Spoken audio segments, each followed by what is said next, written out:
Hello, welcome to my stream. Tonight we playing more of Poly Breach. And yesterday we couldn't really progress a lot on the game. Also because it was a shorter stream than usual.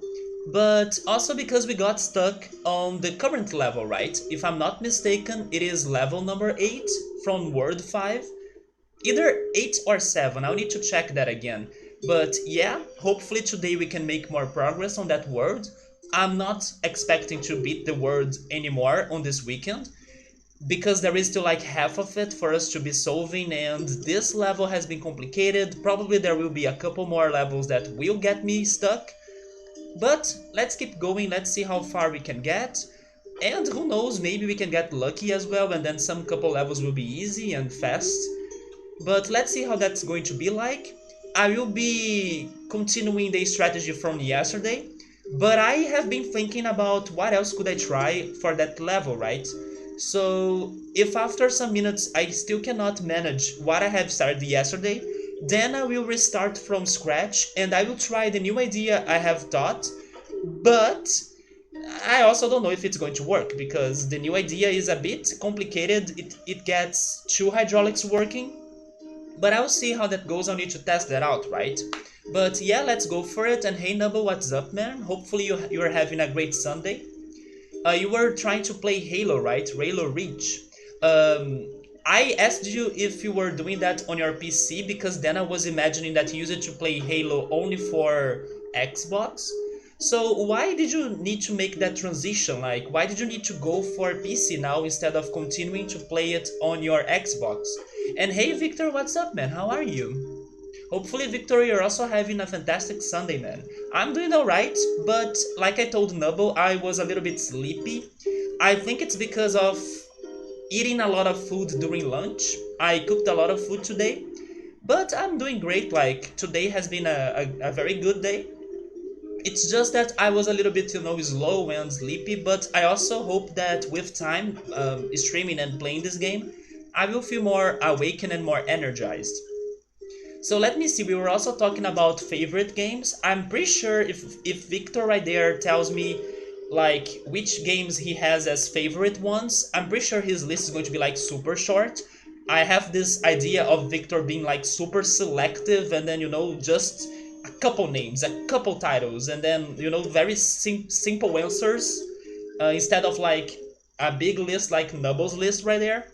But I was trying to be selective on my list as well. Like, I do have many games that I love. For example, Sonic and Knuckles. Sonic and Knuckles used to be my favorite Sonic game as a kid, and my first console was a Sega Genesis.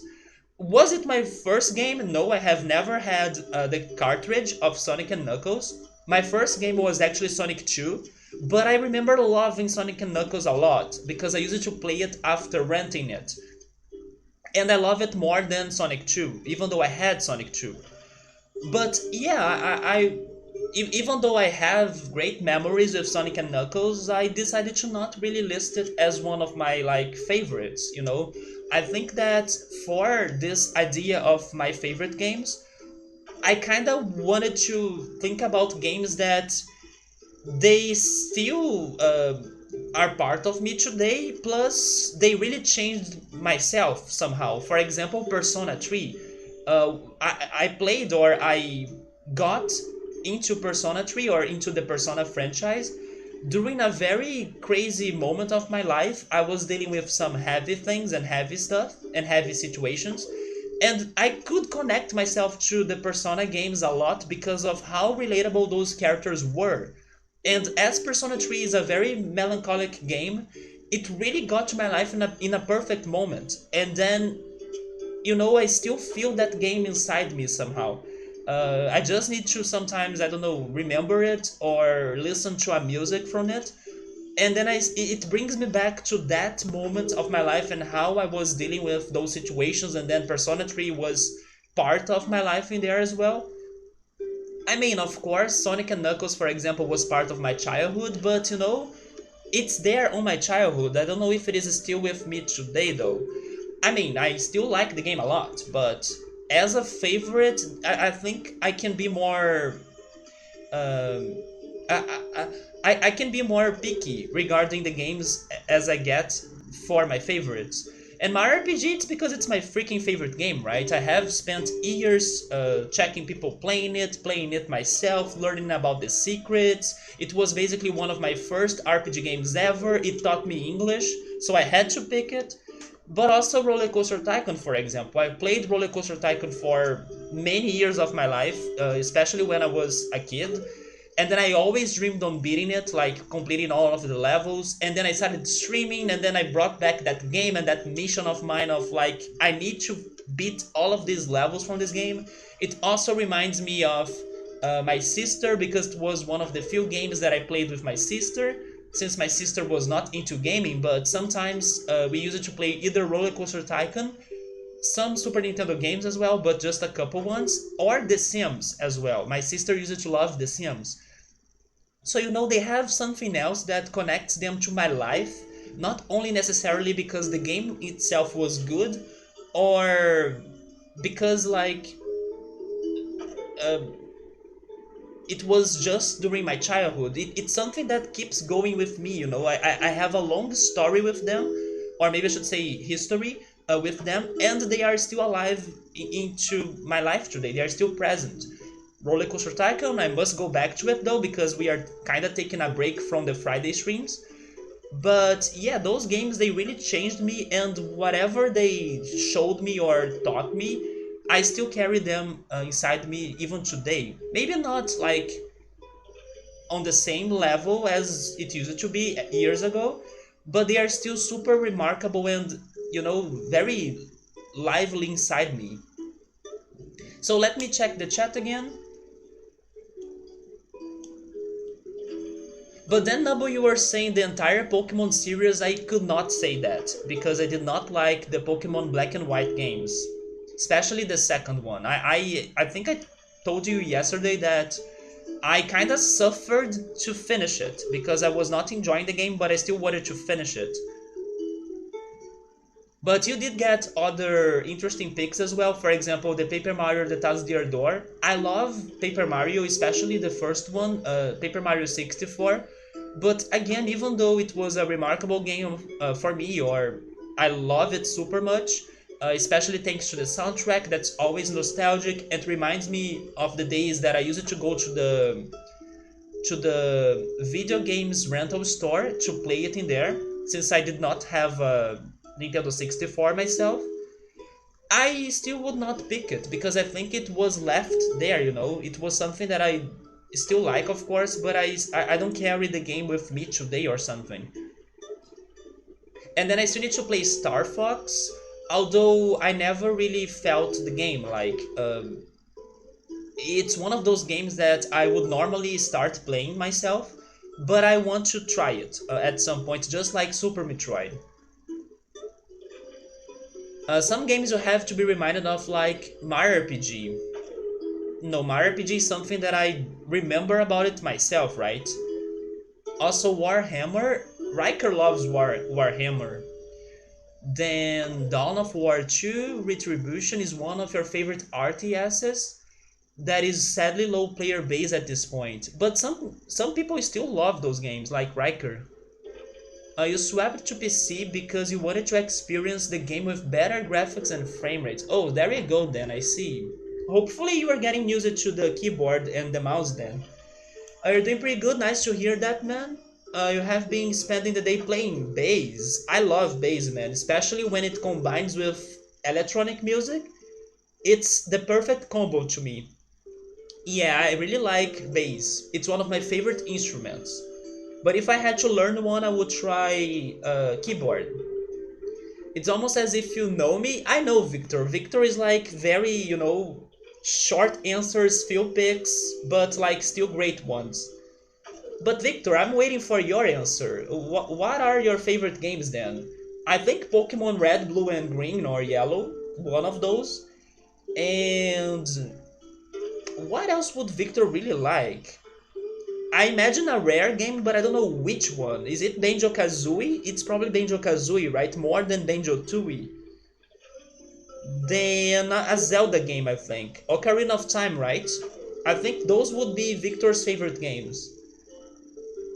All of the games you have listed are ones you spent months. Yeah, so regarding that, then I would be picking Pokemon Y because I spent months playing Pokemon Y, actually years playing Pokemon Y, but I still feel like I like Pokemon Crystal more. And then it may be because of nostalgia, but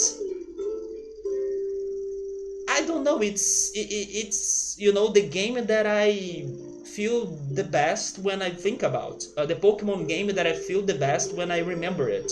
Even though I played Pokemon Y for like uncountable hours, I played that game super much because of the online multiplayer. And hey, early, what's up, man? Hopefully you are having a great Sunday. I think you are lurking, so thank you for the lurk as well. If not years playing, yeah, man, I played years playing Pokemon Y. And you would go back and play if you had the option. I mean, I could go back to some of games that I haven't listed, like Paper Mario 64, for example.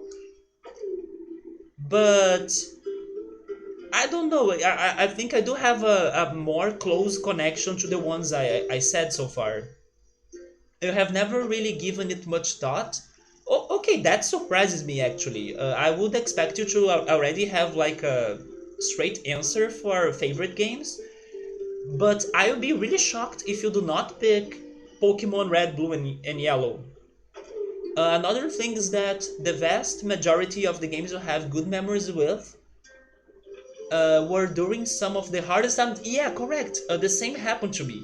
Like, Persona is the most recent one because Persona is all about friendship and helping people and knowing them and everything. And I was really struggling, and I'm kind of still struggling with this. But, like, I was really struggling with both knowing myself plus bonding with people, right? I was dealing with many friendship fights and problems that thank goodness are less frequent today than before. But the game is about that. It's about knowing people, meeting people, and becoming friends and accepting yourself as well and accepting who the others are. So it was a game that really changed me. Like the messages it brought to me were becoming part of me. But actually, any great game could do something like that, right? The biggest purpose of games is pretty much for you to get distracted from your real problems and then get immersed or immersed into that gaming experience. So, I mean, Persona brought me the messages, but it doesn't necessarily mean that Persona could be the only game to become my favorite during that time. Not at all. Maybe if I have gotten to a different game, that could be any other game, like I don't know, Super Mario Galaxy, for example.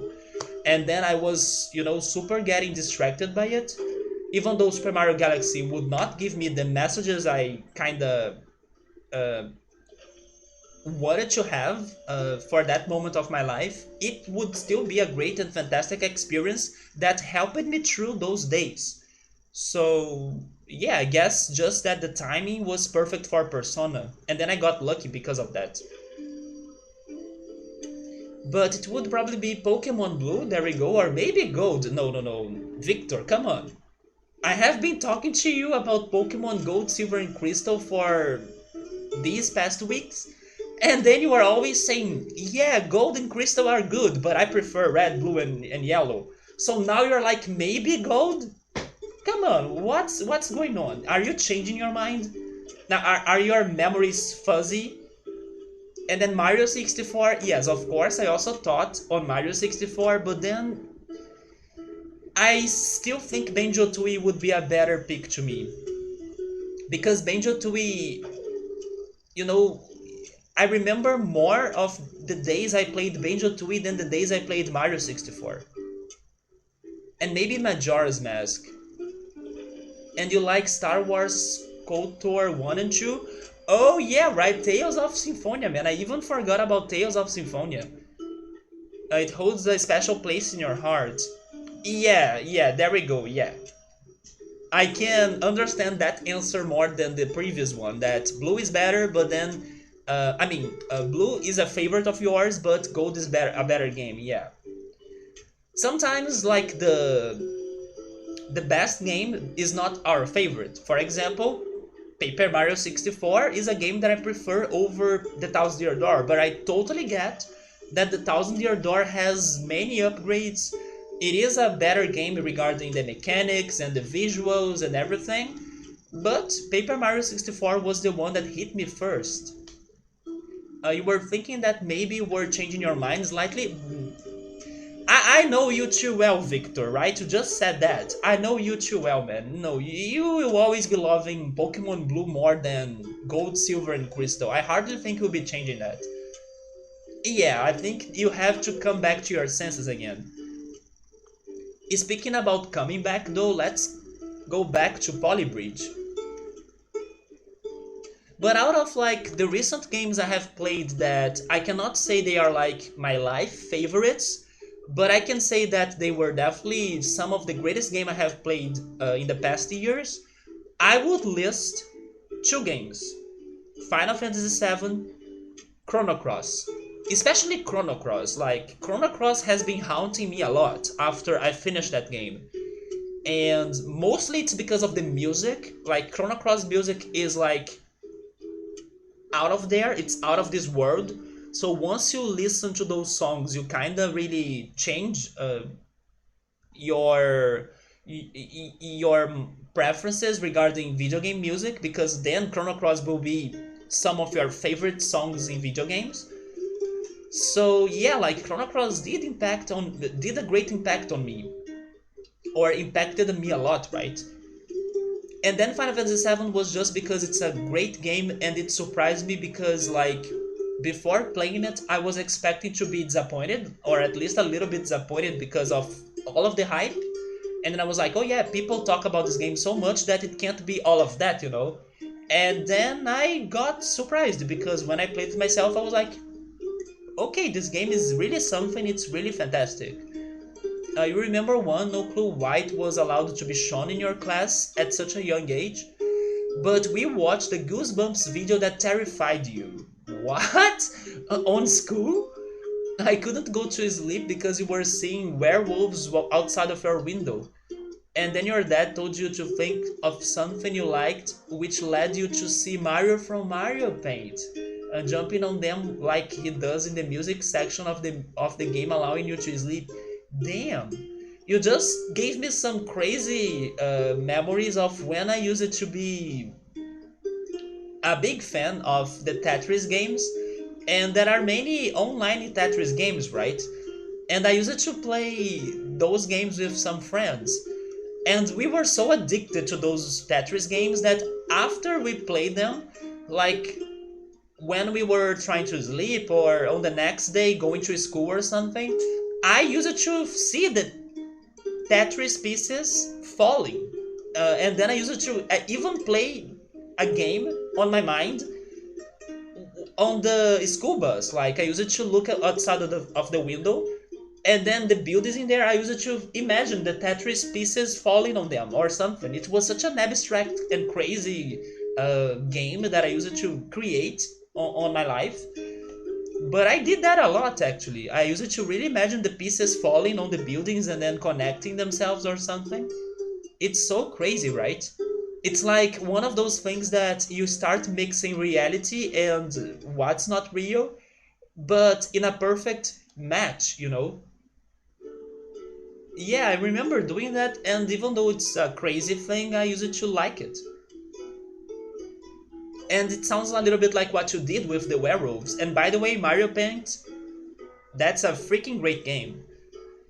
And buying a better made game, it doesn't necessarily mean that it's the best one. That's also true, like a remake, sometimes it doesn't beat the original. I love doing stuff like that. Yeah, I do remember those days now, when I used to be listening to some of my teenage music as well, and then be imagining those Tetris pieces falling on the city, on the buildings. It's hard to describe, right? But I used to have that crazy imagination for that. I actually have a very crazy imagination, even today. I used to have imaginary friends, for example, as a kid.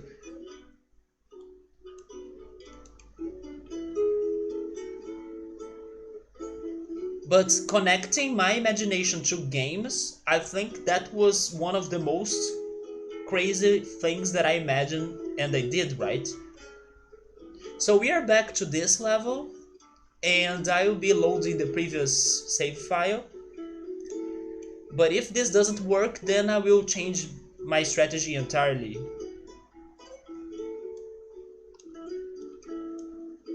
There are also some other games that are really special, but I still, for some reason, still do not get them as my favorites. For example, have you guys cried over games before, or does that happen with you sometimes? Because, for example, I did not get the two games that I remember crying: Persona 5 and also Professor Layton and the Miracle Mask. I could get them if I consider how emotional they made me feel, but I don't know, I just didn't get them. But those are two special games to me for sure as well. Instantly looks crazy and convoluted. Wait, convoluted? Okay, okay, Victor. Sorry to stop you from playing bass. Although, isn't it late in Sweden for you to be playing it, man? I mean, maybe it's not too late yet, but it's getting late.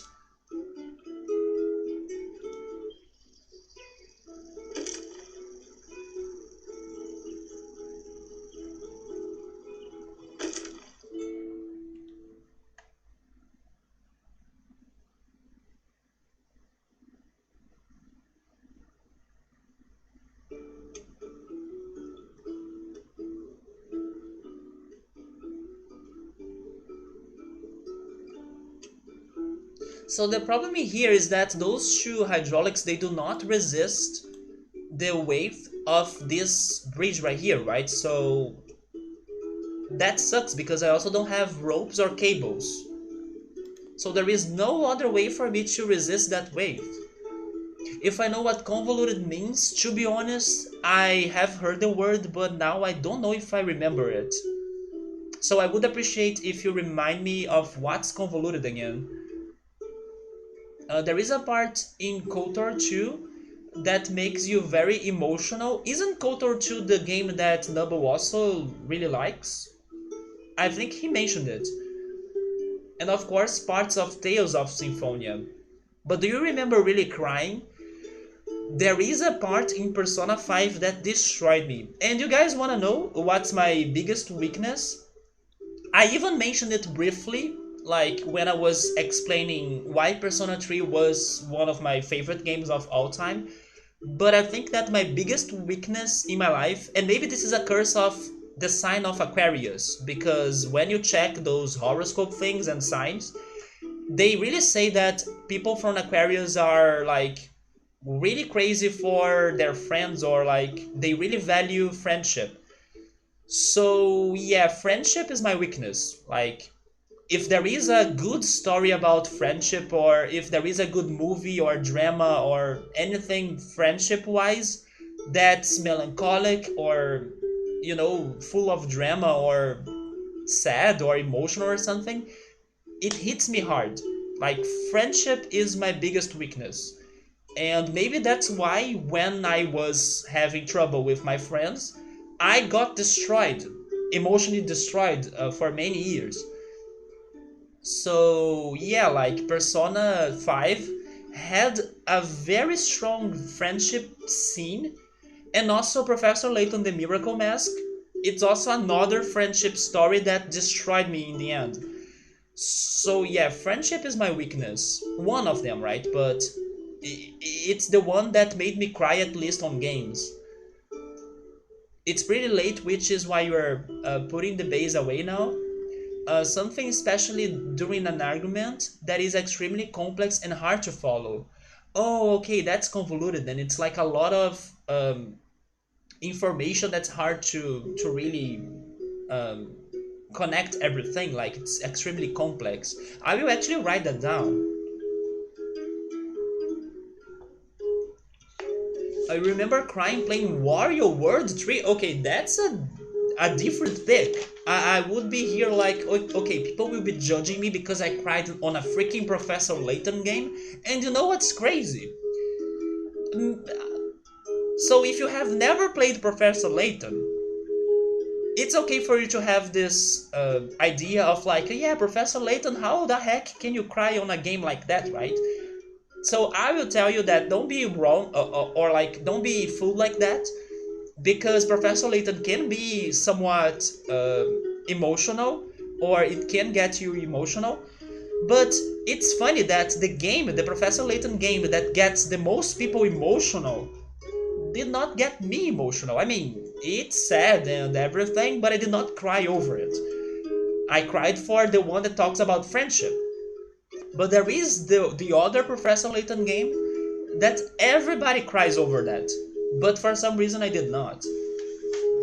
Maybe because I did not like the game that much, even though the ending was somewhat like a, I don't know, a heavy weight on your shoulders for you to handle it. So it's like, very tough. But I did not like the game progression. Like I was expecting the game to better maybe. So you remember crying playing Wario World 3, since you hardly knew any English and you accidentally deleted the save. Oh, come on. Okay, now it makes sense why you cried over Wario World 3. I was expecting some other crazy plot twist. If that was the case, then I would be crying until today because I could not beat Professor Layton 4 thanks to losing my save file 2 times already. I started the freaking game, I got near the end, and then I lost my save file. And then I tried again, I lost my save file. So now it's the only Professor Layton game that I haven't finished. Also besides the newest one for the Switch, Catriel Layton or something. But yeah, Professor Layton 4, I still need to beat that game. Maybe someday on stream.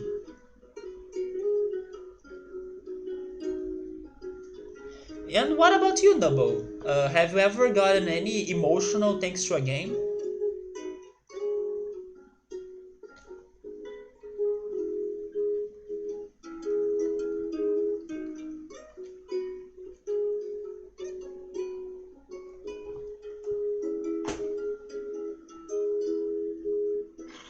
So there we go, I never cried, but you did feel intense rage. Intense rage? I felt intense rage on stream actually.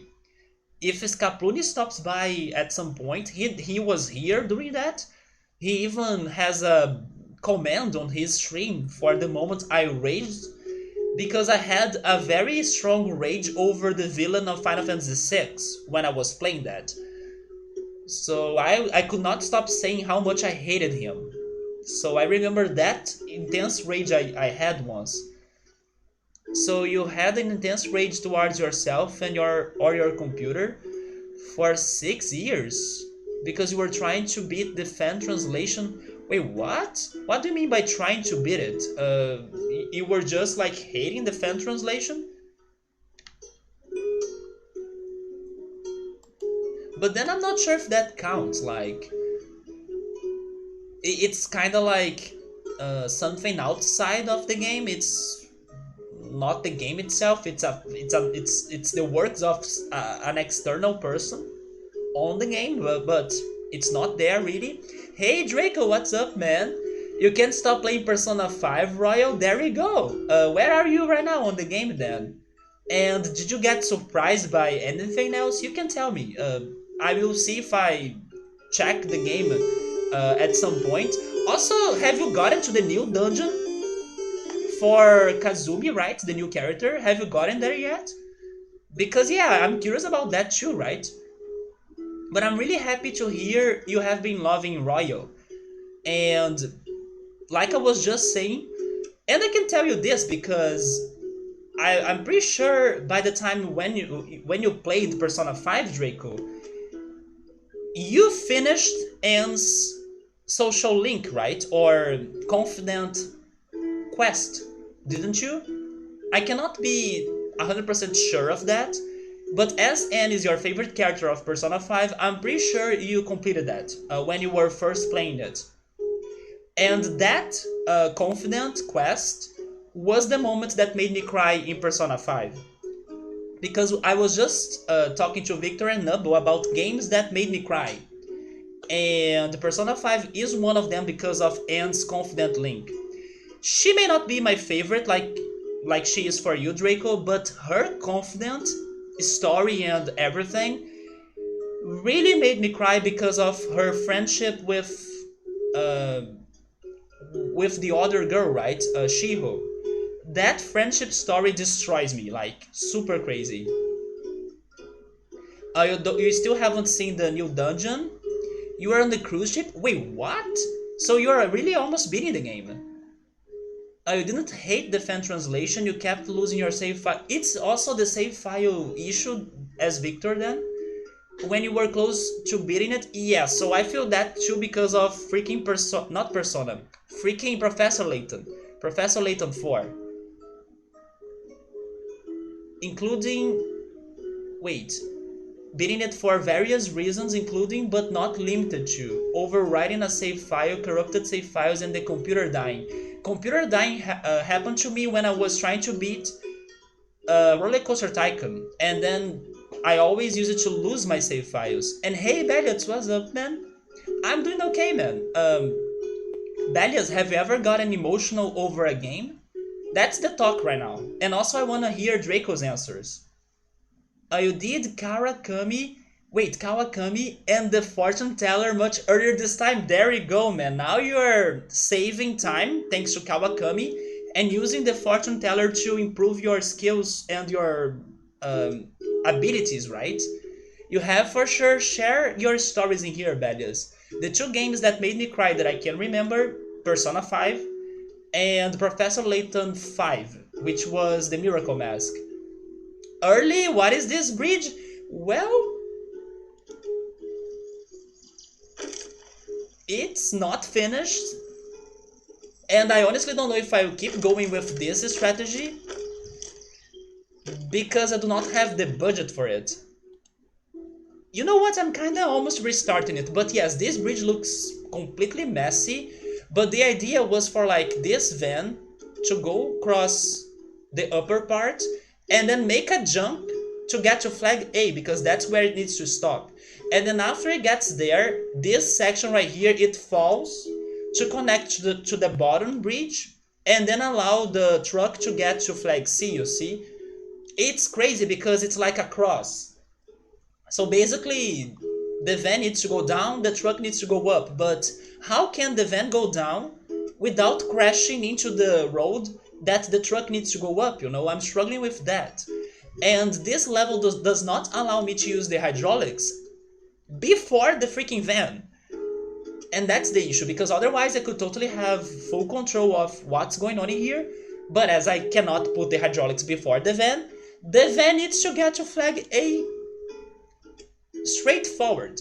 Or like, without the hydraulics, or it needs to go there to have a safe path there without obstacles.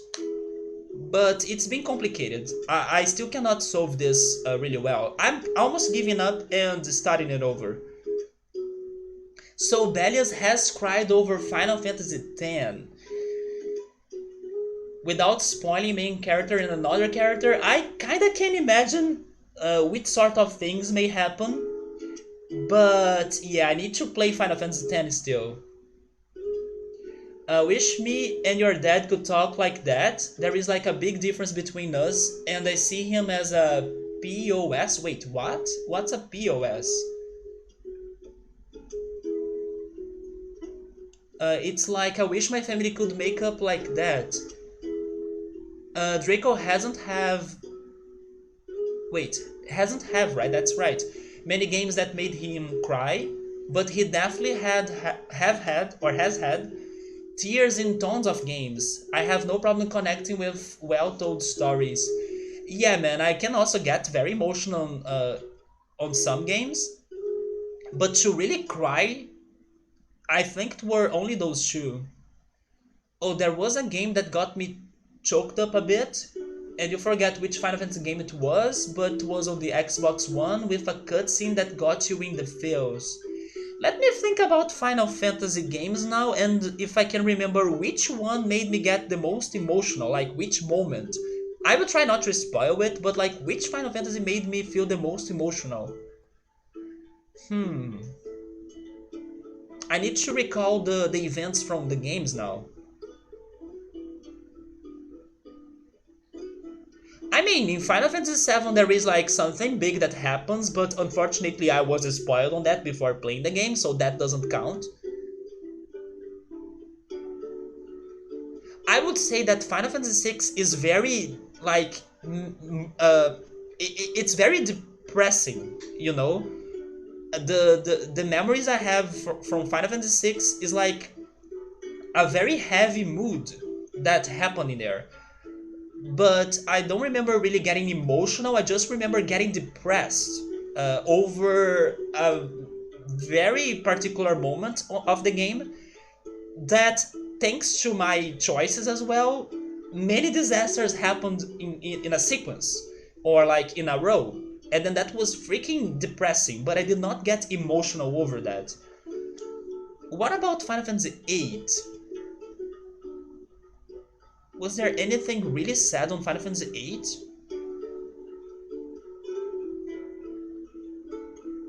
I don't know why I can only remember having fun in Final Fantasy VIII. I cannot remember depressing situations in there. And then Final Fantasy 9, yeah, Final Fantasy 9 did have some depressing parts, but I think the one that got most people emotional, I kind of missed it when it happened because it was super fast. So it did not get to me because of that. Yes, I think I need to think more about those Final Fantasy games then. And hey, Electro, what's up, man? You sometimes feel emotional if a game has and good end credits music. Can you give me an example? You know, I have an example. Chrono Trigger. And Chrono Cross as well, both Chrono games. Those ending credit songs are freaking beautiful. But also Super Mario 64, right? Super Mario 64 ending is also beautiful. The ending of Chrono Cross, right? Early. Yeah, I have been listening to that song a lot in the past weeks. It's called The Radical Dreamers. Yeah, that's one of the best cutscenes for an ending for sure. Life is one of the best tracks of the soundtrack, and it's one of, if not best soundtracks ever. Totally agreed.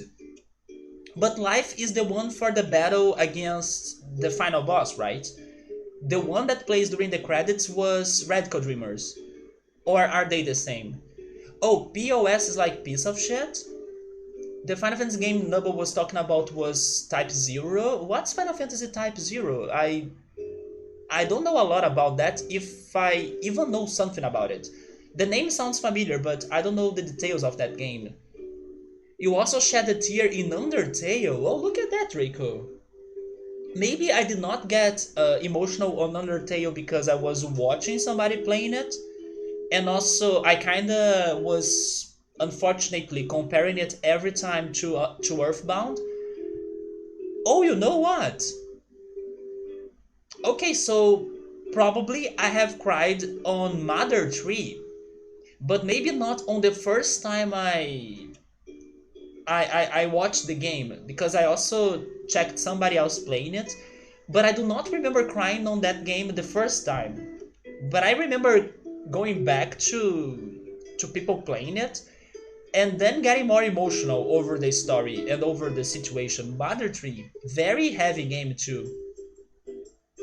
Once you play the Chrono Cross properly, yeah, you play the beginning melody with the elements. Yes, I remember that, and people were freaking like biting their nails on the chat because I could not get it, and I was almost killing the final boss. And then everybody was like, "No, he's going to get, I don't know, the bad ending or something." And then after half hour or so of the battle going on, I finally could get the sequence right and the magic happened, thank goodness. But it was like almost over. I almost lost the chance.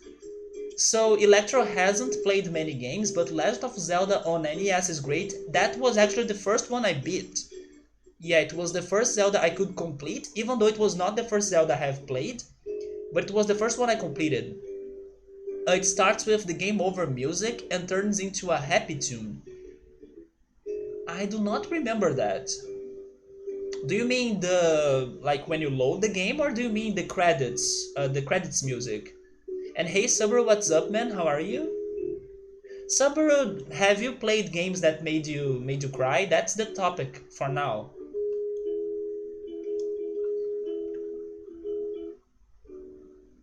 But Draco, like you got to the cruise and then not many other changes so far. You went through Futaba's palace and then Haru's palace.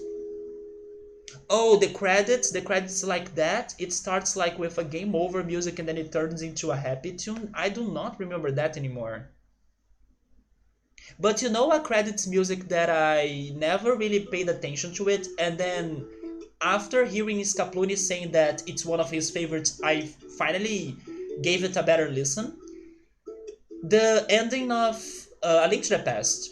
I never really stopped to pay attention to that song, but when I did it, it's a great music. Yeah, it's a fantastic song.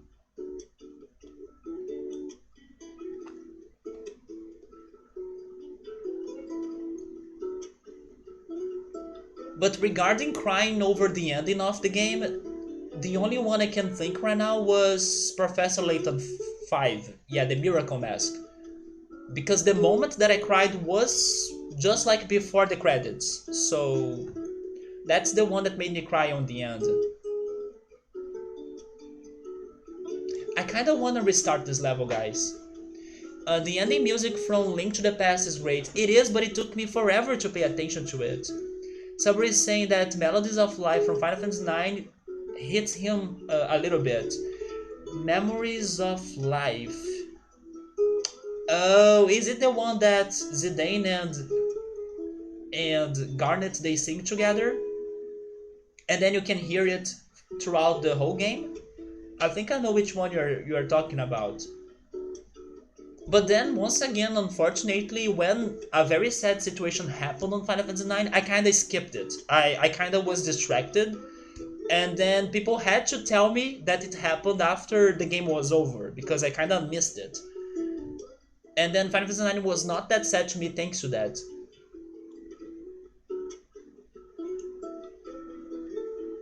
But isn't it crazy that I cannot remember any sad or big sad moment in Final Fantasy VIII anymore? I'm pretty sure there gotta be some very heavy stuff happening on that game, but I cannot remember it. I mean, I also don't want people to bring it up in here and then maybe spoil somebody that has not played Final Fantasy VIII yet, but why can I not remember anything like major sad or very sad in Final Fantasy VIII anymore? I can only remember having fun with that game, like Laguna, let's go, you know? But not like something super heavy or sad. Wait.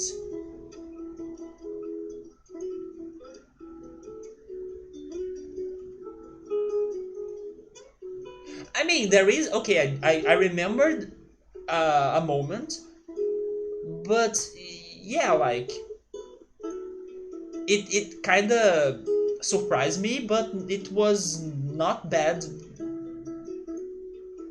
after you learned what really happened.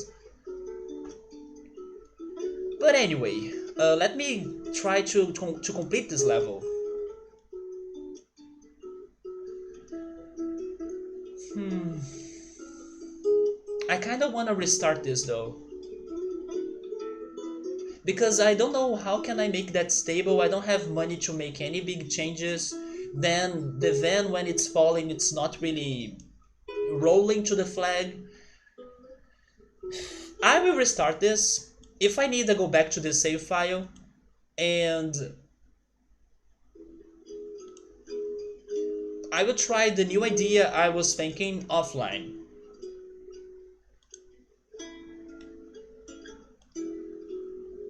So basically my idea will be more complicated, I think, because I will be using two hydraulics, But if it really works, I believe I'll be able to be saving money for this level.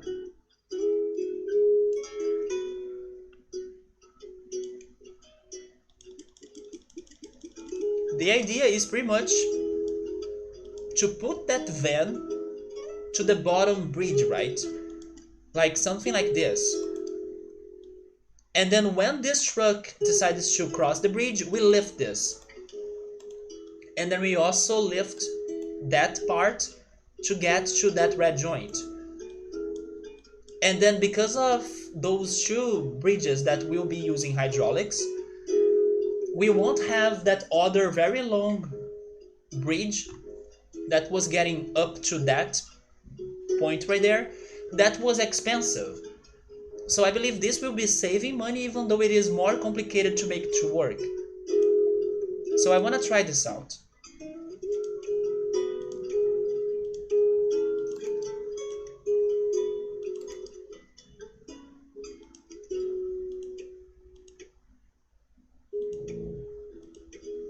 So Subway is saying the end of Half-Life 2, Episode 2, but he thinks that he hasn't cried.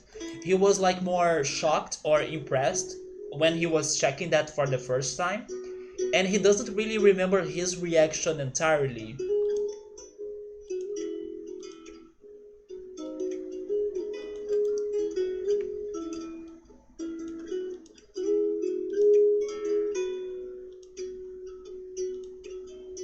I'm now also trying to remember other games that made me feel somewhat emotional.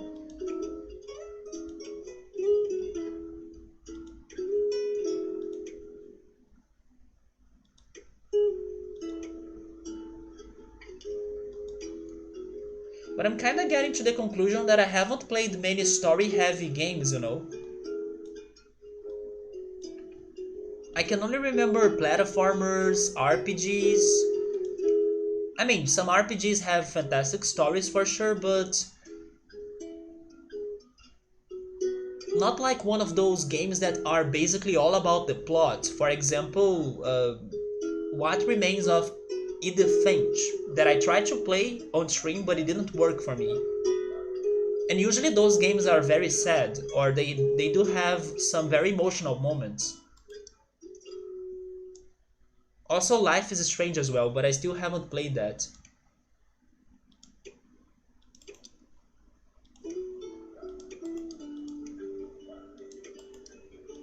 So I guess I need to remember the RPGs.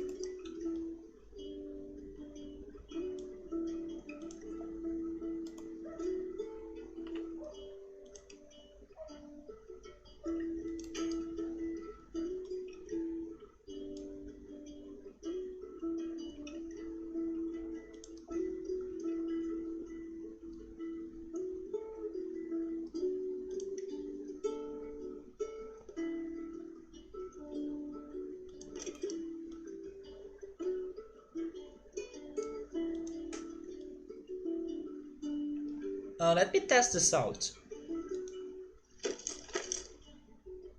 Okay, so there are still wrong things in here. Why is that a split joint?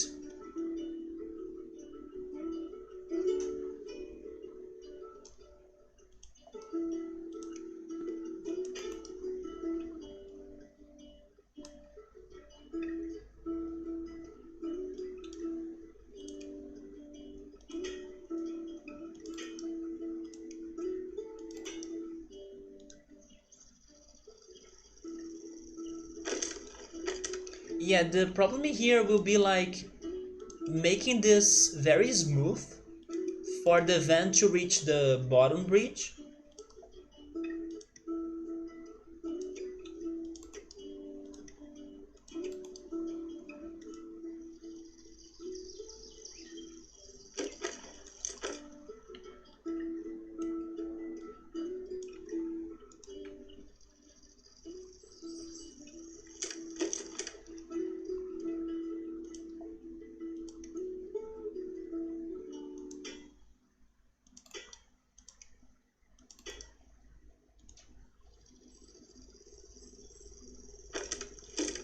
Hey Ultras, what's up, man? How are you?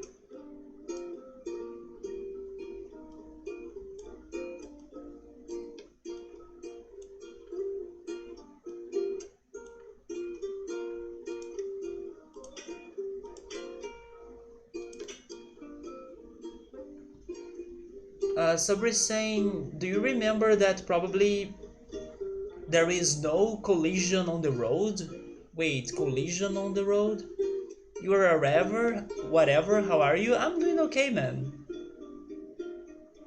I was a bit tired when I started the stream, but now after having some chatting going on, I'm feeling more energized.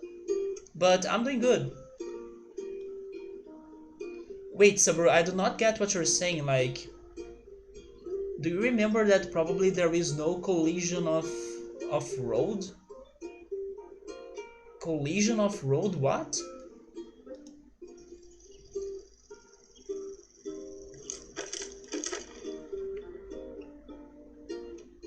Oh, the road colliding with the road? Yes. Okay, so you were talking about that previous level where the lower bridge lifted, and then for some weird reason that physics does not explain, they did not crash, right? Yes, I do remember that.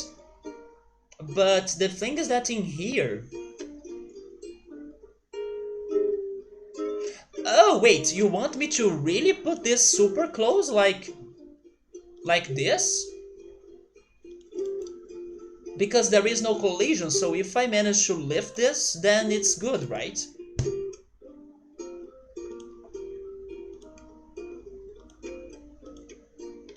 Yeah, maybe that can work. But then it's going to be hard for us to lift this whole section, right? Wait, you haven't eaten today, man? Definitely look for something.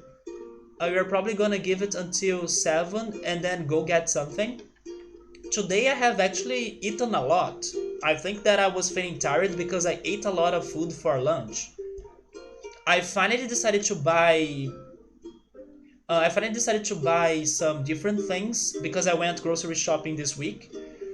And one of these days, people were talking about nuggets. I remember people talking about chicken nuggets on the chat. And I kind of missed eating chicken nuggets. So I decided to buy that this time. And I cooked or baked some chicken nuggets for lunch today with some rice, some salad, some potatoes, some farofa, and I ate a lot, and I'll be eating the leftovers for dinner. So you drove up to the beach where you normally park, and you rode your bike every Sunday, and now the township fuckers have stopped out of the towners from parking there. So it was a waste of your time, and then you drove back home and rode down closer to you, and you caught some sun. So basically, you cannot go there because yeah, they are not allowing people from outside to park on the beach, right? You are hungry, Nubble, alright, get something good. And then you wanted to go fishing, and then some friend of yours said maybe come later.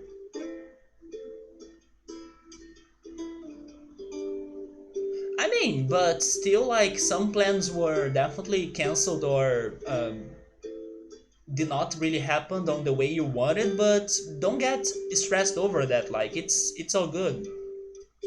Especially considering that in the past month you have been able to accomplish all of those outside programs, or like you could do those things without any issues. If it happens for this weekend, then it's okay. Like, do not get over that. But you are trying to go fishing at like, I mean, maybe in there it's still 6 p.m., but don't you think it's starting to get late for fishing?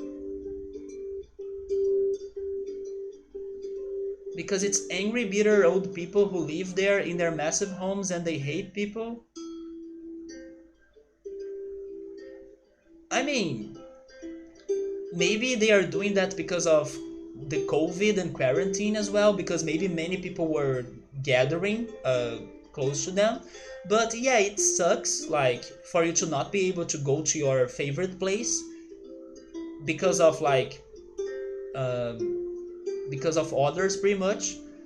But still, man, don't get too pissed off that. Like, at least once again, you could go there for a very good amount of time considering everything. Like, for example, in here we cannot go to the beach, at least not up until some days ago, because I believe they are starting to allow people to at least walk around the seaside if they want to exercise or jog or something.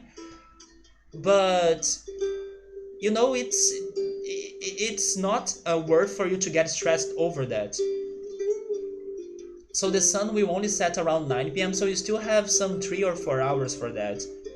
Okay, so hopefully he does answer you soon then. But it's still like, don't make it like a big deal. It's not worth your energy, man. Just chill, just relax, and try doing some other activity. But don't. It's not worth for you to really go crazy over that.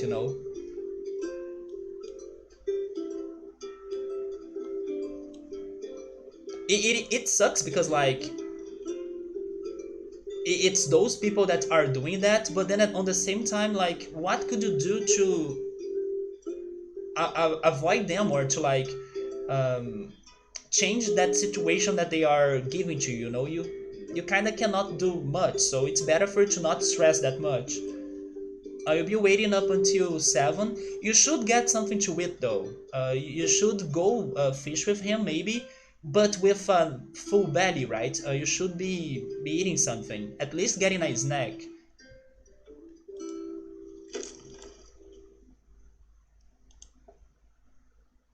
Yeah, now this is too heavy for this poor hydraulics to operate.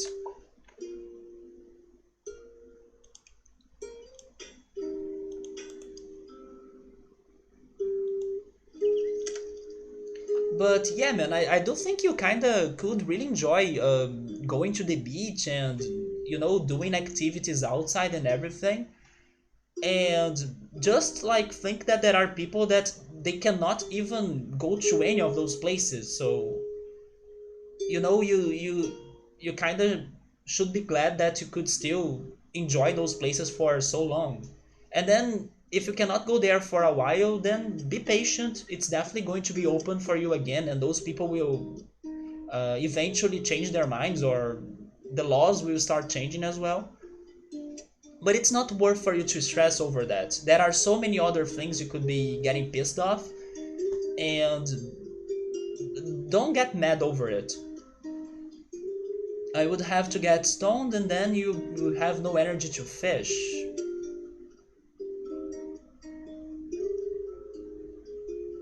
I mean, but maybe if you eat something, you'll be having more energy. Maybe the reason why you do not have energy is because of not eating something.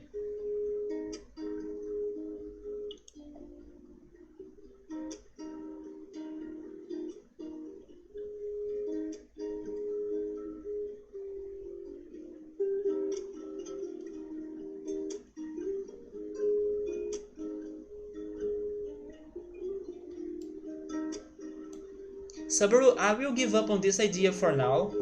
I will try what I was trying before. If it doesn't work, then I will try this again. Because it's going to be super heavy for the hydraulics, right? But what I need to do is like to reinforce where the van lands. So basically I would need to use a lot of steel bars.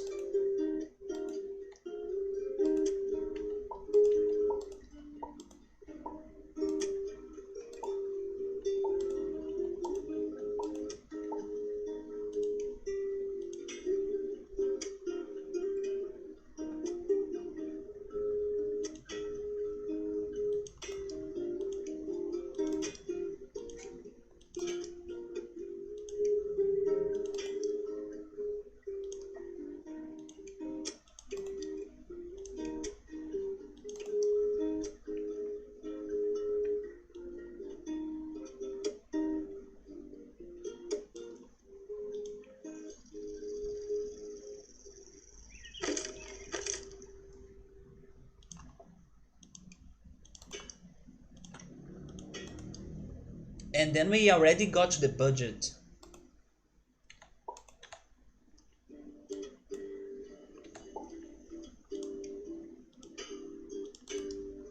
I was telling Notros those things because, like, this week I also got to some, worrying news or something. But I'm like telling myself to not get stressed over that, especially because I'm like worrying in anticipation. It's not like something that has happened, but it could happen. So I'm just like, you know what? I will not be worrying about things that much, and it's not worth my energy. So even though like some bad things may be happening, just be patient and then don't suffer from anticipation, and then like find an alternative. It's not worth getting stressed or upset or anxious or anything like that at the moment, because then like lots of those awful news we are getting could be triggering us into those feelings. But I'm kind of saving my mental state and my inner peace.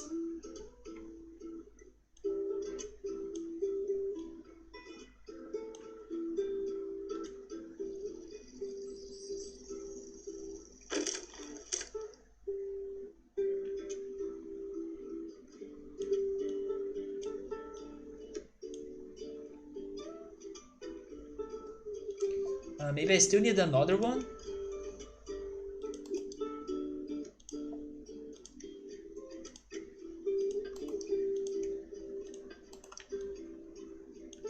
Maybe also because I think that during these days, we gotta have some sacrifices in our lives, and we should try getting happiness from the simple things. So even though like you cannot go to your favorite place anymore, that doesn't necessarily mean that you will not find happiness elsewhere. Or like a place to relax or a way to relax. I understand the situation is stressful, but I still think it's like up to your decision to feel stressed or not. Like I'm like whatever, or like let me not worry about this, even though it could be worrisome, because I do not want to spend my time or my energy uh, into something like that. Yeah, exactly, Subaru. It's not worth having the headache that could be avoidable. But it's like, of course, it's hard for you to change the ways you feel towards something or control your feelings. Of course, there are moments that you cannot control your anger or your worries. But thank goodness me, because I have been taking care of my mental state. I have been able to, like, you know what? No, it's not worth my time, my energy, so I will be doing the things I like, the things I love, and then I will not worry about even things that haven't happened yet. Like, there was like a sign, but who knows what does that mean? And that's it. So yes, I'm not like trying to get stressed, or I'm kind of being um, I'm understanding that the situation and these days have been like different, but like worse. They have been worse in general than how we used to live. So some sacrifices shall happen, and the situation may be getting worse, and then eventually it may be getting better. But I'm like, let me just start, not start, like let me just keep feeling like this, like the way I am right now, and not get the impact of bad news to change the way I'm feeling right now. It is hard. Like, I'm not saying that I'm 100% not stressed or 100% not anxious or worried about things, but I'm definitely not like also losing my mind and getting angry or stuff, because I realize it's not worth it.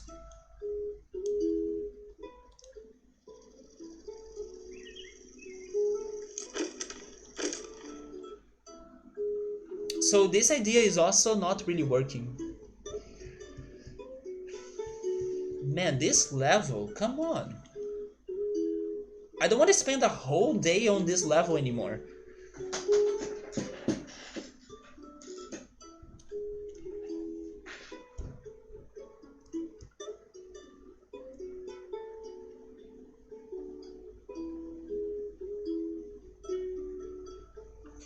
I guess I will try making this even more steep.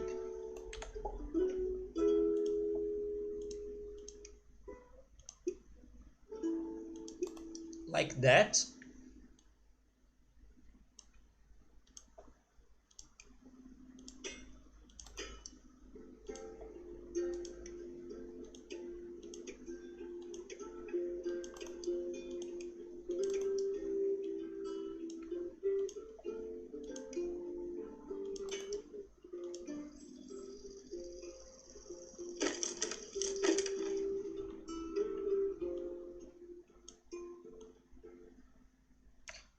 Or I could also change the shape of this bridge right here, right?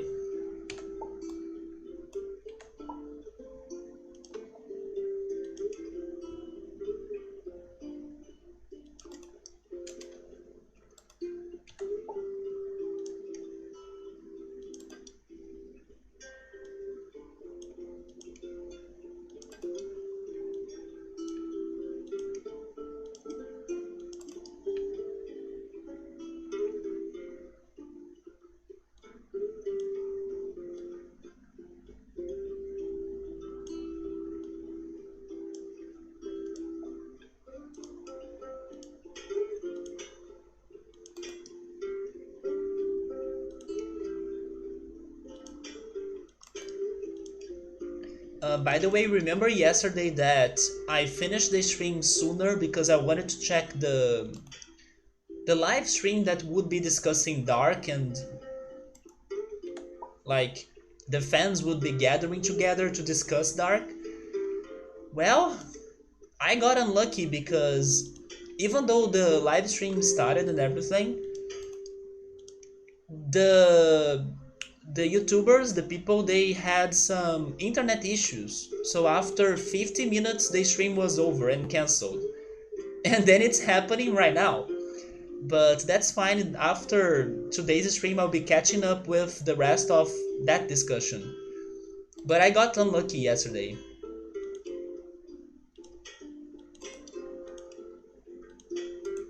At least I could start watching or rewatching the second season of it.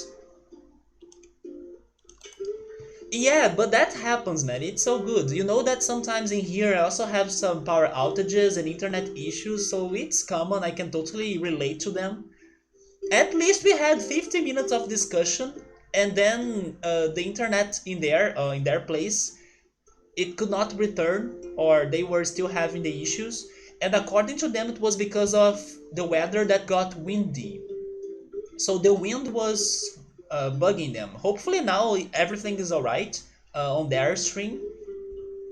But then I will be watching the VOD. Like I will be checking the rest of the discussion for the final episodes. I mean, for the not really final episodes because it's missing the last one from season one. But it's like 7, 8, and 9, so it's super close to the end of the season one, right? Hopefully they won't like postpone the discussion for the next three ones, because that would be like tomorrow. Hopefully tomorrow we are getting even more discussions because I want to keep talking about Dark up until the the day of the third season, right? And Victor, have you spoken to your brother about getting his account, his Netflix account, for to rewatch it? Victor, you know something that I was even talking to the fans yesterday? It's not like regarding the heavy theories or anything, it's just something that I was wondering. Victor, have you wondered what happens if two people are crossing that place on the show at the same time? Like, if one person is going on one direction and then the other person is coming from the other direction, what happens in there? Like, It's not big enough for more than one person, but who controls the traffic inside that place that I'm not mentioning? I was really thinking about that yesterday, like, what the heck? How did they never have problems regarding that before? Of the traffic inside that place that I cannot say. But yeah, like, and then some people were answering me as well. So you haven't yet, but you will do during the week. Yeah, you still have 20 days. It's 20 days up until the release day, right?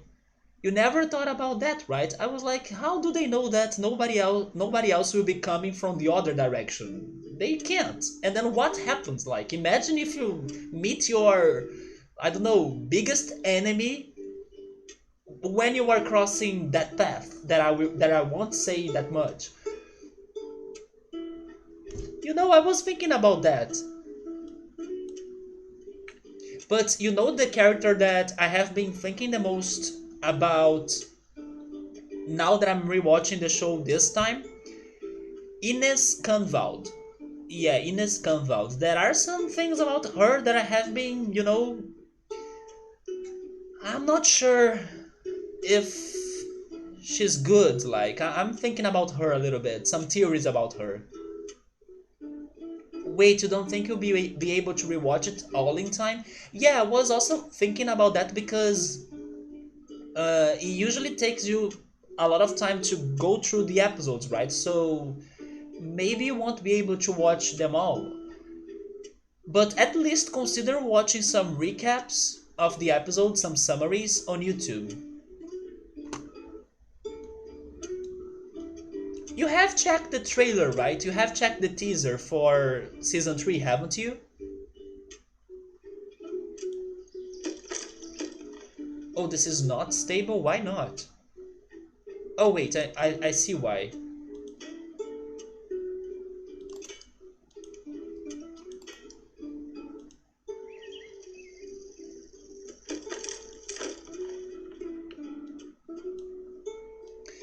There is also something about Hannah that has been bugging me so much.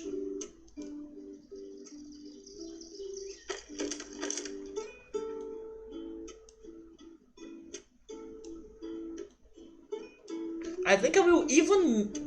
You know what, Victor? I'm going to tell you the situation that's bugging me with Hannah. I will message you right now by using my cell phone to see just what you think about it.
Victor, I sent that to you, man. Check that out and answer me if that isn't super suspicious. And hey, Patrick, Vigets, man. What's up? Interesting that you are. Oh, never mind. I thought that you were Patrick because of the color and your username that starts with PA. Never mind. Hello, Penchito. What's up? How are you? Wait, what's that, Subaru? Why are you using some um, crazy emotes right there? But man, I could swear I saw Patrick. Patrick Hopf right there. So if you haven't rewatched all of the season 2 before the release of season 3, I will just wait a few days with 3 so you can finish watching that first. Okay, so I admire you because I will not be able to like hold it when season 3 starts. Like I would totally be anxious to start it as soon as possible. But if you can control yourself to finish watching season 2 and then jump into season 3, and please avoid the spoilers because probably people will be talking about it everywhere on Twitter, on YouTube, on any social media. Um, do it, man. But check the message I sent you right now. Yeah, but why are you sending that right now? That was a little bit.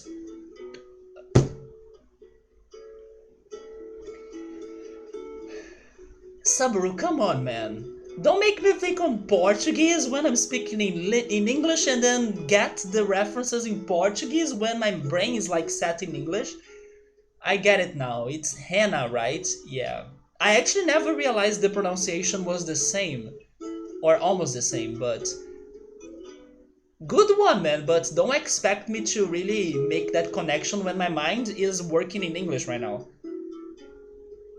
But Victor, that I messaged you is like super suspicious. I was wait, what? You know, it's something that kind of goes through you very easily. But then once you stop to think about it, you realize there's something wrong. I messaged you on Twitch, by the way. So anyway, back to this game.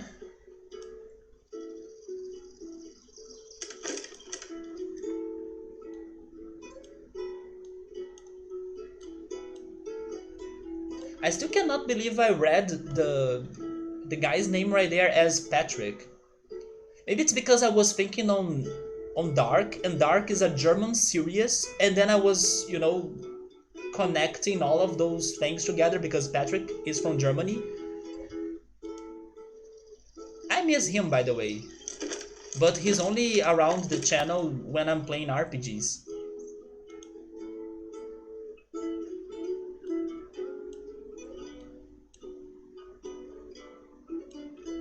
So this is also not working out.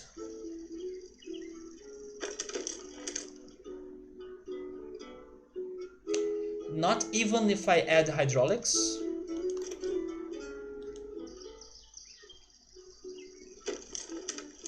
Okay, that was a bit better, but not strong enough still.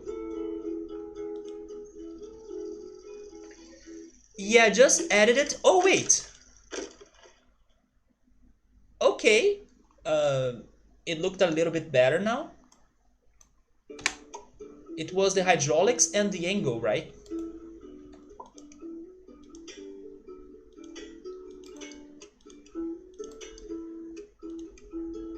But also I'll need to reinforce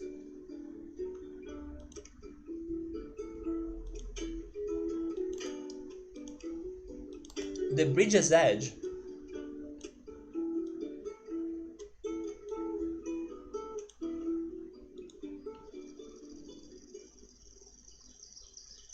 There we go. It freaking worked.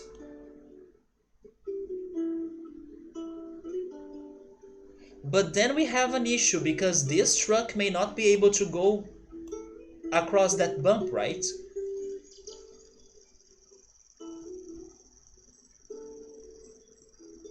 Yeah, this is... Wait.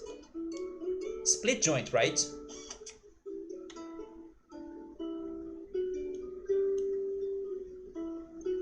You whispered your answer to me, but don't you think it is suspicious? When I was rewatching those scenes, I was like, what the heck? And I swear to you, I noticed that she does it like that, but then she seems to not know him anymore, you know? That's so weird.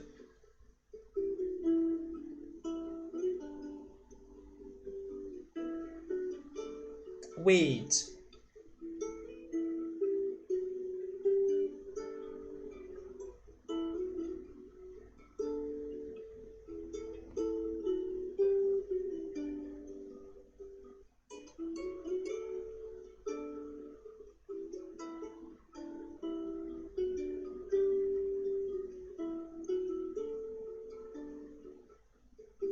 I mean, yeah, because of like a nickname.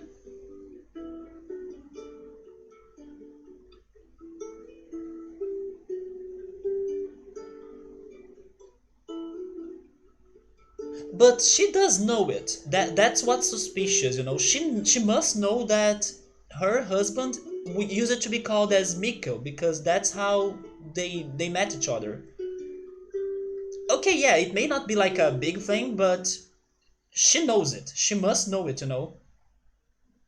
So I was really thinking about that. And in the end I kind of said it out loud, but I was thinking a lot about that, Victor. Hopefully people that haven't watched Dark haven't heard those words. Anyway, but that's one of the things I have been thinking. There are so many other ones. I just think that she knows a lot. More than what it seems.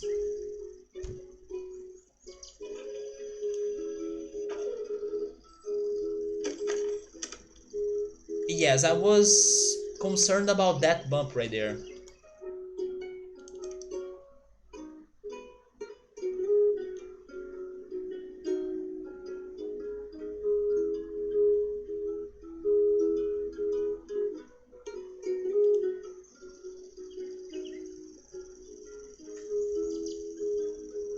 I will bring that up to the other fans of Dark. I wanna see what they have to say.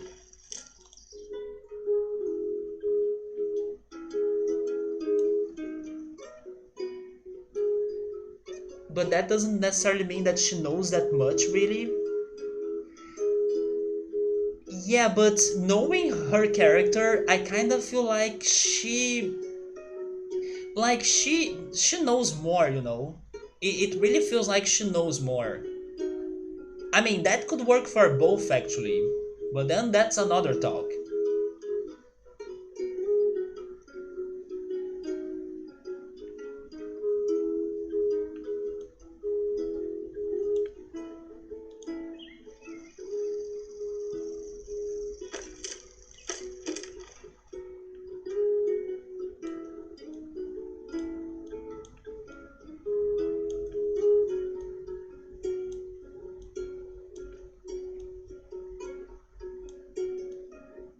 There was also something else I heard today from the theories that really kept me thinking.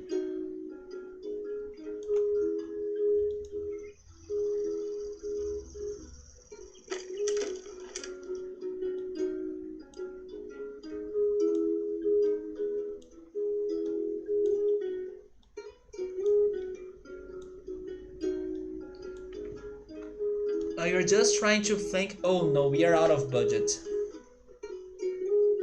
Okay, this is super bad. You're just trying to think logically about it without really remembering all of the pieces of the puzzle. It's like I get why Ines made that change, but like why would Hannah be lying about it, you know? Or you know it's suspicious.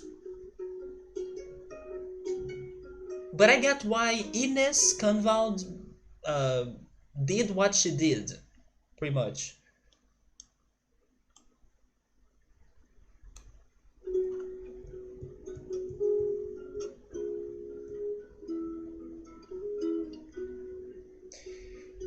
Saburo, what do you think if we go for the levels title, which seems to be like reverse crisscross? When I read that, it gives me the idea of like making an X. Should we go for that? We should go for that, right?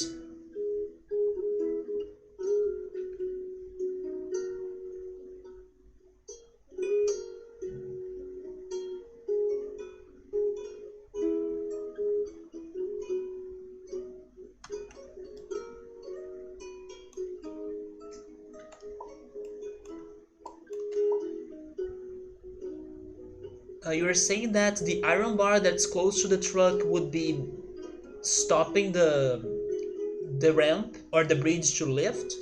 I mean, yeah, but this budget, man. Even though I can fix this, I won't have budget to complete the end of it, you know? Yes, I'm thinking about following the levels instructions like reverse crisscross. Let's see what happens if we do something like this.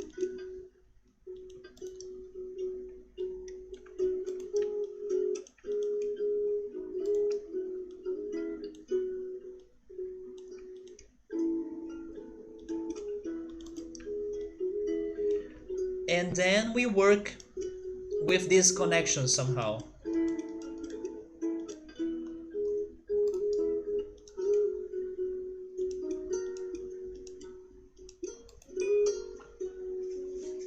Anyway, I really should head to bed. Alright, man. It's getting really late. You need to get up at somewhat proper time tomorrow. Alright, Victor. I wish you a great week, man. And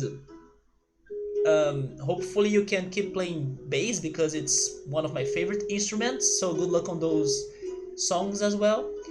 And see if you can start rewatching Dark. But if you cannot, then it's fine. Let me know as well if you want some more discussions about the theories that I have been thinking about, or even the videos that summarize the plot really well. I can look for that and maybe share them with you if you want. But yeah, man, take care, have a good night, and I talk to you then. What about this, Subaru? You think that we have a chance? But it's hard to work with the hydraulics without having ropes or cables, you know? For example, if that's a pivot joint that's going to rotate, nothing can be connected to it because there are no ropes or cables. Good night, man. Take care. But okay, let's see what we can make out of this. So, this is already wrong because the van needs to go down without obstacles. So this should be higher, right?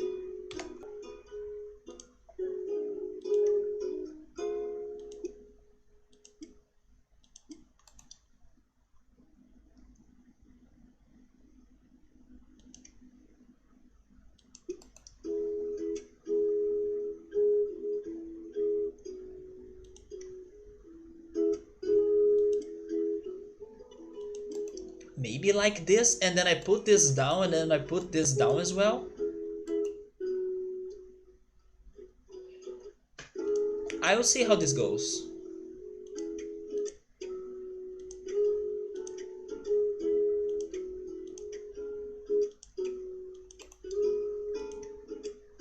So Sabri is saying that the structure can be connected, but then I can have a split joint separating what's going to be moving.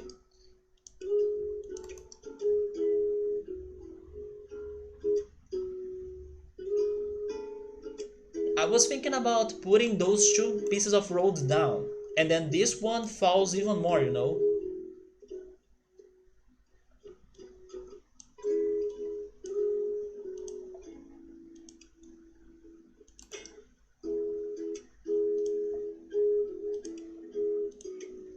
But first we need to make the van to get to its flag.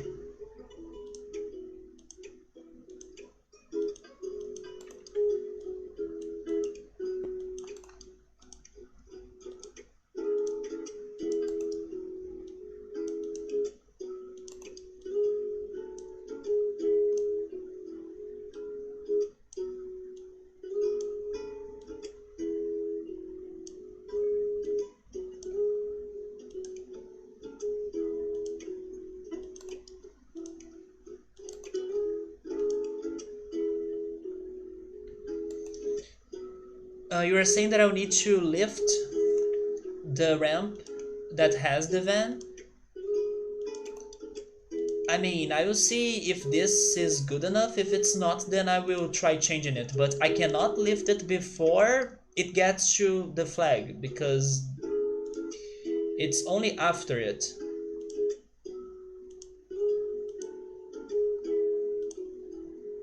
But yes, we'll need two hydraulics in here.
So this is kinda like the idea, but I don't know if it's going to work.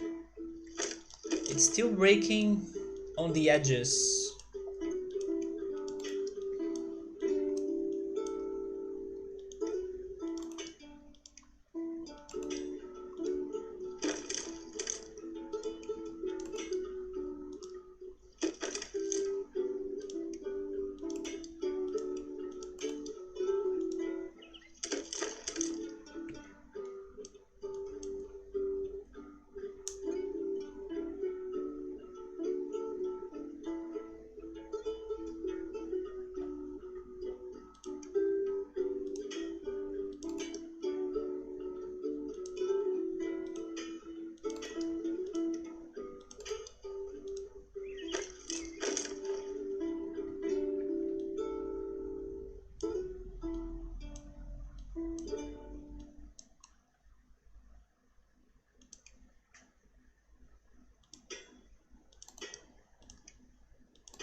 I'm not sure how can I solve this one.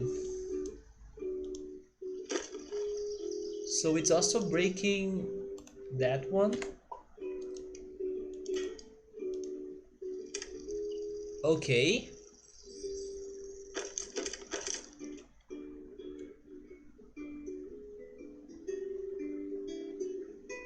How the heck can I make this even stronger? Because it is a tension issue, it's not stress.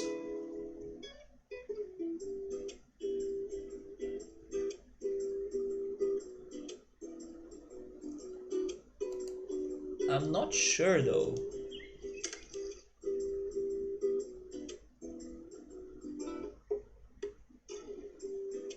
Wait, if I connect the steel bars to the supports, does that help? And maybe it's because this one is connected to that joint, right?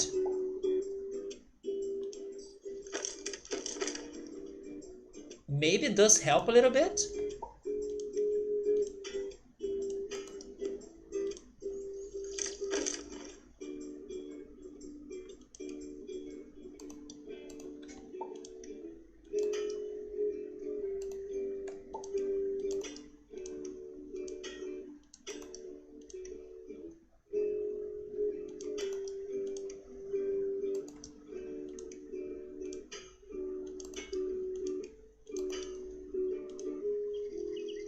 There we go, finally.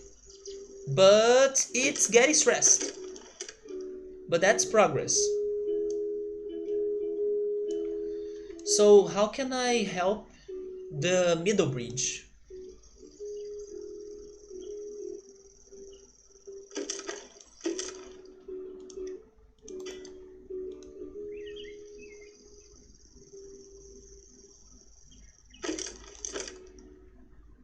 Man, there are so many parts that are breaking. And I'm getting to the limit of the budget. So the top bridge, it kinda makes it heavier thanks to hydraulics. Oh yeah, you were talking about how this hydraulics right here makes this bridge heavier, right? Because of that connection right there.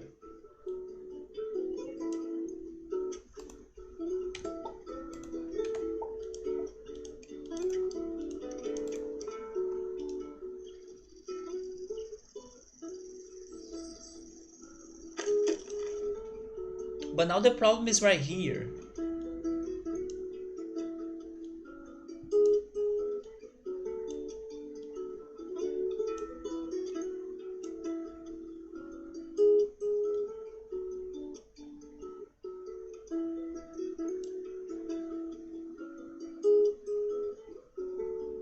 Oh, maybe it is because I don't have this connection?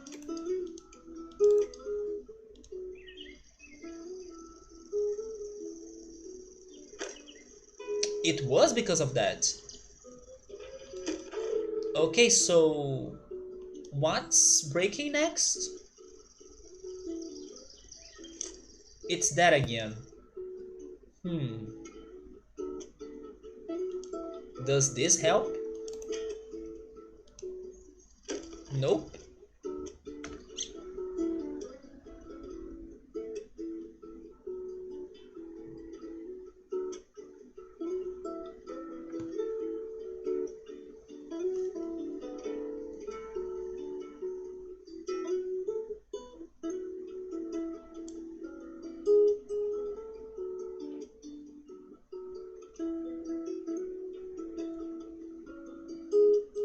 What if I make this change right here?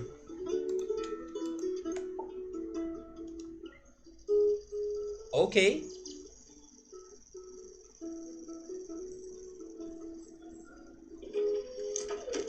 Okay, let's keep going like that. So now this needs to contract.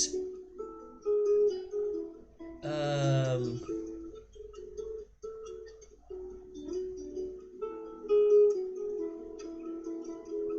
but the problem is that nothing is holding it, right?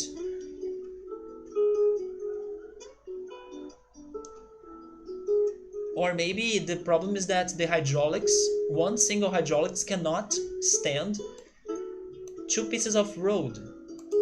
And then once it starts contracting, it breaks everything. But I have no choice, like, I do not have ropes. Wait, that was a bit different.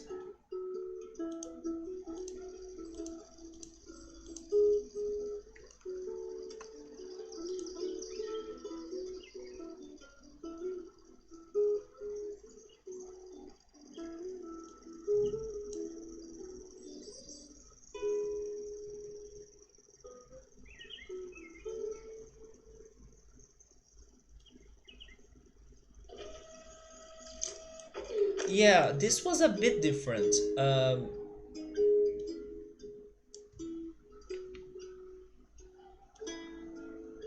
Maybe I could work with some angles in here too.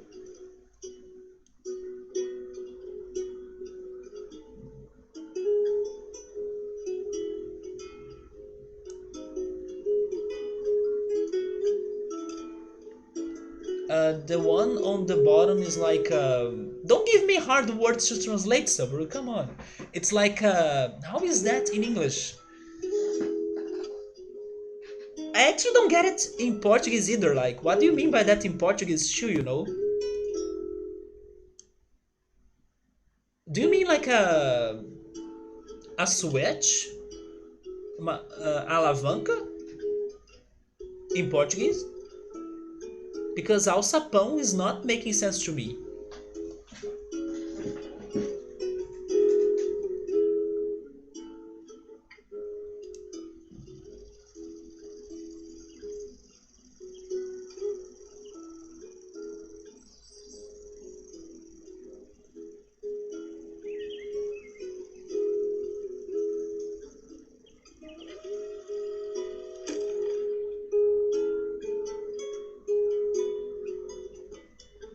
Oh! Okay, I get what you mean now. Yeah, it's like okay, I get it now. But how am I going to translate it? Let me Google it.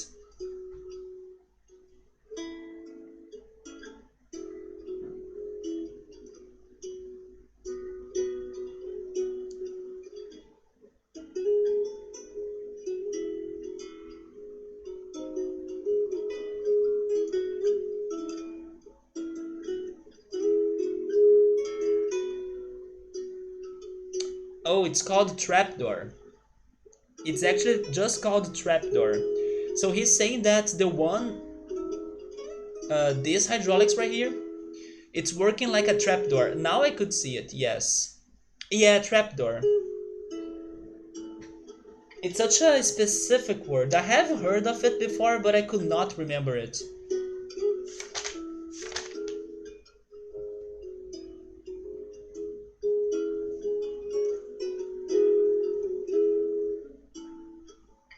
But I was thinking like a switch or like a lever, right? Wait, you have some delay? And yes, you got it right, man.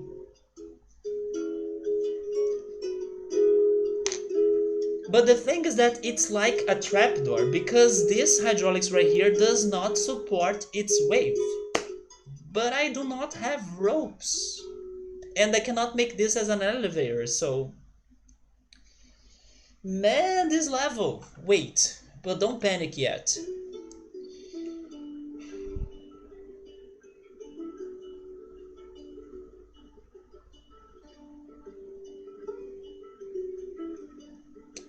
Do I really need this right here? Maybe I don't. And then...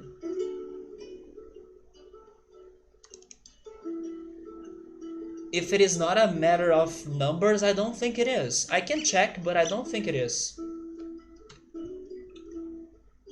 This is falling because it is heavier than the hydraulics.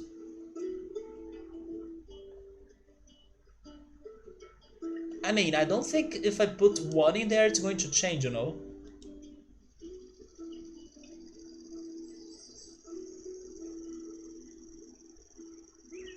Or is it because of that? Because one is going to stay, right? It's not going to move. But no, it's because it is heavier, you see? At least the other one is working properly. It's just the bottom one. But this hydraulics in here, it's working properly, but not this one.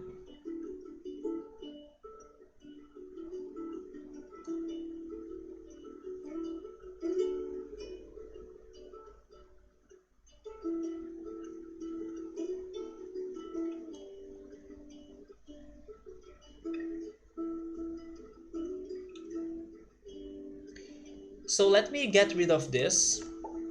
Maybe I can do it differently.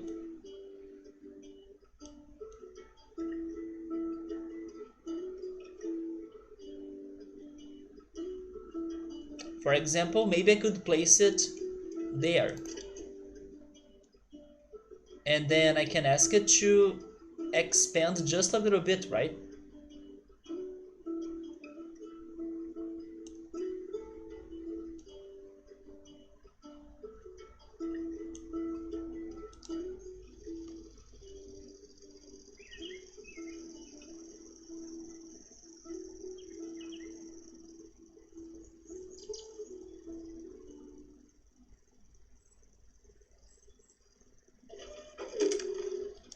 Okay, um, now we need to reinforce the bridge a little bit, but maybe this can work.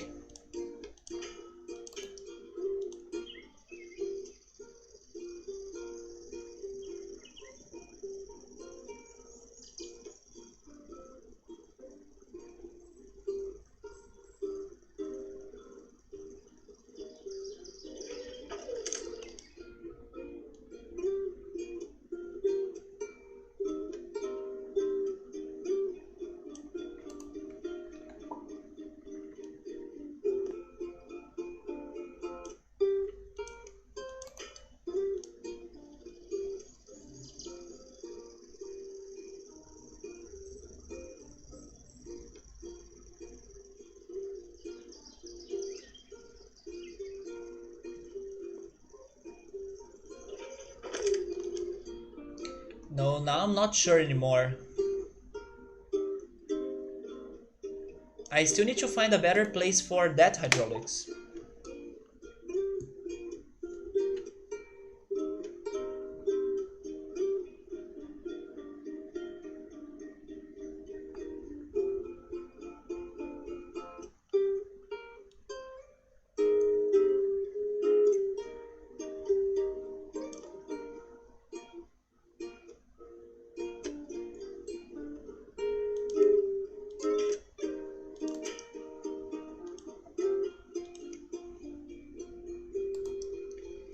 Maybe something like this?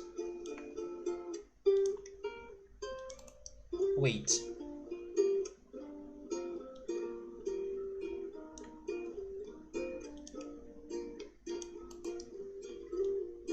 No, I cannot place it on top of that.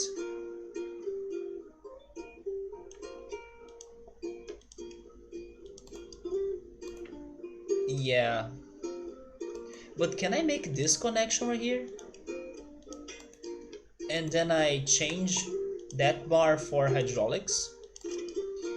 And then I ask it to contract just a little bit.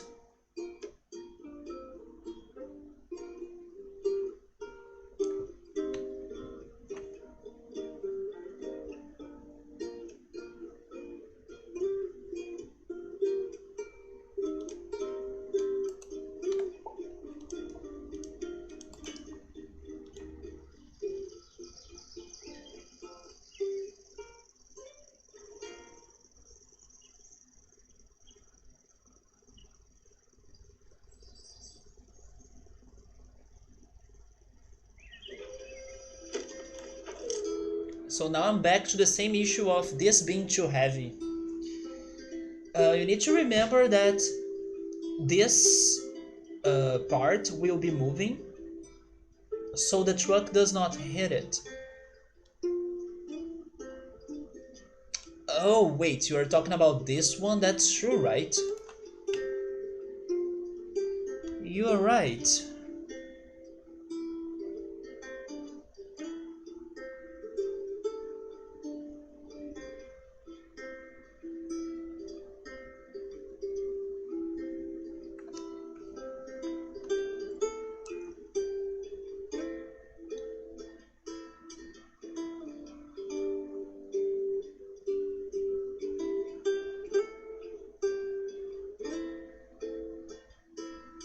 But that's okay, like we just need to put hydraulics, I don't know, here?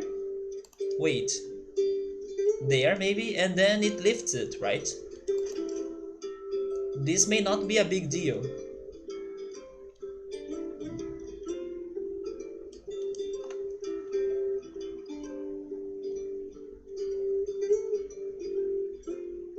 Wait a second, although...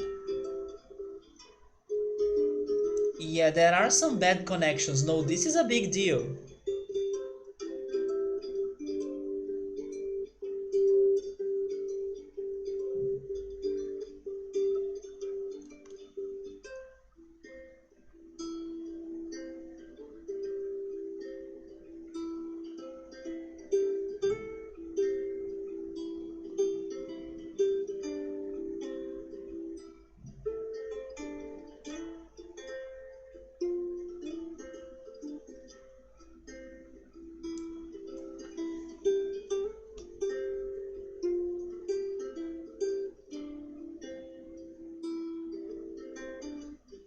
What we are really missing in here is like a very good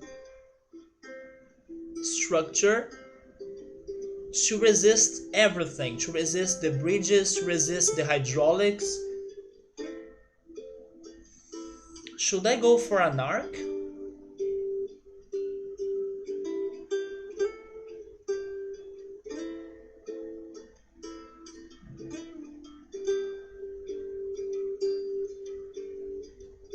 Because everything is very irregular still, right? So it is not stable.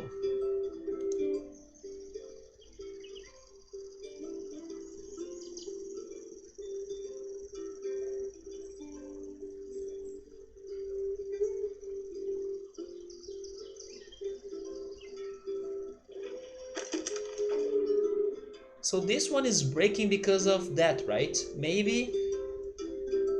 The only problem is that our budget is not good.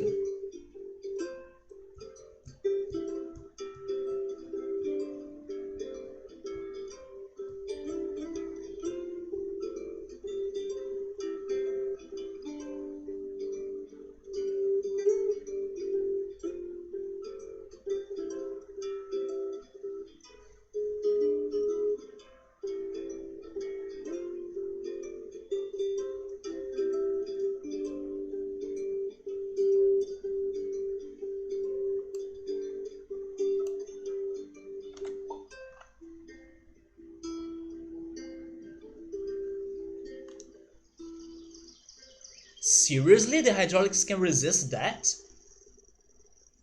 But why? But why couldn't it resist those two right there? But it resists this whole section.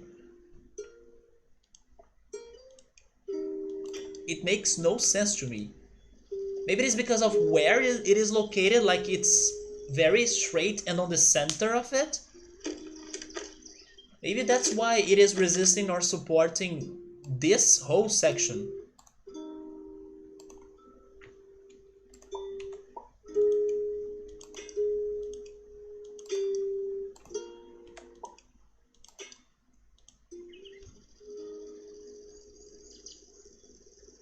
Okay, so this will work to lift it, right?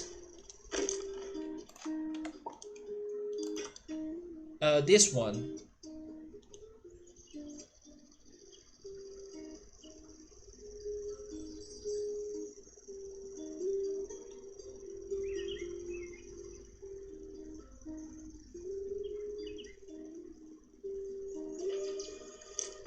Or maybe not. Expand less. Maybe 15%?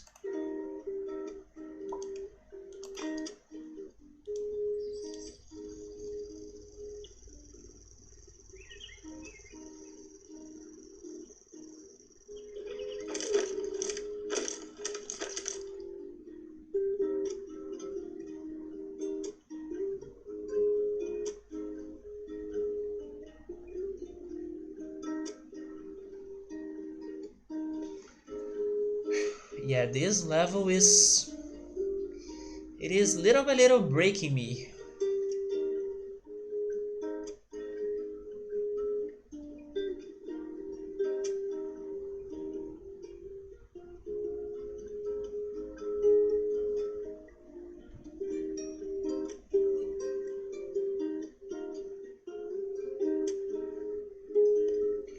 Let's try the arches, shall we?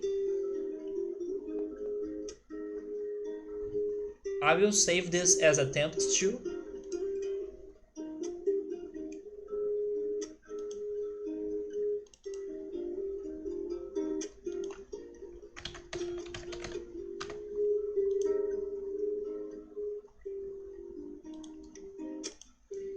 and let's start over. So, how much is it for me to build this?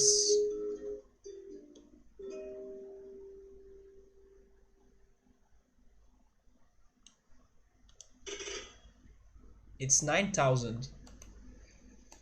It may be worth, I hope. Then the van still needs to go down.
Maybe this is going to work because now everything is more stable.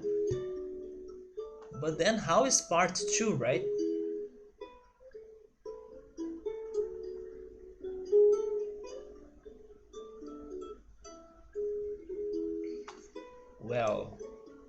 could either drop that. Yes, I guess I'll try dropping it. Like, um, maybe 2 pieces of road are enough.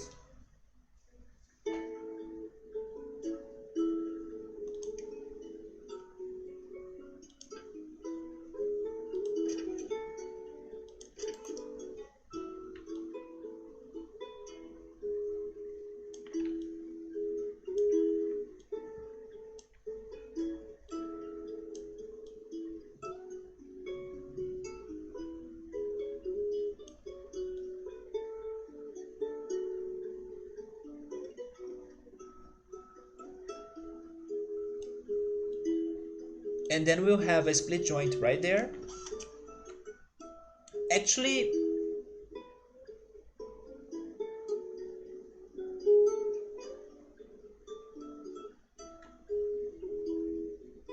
never mind, right? This should not be a split joint. It needs to be a rotation joint.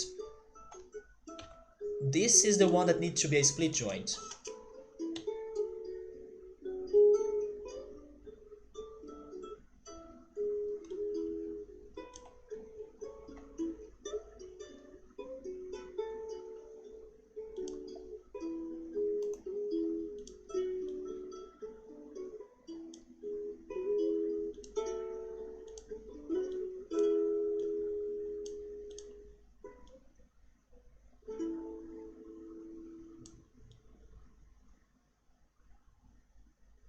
So in order for this one to be a rotation joint, I'll need to disconnect this one, this bar, and this one as well.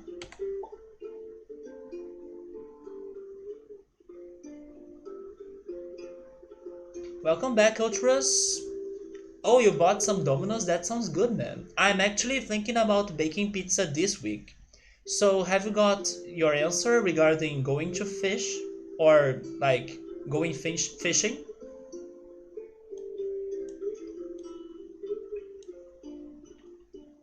Going to fish was right? It just sounds weird.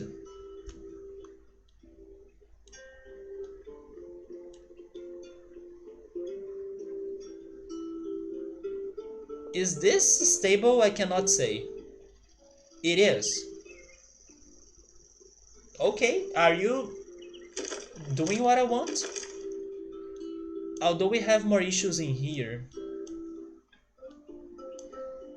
If I enlarge them, is that going to be enough? Oh, by the way, Ultras, remember one day that I told you that I was trying to do some flavored water because I wanted to use more parts of the fruits that I was buying and stuff? And then when I tried it with lime, it got very bitter. And then I still need to try it again with lime. But yesterday I ate a tangerine and then I decided to try it again but with the tangerine peel. And it did work really well, man. With tangerines, it's not bitter at all. And the flavored water was fantastic. So at least for tangerines, it's working.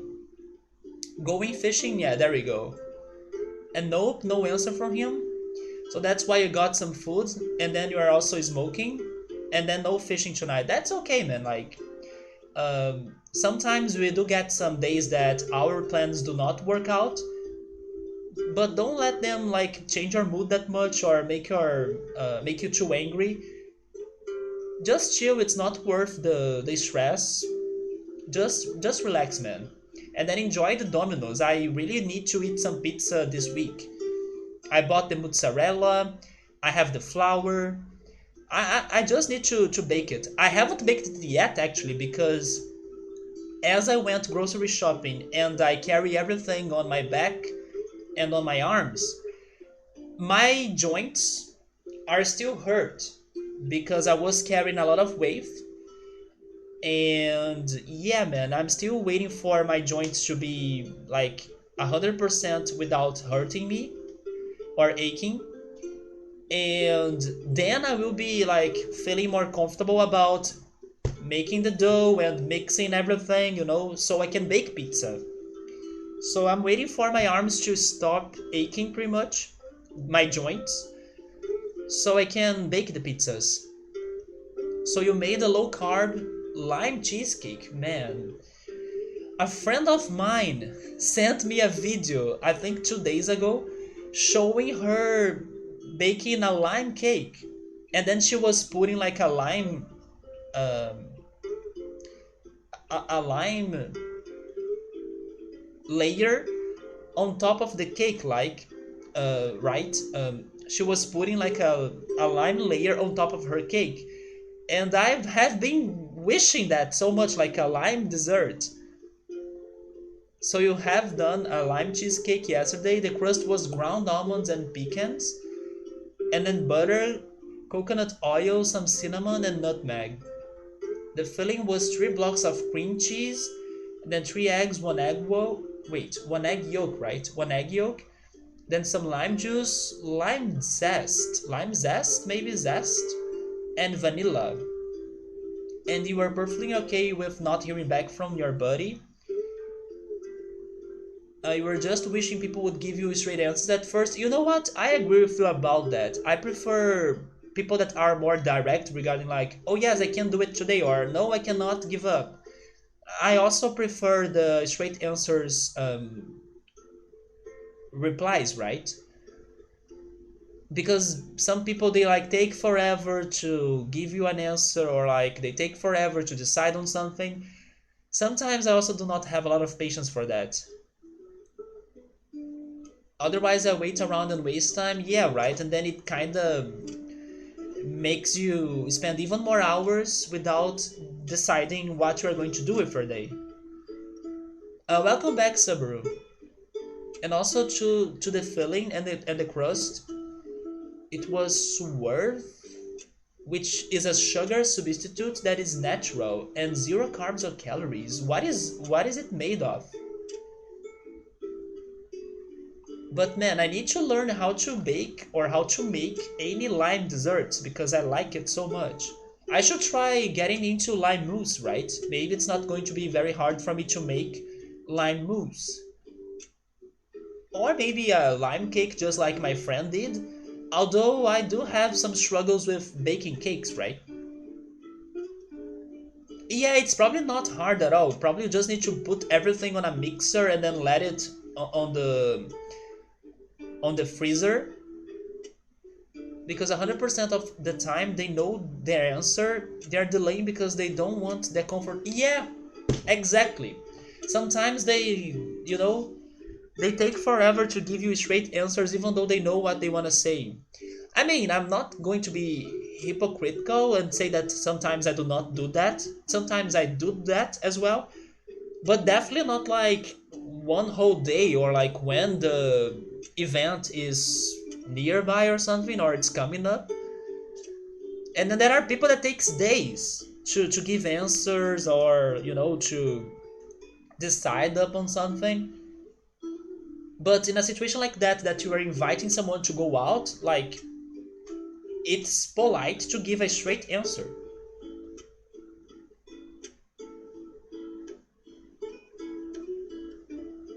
But they don't see the extent problems it causes.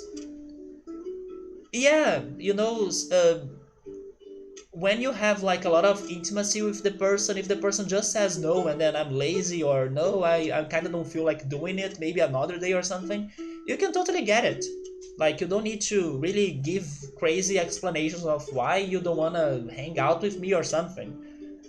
I tell my friends a lot of no's when they ask me to go out sometimes. So it's made of erythritol. You spelled that wrong, but it's fine, man. You don't know what it's made from, but it's like a naturally occurring sugar alcohol that's sweet in some fruits, but it has no carbs.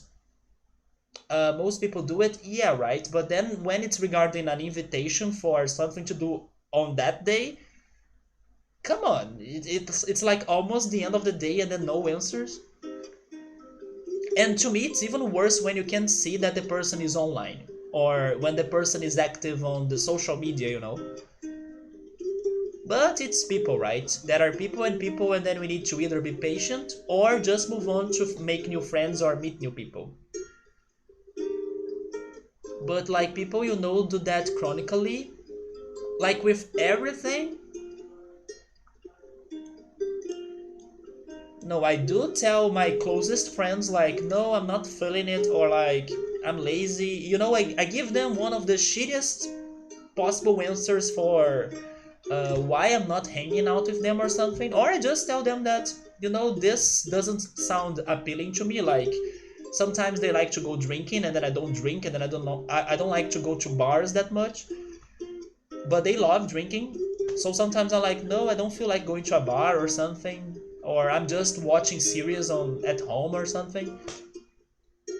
Because I don't know, maybe sometimes people they take forever to reply or to answer because they imagine that they need to come up with like a very crazy answer because people need to understand how interesting your life is and how busy you are, right?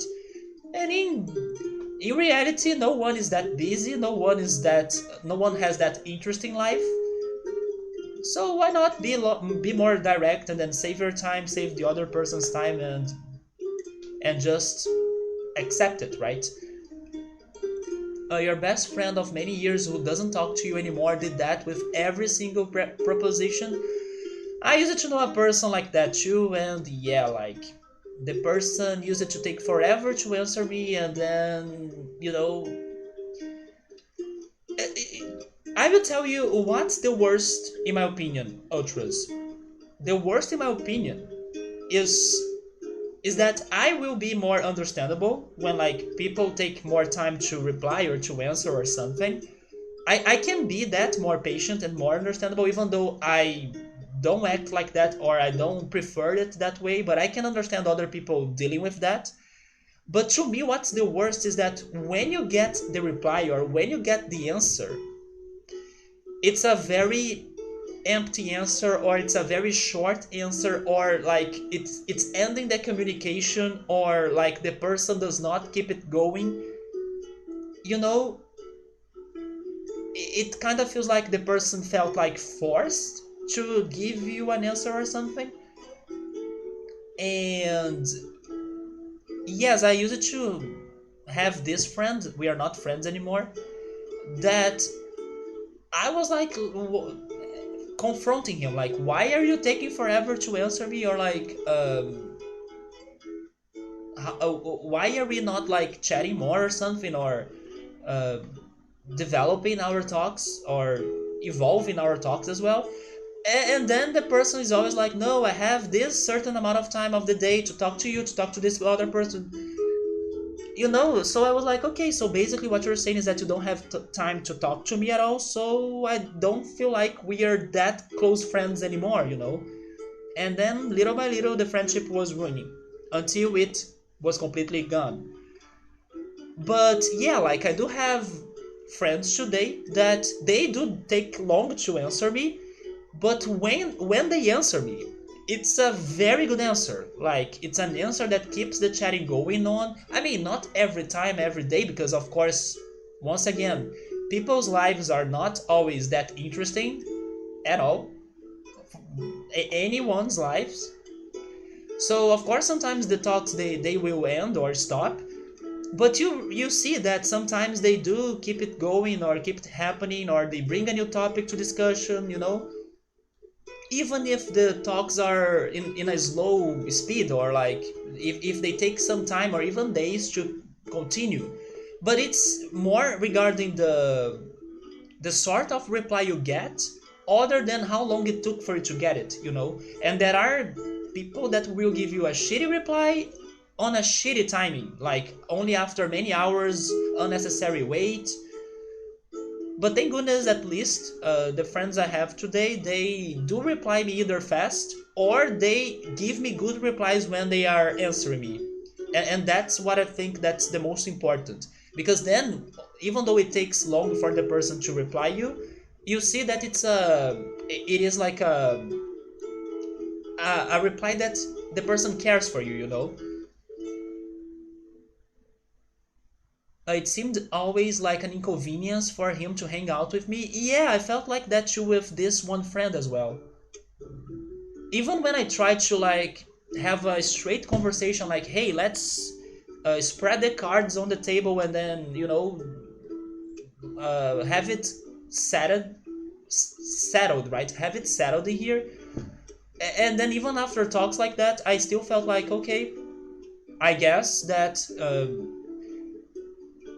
we will not have this friendship getting better or evolving or changing. It's going to be like this, and then it's not really making me feel good.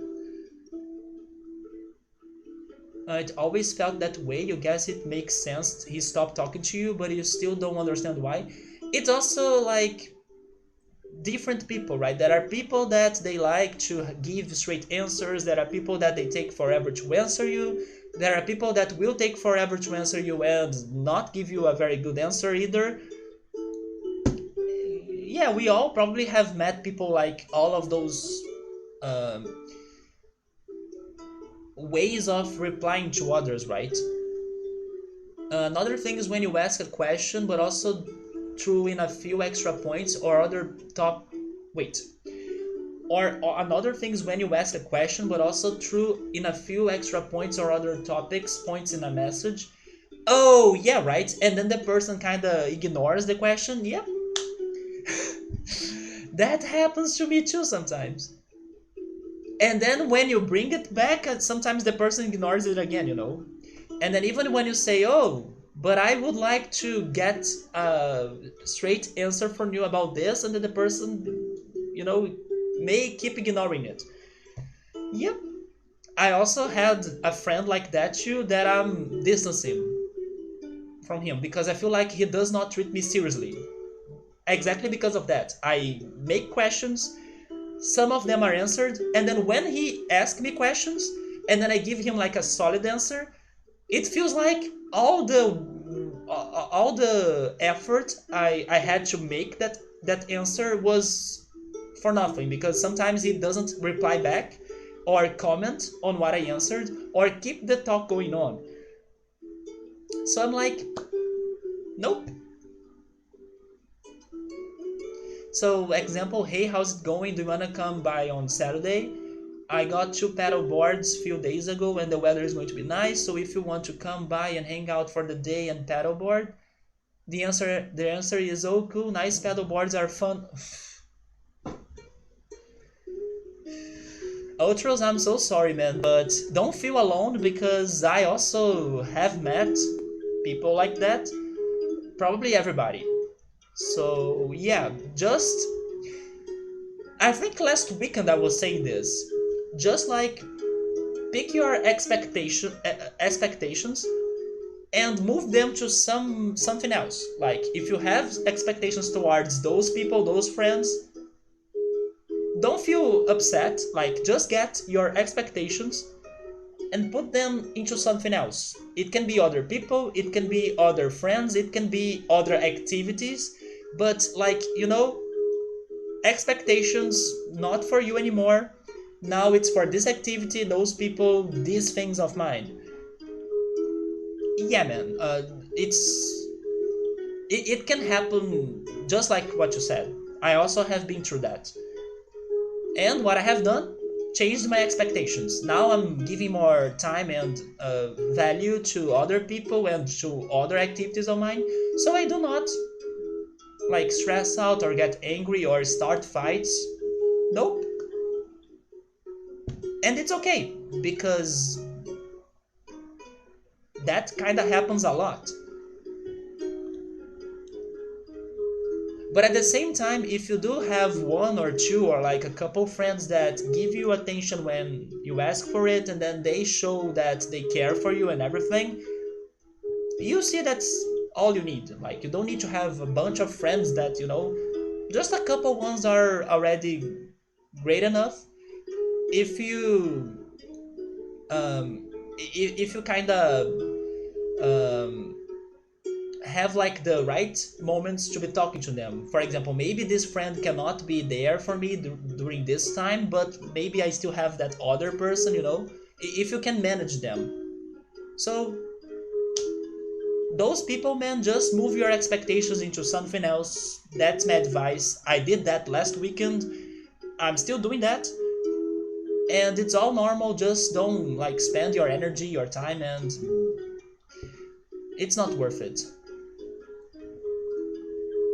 But again, be sure that when the person that takes forever to reply you, when the person replies you and it shows that the person cares, then you get used to it. But if it's like an empty answer that the person like ignores things you question and stuff, it may not be worth continuing that on, you know. The thing is that you don't, and you're not just saying that, you just don't. Wait, you just don't what? I lost it in there. Wait, what happened here now?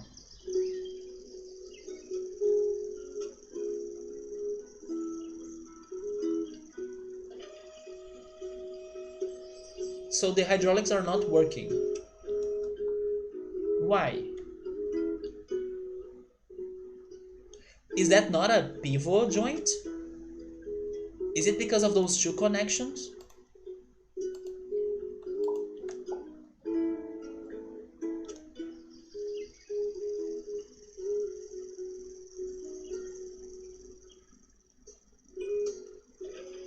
No, so what's wrong in here? The numbers, right?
Oh, now it's because of this.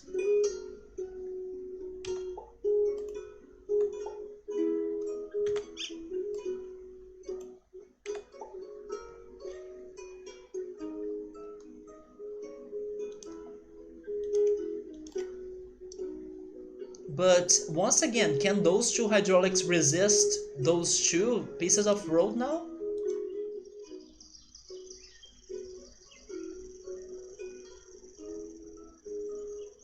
Maybe they can because they are... Actually, they can, but I need to connect that, right? I need to make that.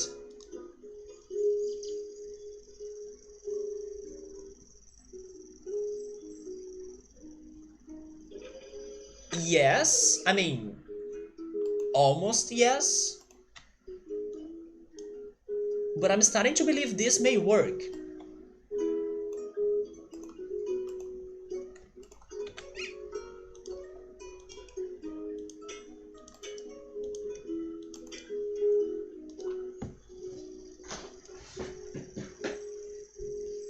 Are you getting hopeful, Subaru, about this?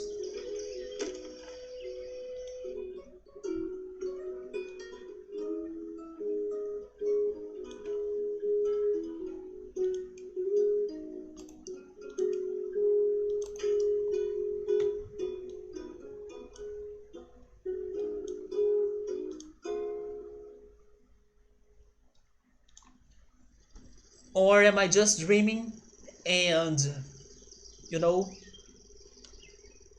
too far from the dream?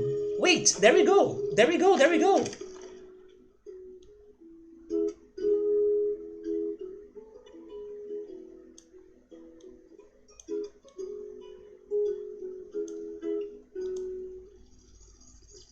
And then if this truck can get to the bridge, I think it's going to be more easy for us to...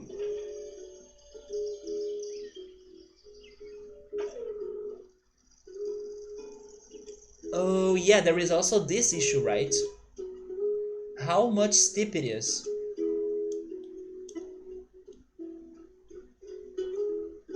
But so far, this seems to have been the best strategy.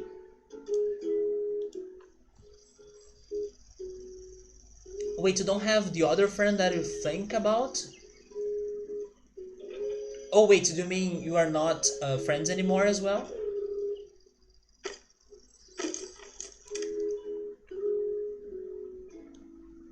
But yeah, I finished that friendship. It was being toxic to me.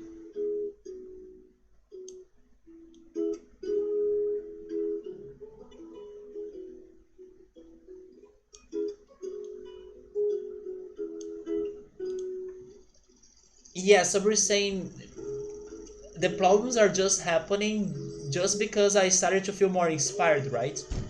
Oh wait, never mind, that's not what he's saying. He's saying that I just had to restart the level to feel more inspired. That too, but I was not expecting to have to restart it 2 or 3 times. Because we have restarted this level many times.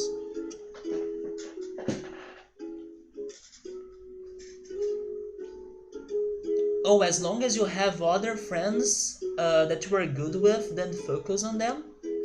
So you're saying that every friend now of yours is like that a little bit? So regarding that, I would tell you to like look for new friends, of course, and but it's like easier said than done, and it also takes time.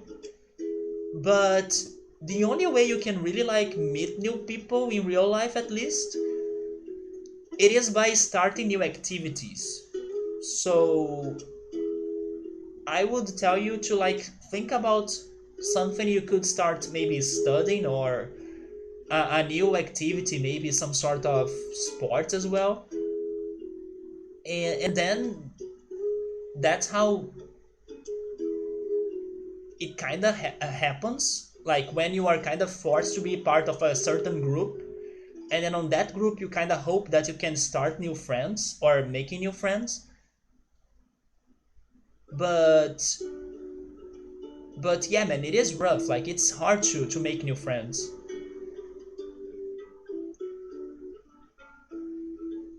I still have my high school friends. They are pretty much the ones that I can talk to anytime and whatever happens.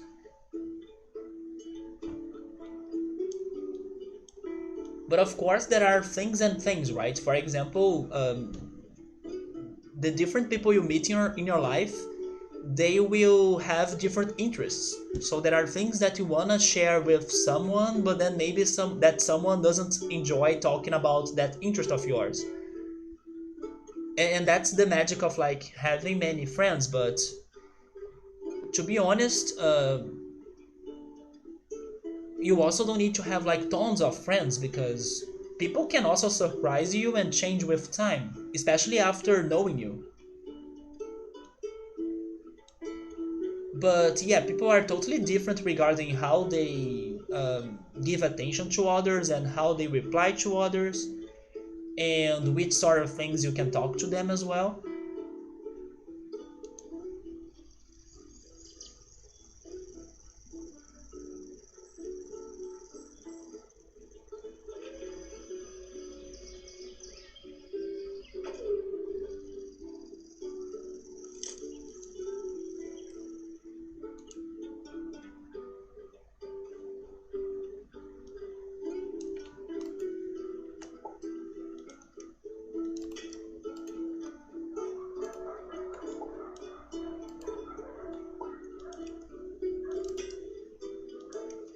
But starting new activities was the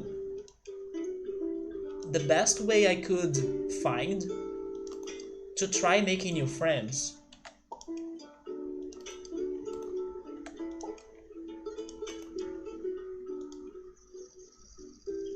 I don't know how am I going to make that stronger.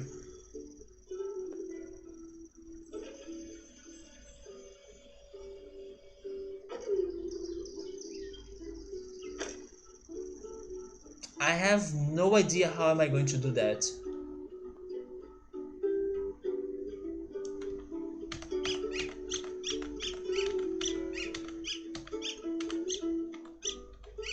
I don't have ropes, but I could try using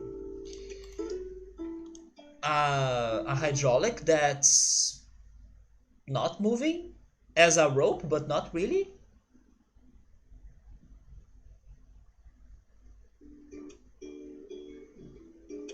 No, I actually don't think that's going to work.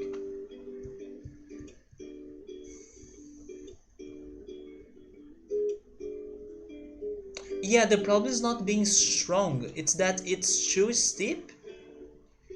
I was thinking about that joint right there, but I think it's because of the truck being too heavy. Should we try some more angles maybe?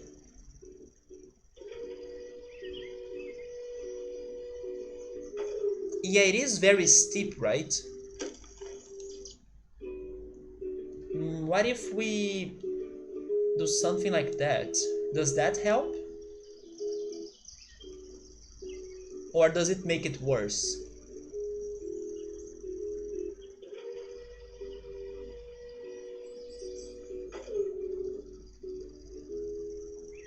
Oh, it made it worse. But it may be just because of um, the wrong slide change I have done, right? We could keep going for slide changes.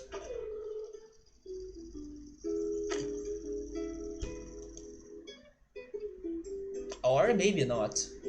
If there is a higher section, like not a higher section, sorry, a longer section. You mean a third piece of road?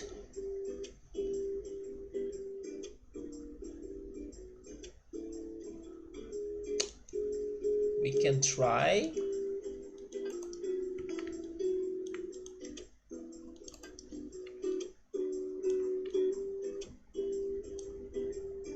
Wait a minute. What if it is the opposite? What if it is a shorter section, but the truck starts um, getting to a steep bridge before the hydraulics? Like, what if I add a road piece right there? And then I can make that one stable because I have the supports. And then I make this one part lower. Is that too crazy? But then I'll need to change all the hydraulics, right?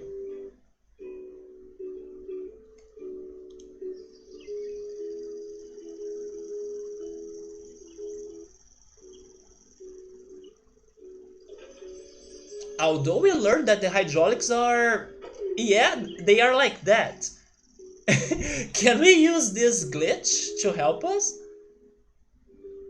Yeah, like they are not hitting themselves, right? So maybe this can work?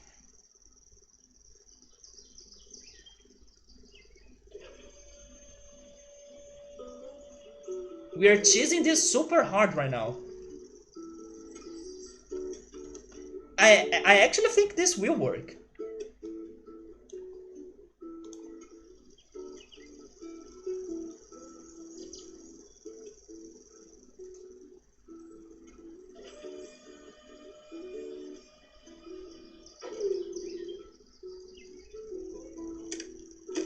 Nope. Nope, it's not working.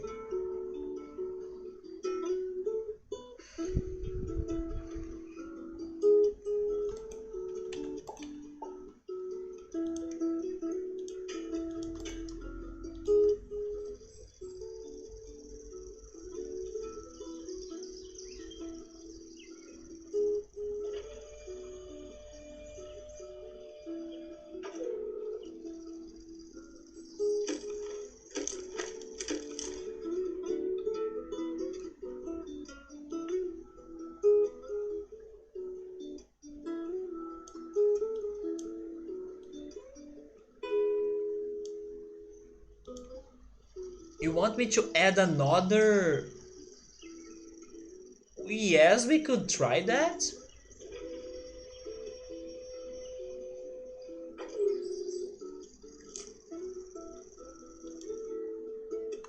We could try that.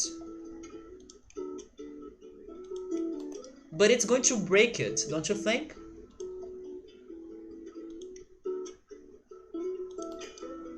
Because there is still going to be a disconnection on that edge. It's going to break the rest of the bridge still.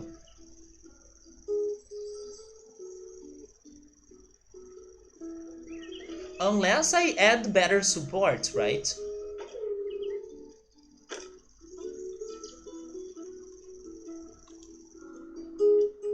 So basically what we are doing is that this hydraulics is just like a sacrifice that won't really change the solution. It's there, but I wanted to get I want to get rid of it, so the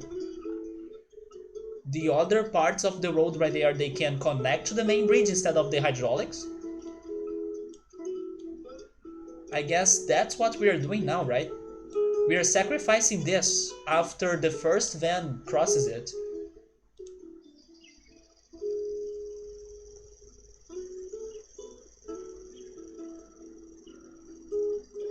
It's okay if the truck hits it, because I can get rid of it. But it needs to climb.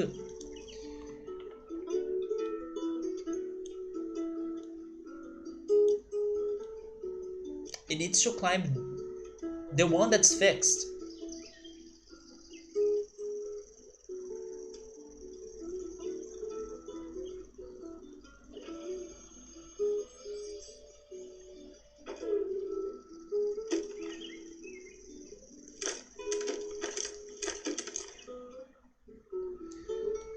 Well, that worked, but that was too aggressive, don't you think?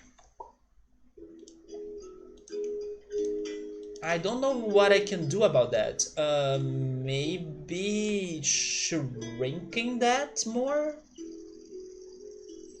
I'm not sure.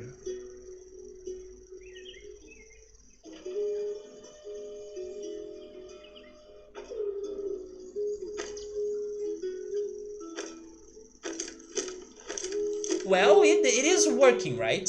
Maybe if we finish this up.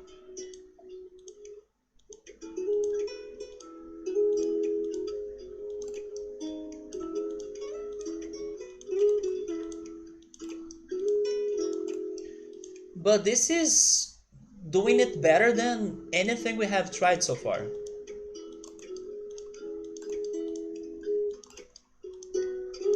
I really don't know if this sort of glitch was intentional, but I'm definitely exploiting it.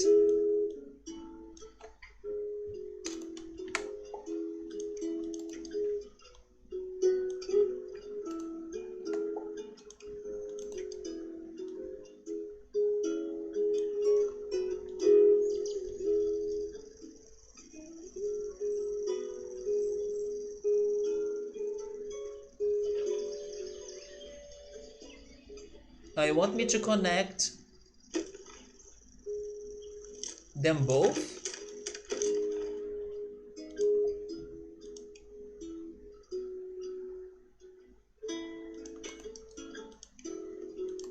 Like that?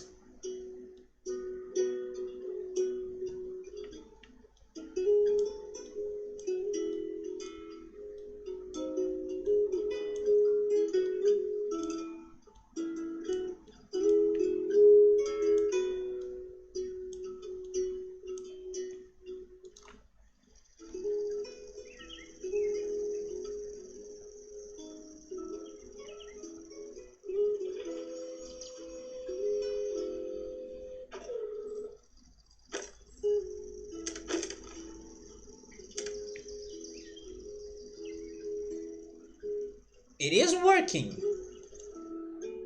But can it handle another hydraulics?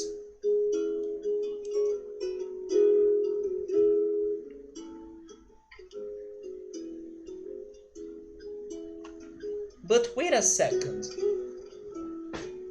if this first one is sacrificial, do I really need to use two hydraulics on it?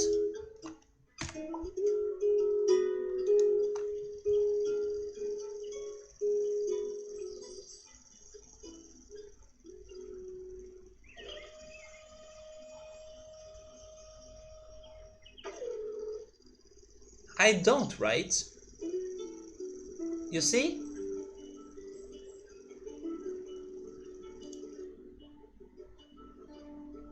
So, okay, now we need to work on the second one. You want me to raise the percentage?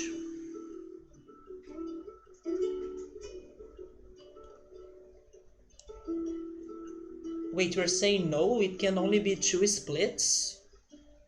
I mean, that worked. The change I have just done worked.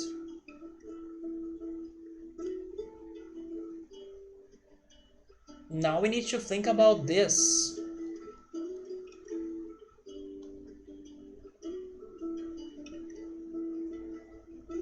Do we... No, we cannot do the same in here, right? Because the van needs to go without obstacles. So this time we will need to lift it.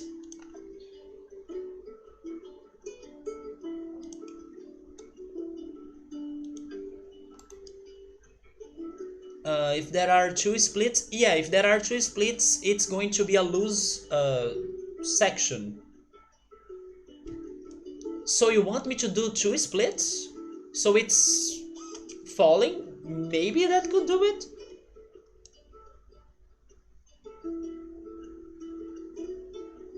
Even without hydraulics?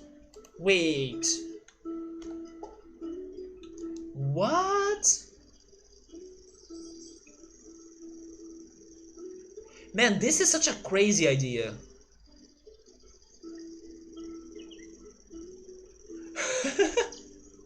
It does work. I cannot believe we are doing this.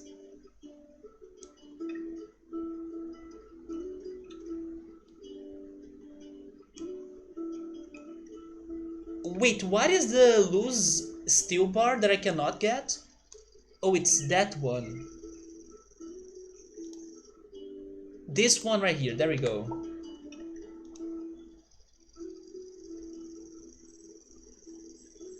Man, this is freaking mind-blowing. We don't need hydraulics for the first section.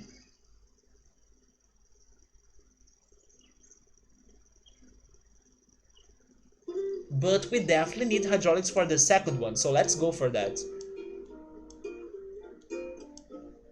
Man, this level, no wonder why it was being hard to us, right? Because it is asking for us to come up with something outside of the box. So, sure level, let's go. And then how am I going to make that stable now?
So the split joint for this one is right here.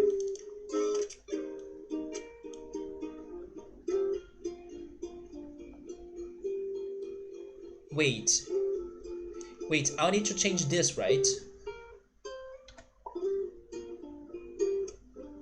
I will also need to change this. And I will lift Those three pieces of road, correct?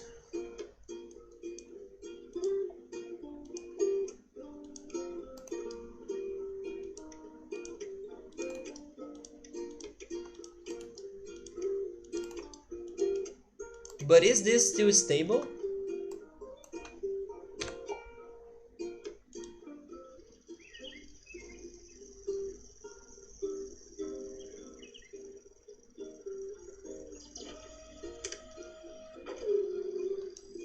I mean, it looks stable,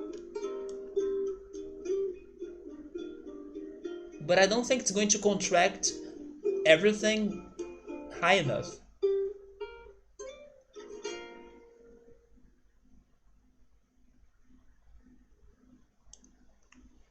I cannot connect to the joint. Yeah, but I don't know if two hydraulics will be able to lift it high enough. Oh, okay, okay. It's not lifting it high enough because this is not stable right here. I need to make that stable first. So, does that do it?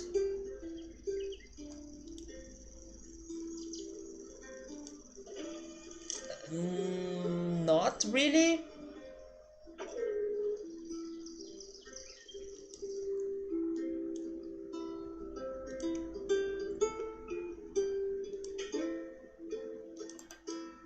Yeah, I need to find more budget. Can I decrease this?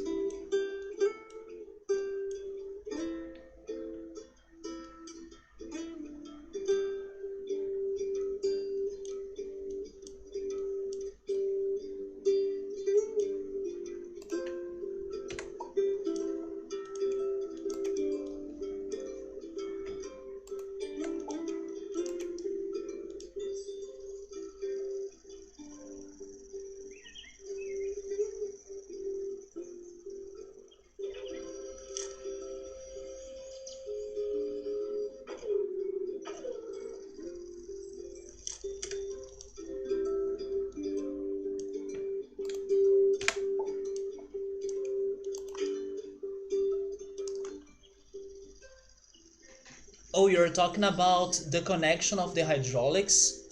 Oh, that's true, it needs to be loose, right?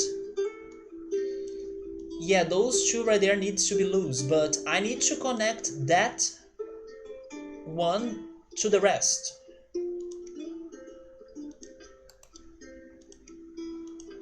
But I need more cash. Can I erase or delete some of these connections up there?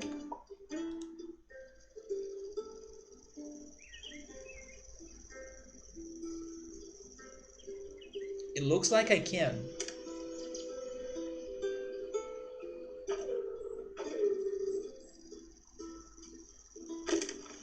Or maybe not.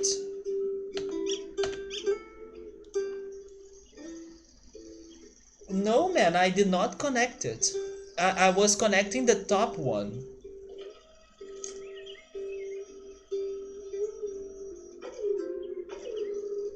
The top one needs to be stable. Okay, now this is not working anymore. Why? Is it because of this wooden bar? So you're saying that I have connected. I haven't. The connection is this one. Wait,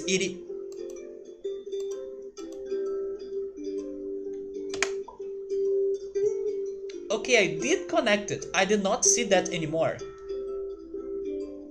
I was thinking about that one.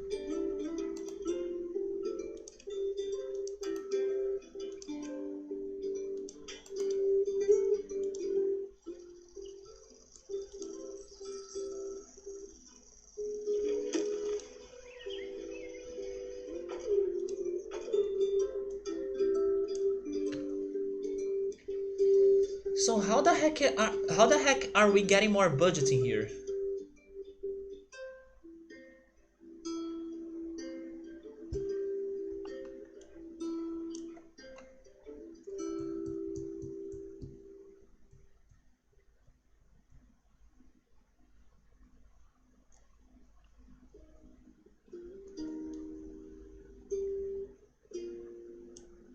Wait, show me the bridge again.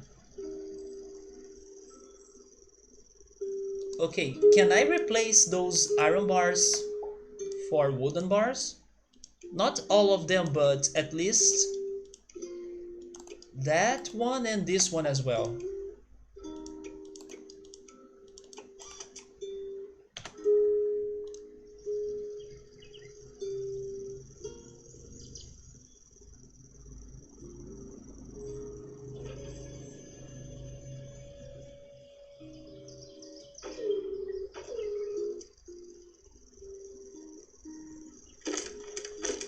So I cannot replace this.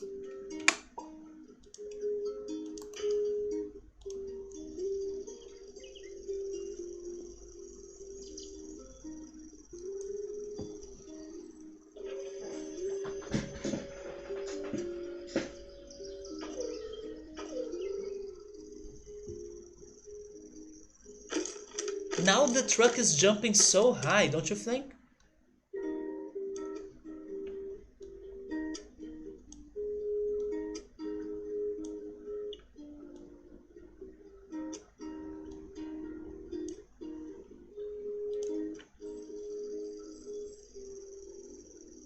You were saying that there is one number. Oh wait, let's go check that. The split joint, right?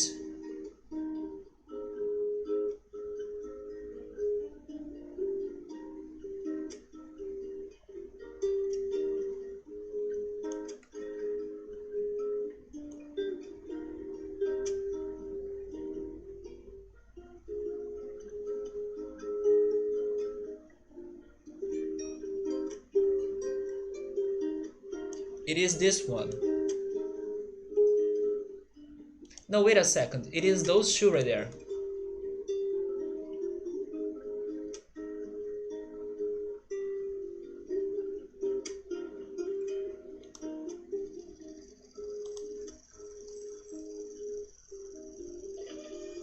No?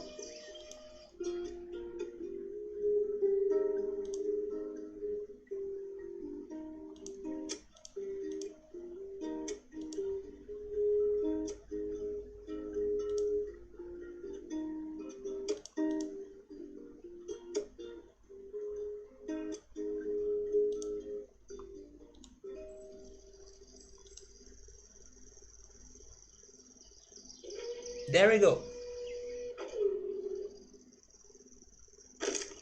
But this truck is now super aggressive.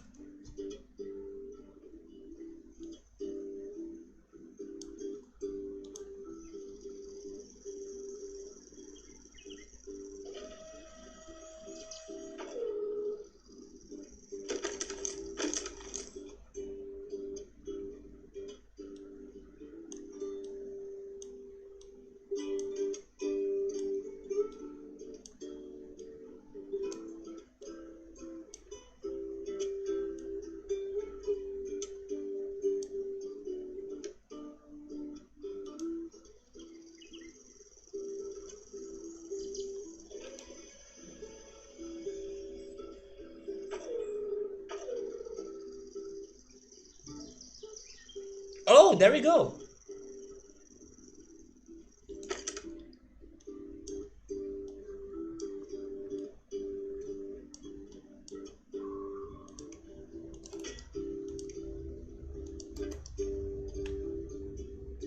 I hope that if I make this connection right here, it's going to work.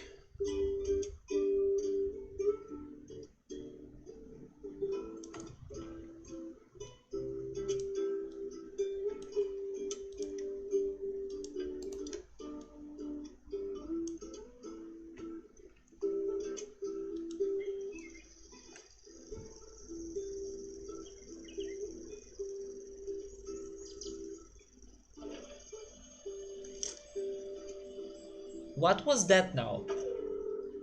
Oh wait, split joint? Yeah, it was probably the split joint, right? Wait, no, because it's down there.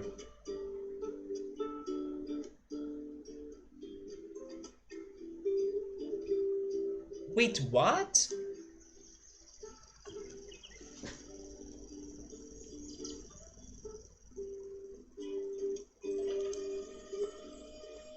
Oh, it's just because it is not strong enough. But it lifted it. That's actually what I want. Wait, can the truck make through? It won't, right? This is too steep.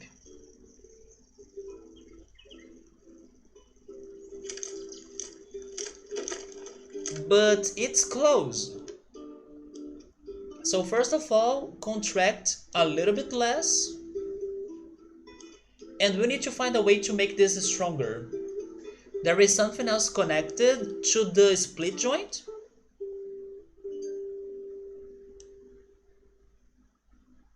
When you say those flexible, you need to give me directions. Like if you only say there is something else connected, I have no idea where.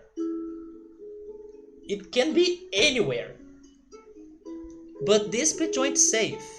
What's happening is up there, so I'm not sure.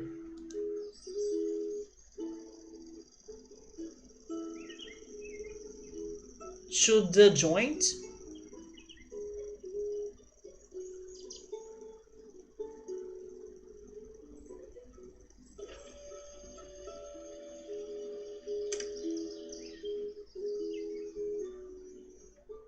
Wait a second.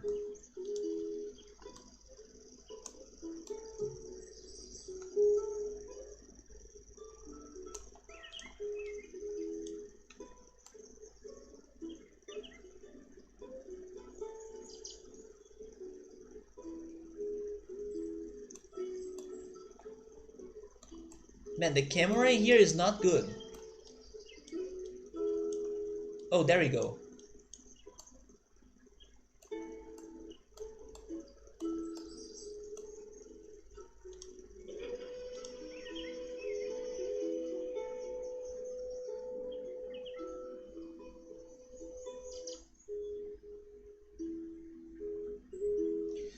Okay, I think I know the issue. The issue is that those two bars are short, right?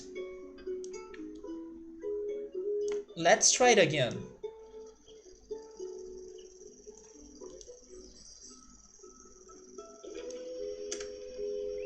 No, you're right, there is something else connected, but what? It's like a very short and tiny iron bar somewhere.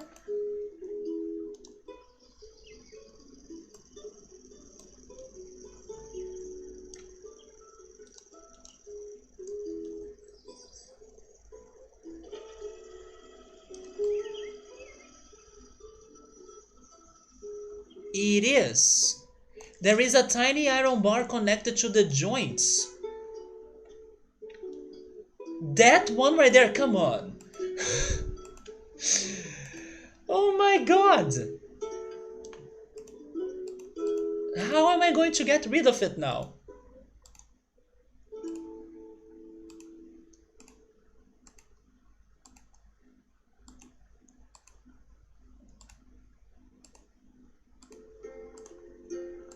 Okay, delete that one. There we go.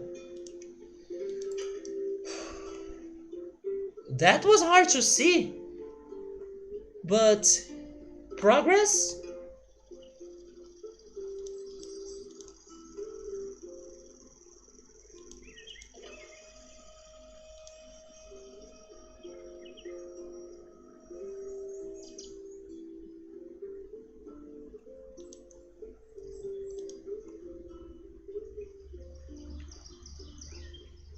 Maybe that's looking good, right? Wait, now it's going too high. It's going too high. It can still go lower.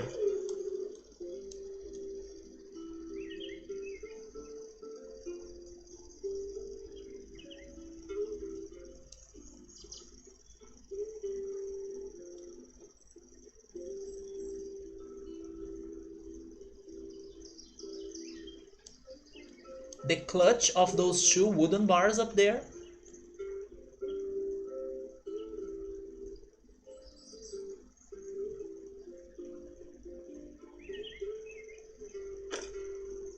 Oh, it's okay, now it's breaking because of tension. So don't have money. Can I put them back to what those two bars were and then add this? Nope. Hmm.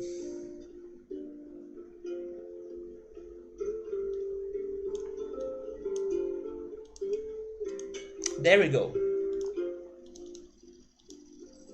Also, contract less.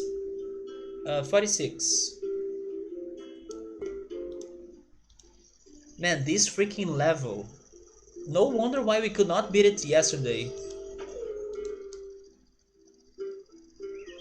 But the idea of sacrificing parts of the bridge can be something for us to keep carrying for the rest of the game, right? Okay, now it's not because of the angle, I think. It's more because of the rest of the bridge structure.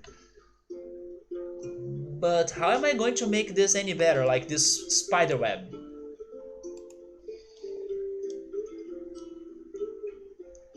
Show it to me again though. Okay, so first of all, do I still need those? Are they really vital for this?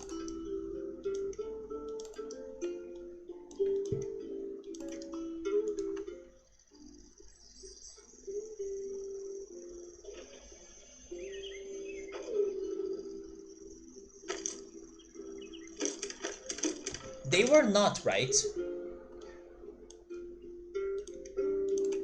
But of course I still have many other issues going on this bridge. Can I make this connection here too?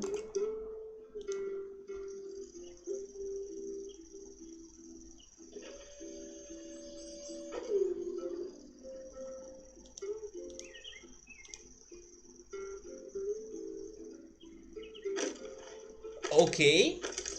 Okay, so now it's those two bars. Maybe I can make them strong. I can make them stronger by enlarging them instead of changing them for steel bars. We are very close, Subaru. I think we are beating this.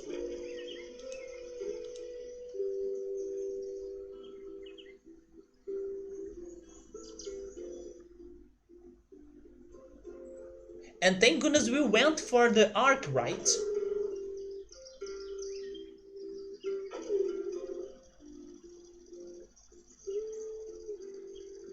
Yeah, we are very, very close. It's now a matter of fixing some details and getting the budget for that.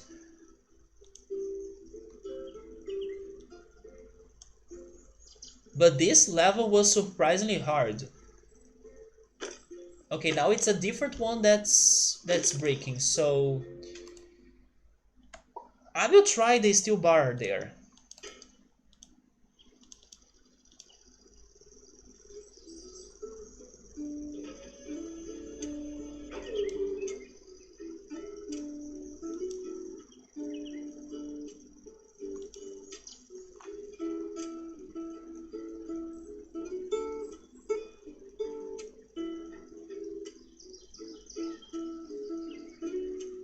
Yes! No! Jump! Jump! Wait! No, come on! How is the bridge not collapsing?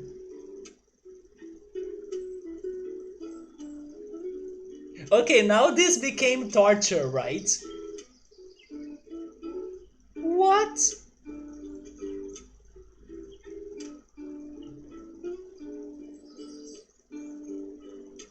This is BS.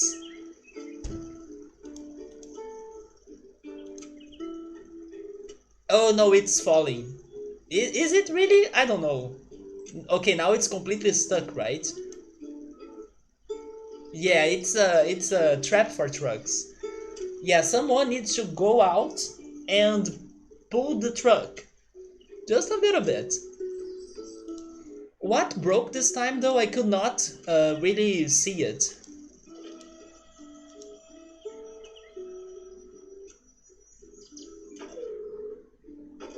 Was it down here?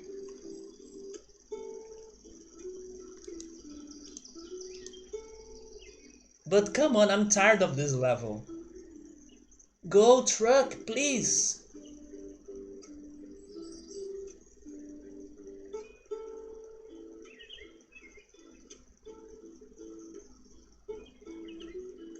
It is down there. Okay. So it's this. Um, I cannot make any change right now. Unless I go back to the wooden bar there.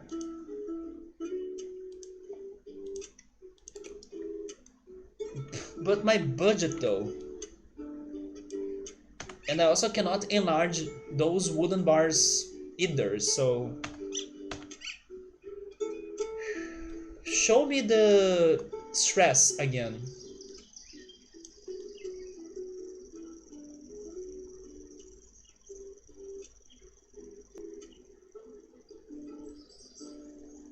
Can I mess up with that bar right there?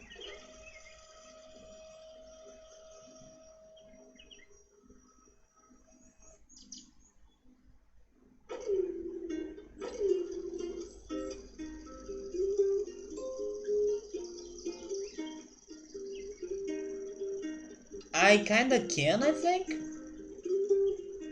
Okay, I will try.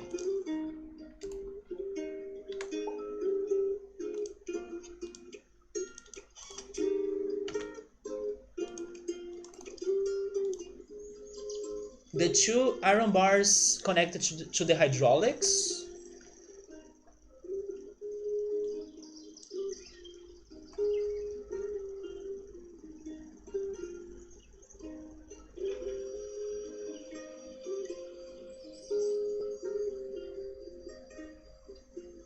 But they will be important for the moment where the truck is crossing the final part, don't you think? Okay, that was a good change.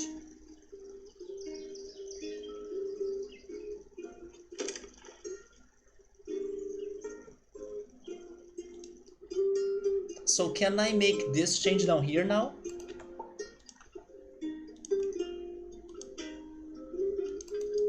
Not really though.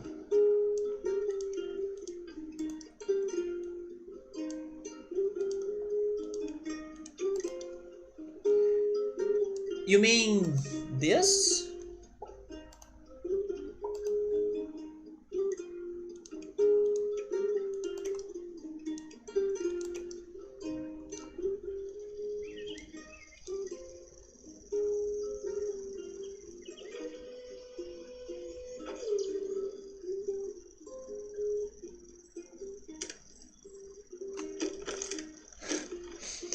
For a second I thought we could have done it. But sure, we can try making those changes, although I'm not feeling confident. And I can make this change, right, which was the important one.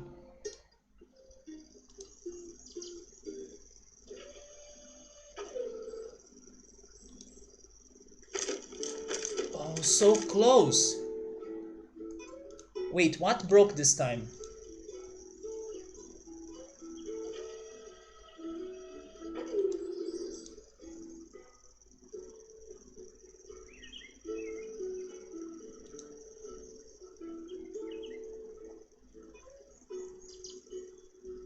Was it this one?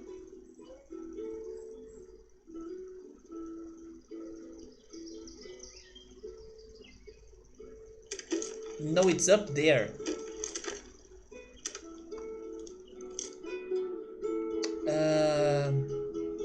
I think it was here somewhere. I'm lost still.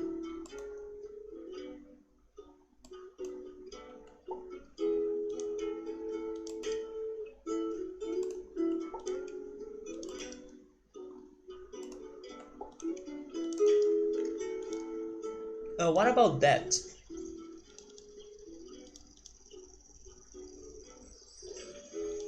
But the change on the hydraulics seemed to have worked. Or it seems to have worked.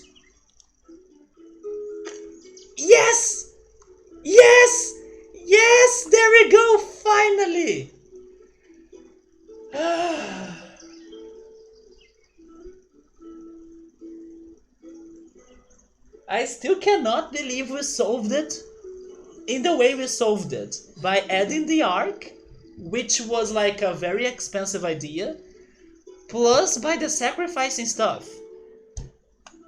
But there we go, finally, man.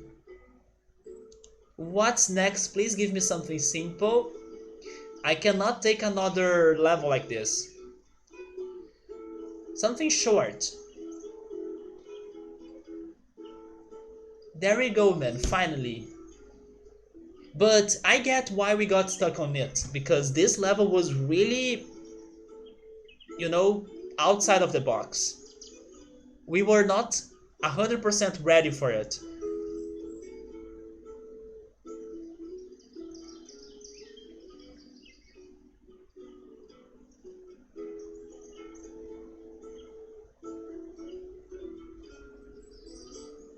But we gotta learn from it, right? Now we know about the sacrificing mechanics. Hey Yoda, what's up, man? Insert Final Fantasy VII Victory music in here.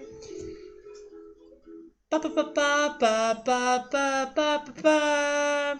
Pa pa pa pa pa pa pa pa pa pa pa pa pa pa. There we go, man. Oh, Yoda, by the way, if I remember it right, you also have watched Dark, right? So hopefully you know that the third season, the finale, is coming up this month in 20 days. Are you excited as well? Computer, show me the next level even though I'm a bit like scared of it, but I want to see it. But my computer died. Wait, there we go. There we go. Oh no, it looks hard. A double deck lift. What the heck is that? It's this. Wait, it's not the same thing.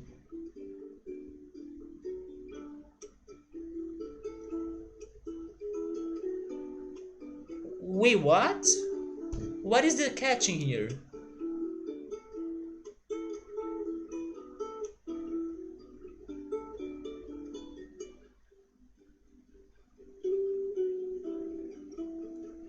I don't know, let's see. Probably the catch are the amount of road pieces, right? So on the remake, you know that sometimes Barrett sings on the end of the fight? Wait, he sings what? That song has no lyrics.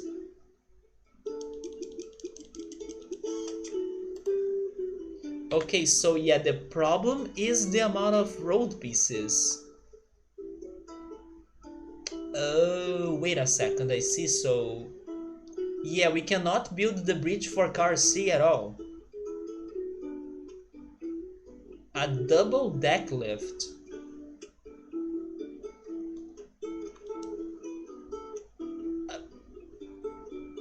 But this cannot be like an elevator level, right? Because there are no stop checkpoints.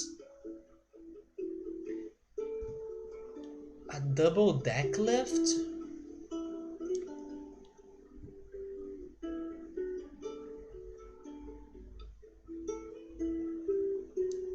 So you have been watching to so many Final Fantasy VII streams. It would be a nice change of pace to watch Dark later. There we go, man. In 20 days, on June 27th, it's the release of the third season. There is even a teaser that was released a couple days ago, 33 days before the release. So 33 forever. It's between us all the time. Yeah, it was freaking amazing that they dropped the trailer or the teaser 33 days before the release date. So now it's been past 13 days, so 20 days from today. And have you been enjoying the Final Fantasy VII streams? Have you been checking more of the remake ones or the normal ones? Also, have you played the remake by any chance?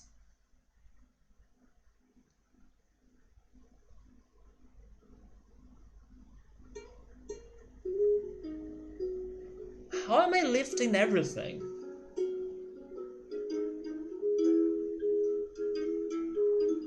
I mean, mean, I kind of want to treat this as an elevator level, to be honest. Even though I don't know if it is really going to do it. But I do feel like we need to lift everything, right? Like, I'm going for an arc again.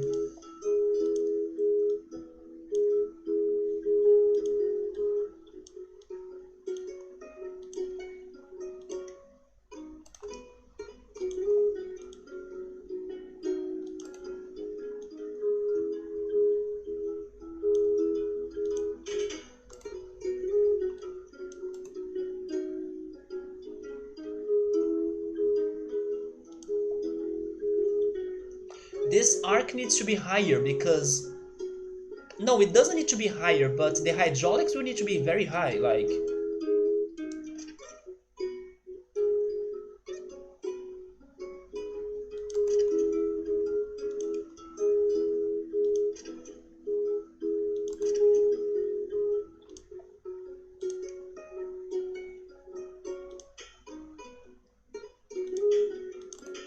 I know this is crazy, but I will see what happens. This may not be the answer. I may be daydreaming right now or night dreaming right now because it's nighttime. But I will see what happens with something like this. Of course, if the budget allows me, and it seems to not allow me to do this. Will it allow me to do this? I'm not sure.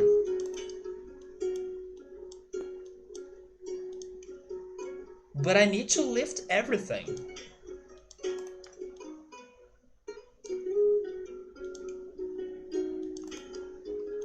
There is like no other choice. Oh, there goes the budget. No, I'm overthinking this, right?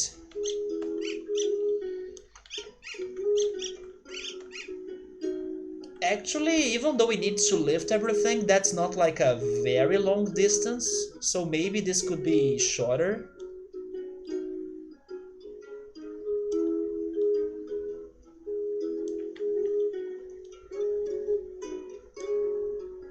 Which car goes first? A.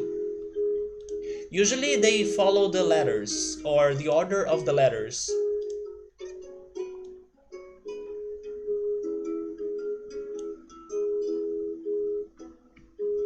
That's pretty much why I set the road down there.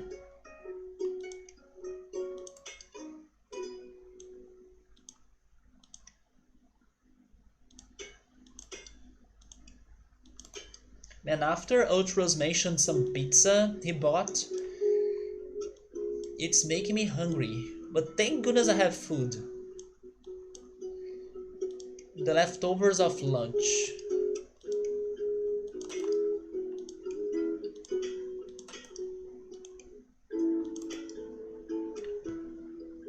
Is this stable? It's not, right?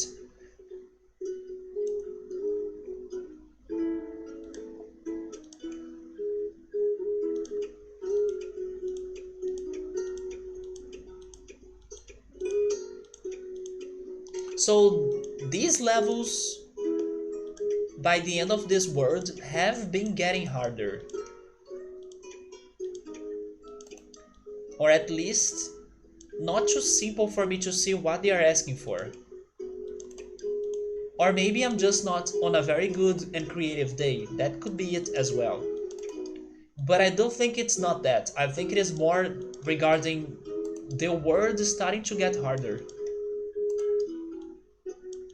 The previous level was freaking insane.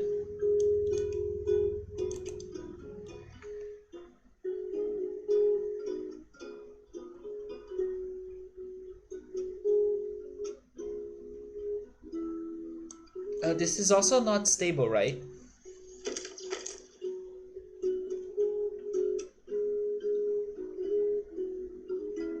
But if I'm lifting everything, I cannot connect this. Wait, maybe if I use ropes.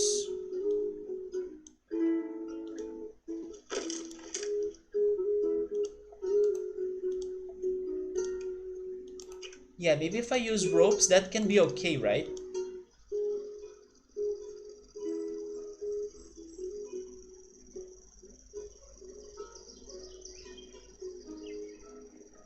I love how this arc looks like a spider. Or maybe a crab. Okay, so now let's check the hydraulics. We need to set the split joints right there and here. And also if they are expanding. Oh, never mind, contracting. Yeah, contracting. Contract 40% to both of them.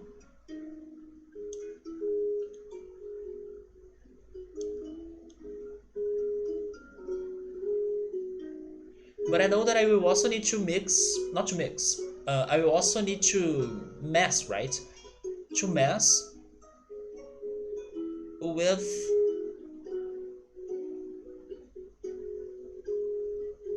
come on, give me 40. Now there is no 40 game? Why not? But I need to make that more stable as well. It's not stable for some reason. There, there we go, finally.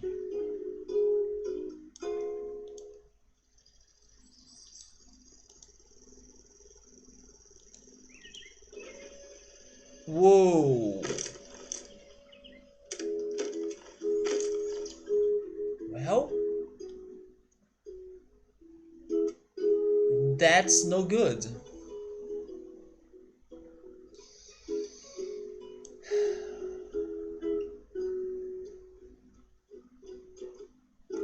It also has to do with the ropes, right? The ropes are going to make it to swing.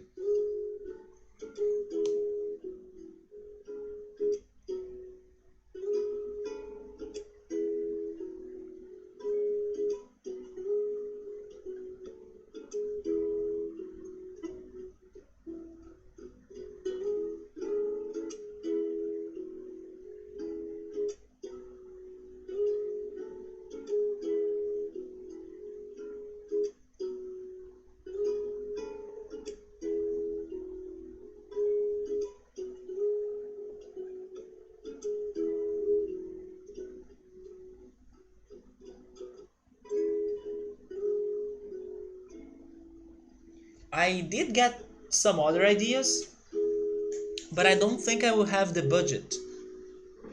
I was thinking, what if instead of lifting the whole bridge at once, I lift it in parts, like two pieces of road, then more two pieces of road, and then I could also try using more ropes to like have sections, but they can be very unstable if they start to swing thanks to the ropes.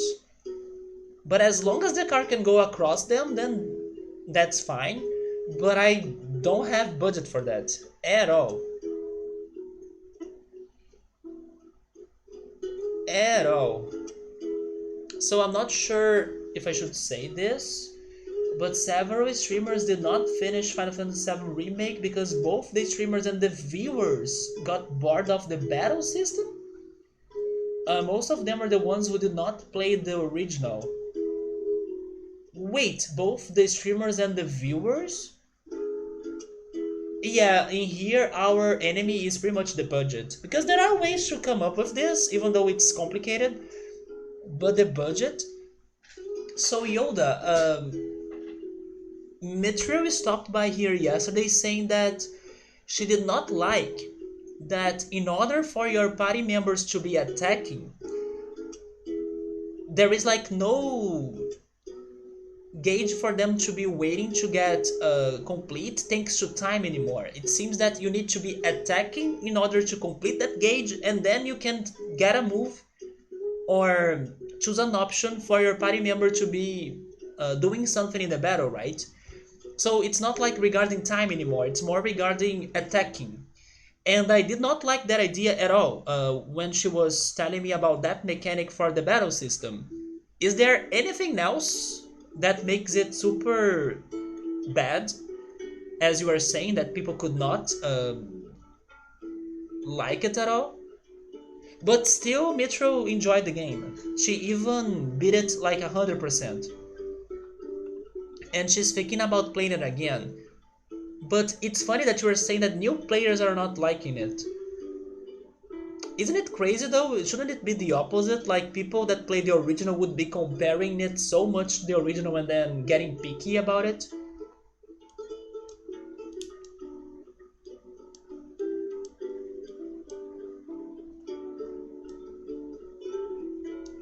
Hey Death Dog, what's up man? How are you? Care to help us on this freaking hard level?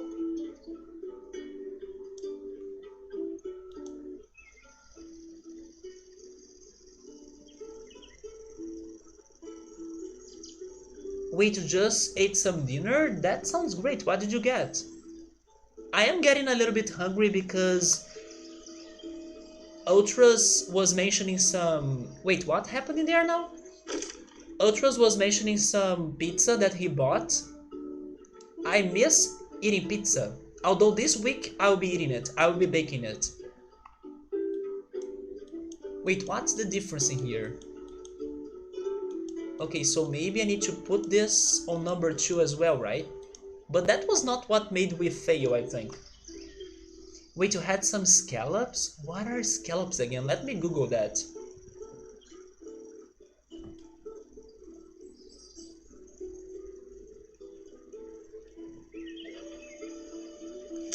Yeah, it's just because the bridge is super heavy.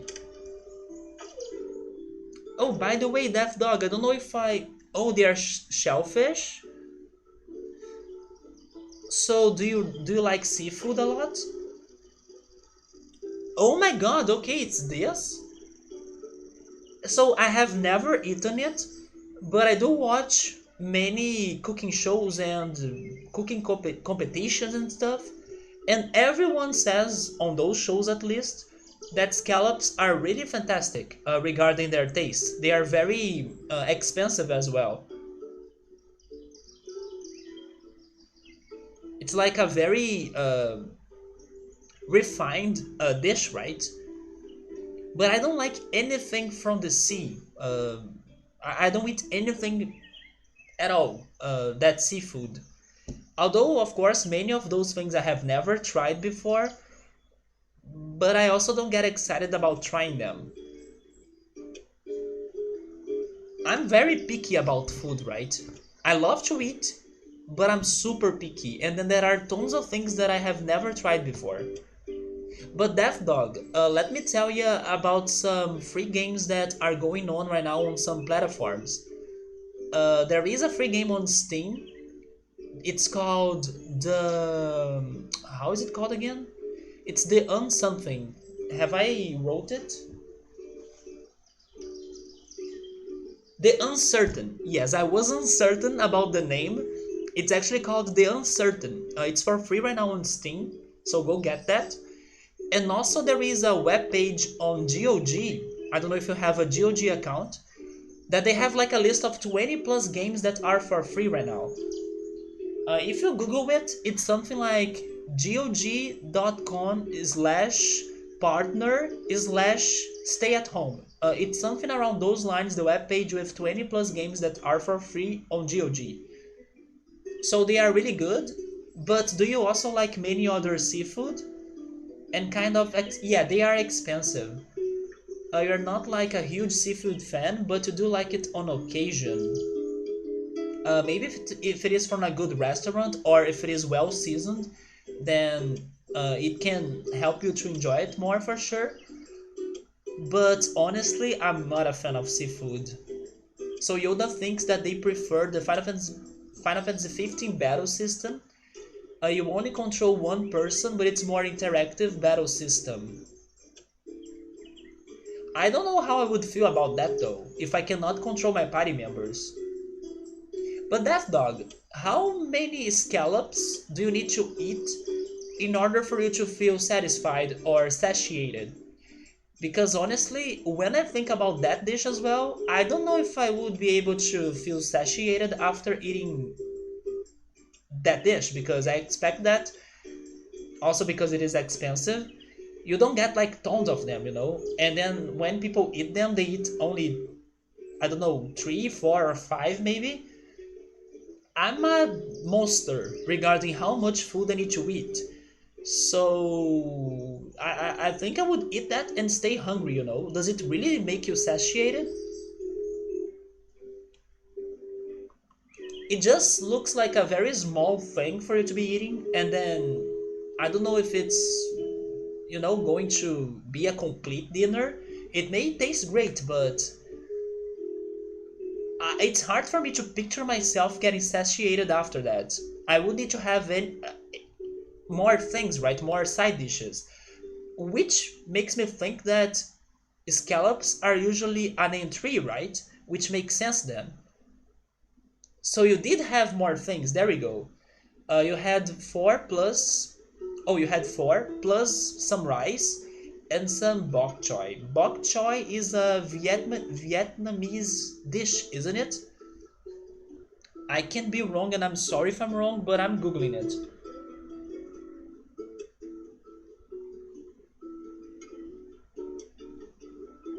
It is a veggie. I like veggies.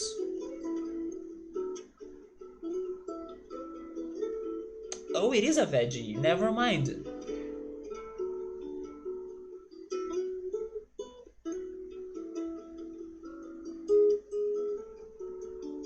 And it is Chinese actually.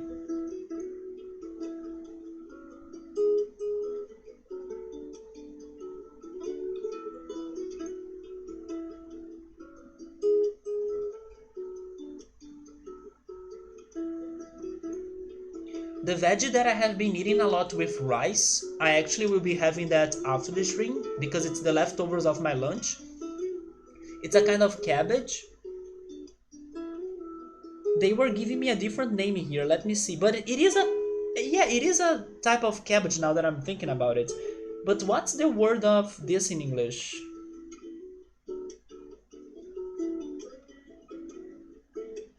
Isn't it like, oh, it's called chard? Do you know chard? Yeah, chard. It is a kind of cabbage, chard. So Google was telling me that bok choy is a chard, which also looks a lot like a cabbage. But what I have been seasoning my rice with is watercress. Do you know watercress? It's pretty much one of the new things I have been using a lot or eating a lot this year. I decided to buy it once, and then now I have been buying it every time. That and thyme. Yeah, I have been using a lot of thyme to season my potatoes, to season my tomato sauce for spaghetti or pasta. I have been getting super into thyme and watercress. You haven't heard of it, to be honest. It's a very spicy leaf.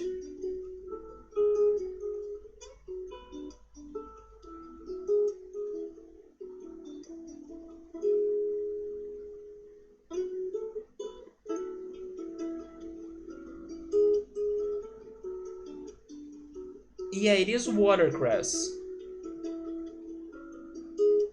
It's this right here.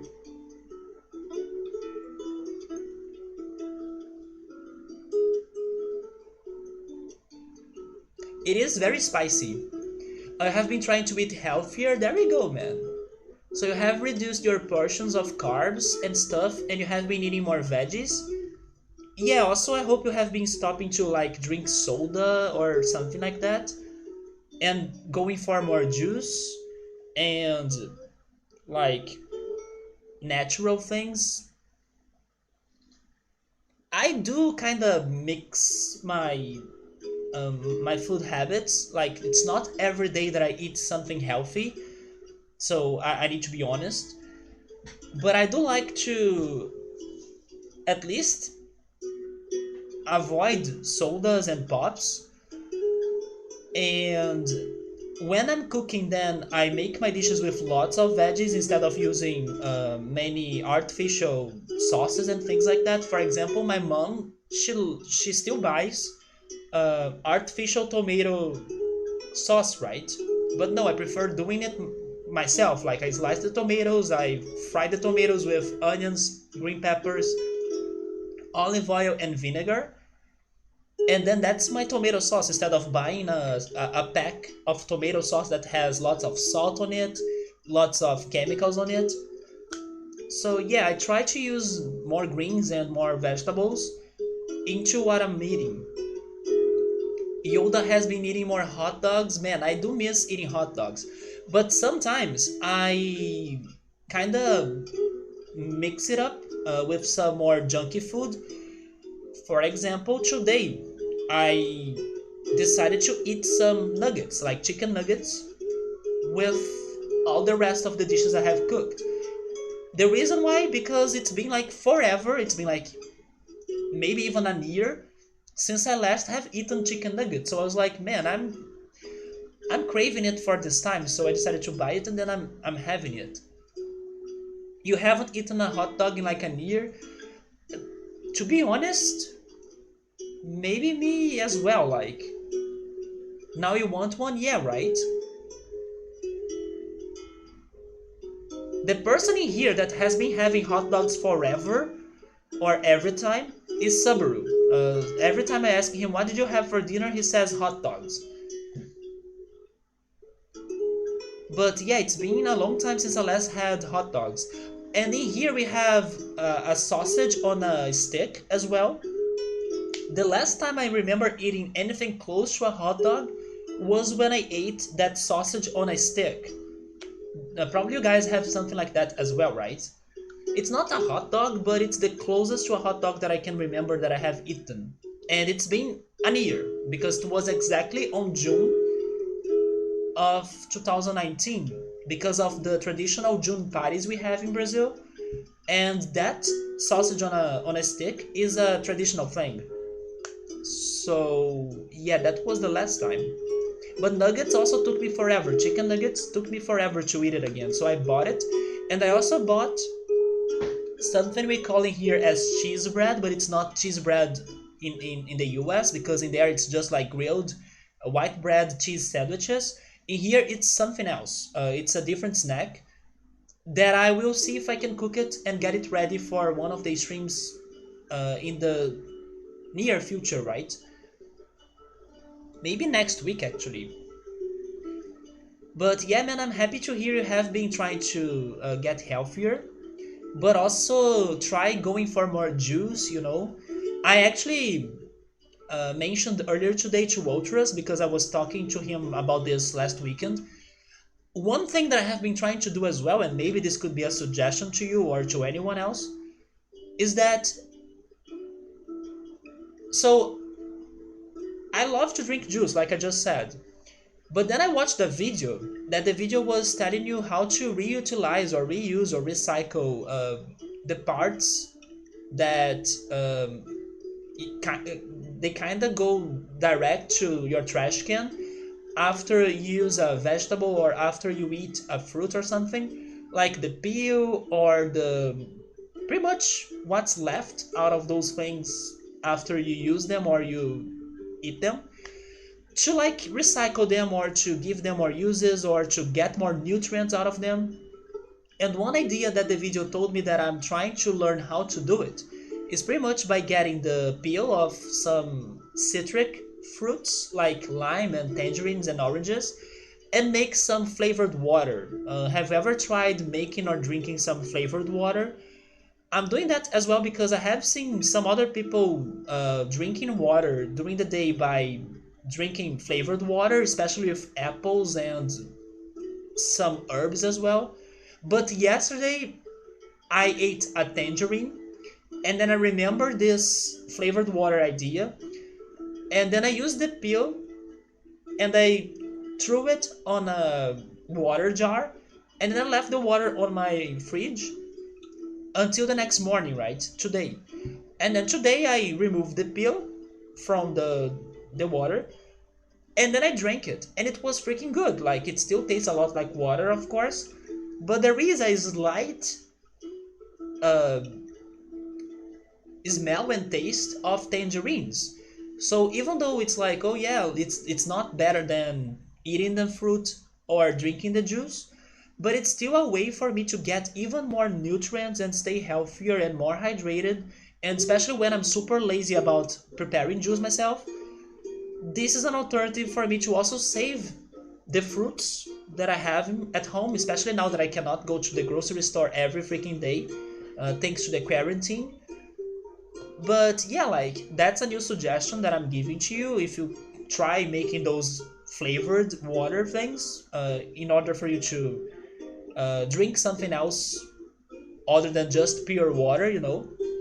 Although when I tried doing that with lime, it didn't work really well. I need to see how can I treat the peel of the lime to make a very good flavored lime water, because when I put the whole lime after I squeezed it and made juice, it made the water very bitter, very bitter. So it did not work well, but with the tangerine it's perfect. So Sabri is saying that hot dogs is it's like a very easy dinner to him, and he has it at least once a week. The best hot dogs are the ones with thick casings, and then too many hot dogs have pitfall casings. What do you mean exactly by casings on that situation? Do you mean... Oh wait, you mean like where... you mean the buns, right? The casing, it's like the bun, I guess?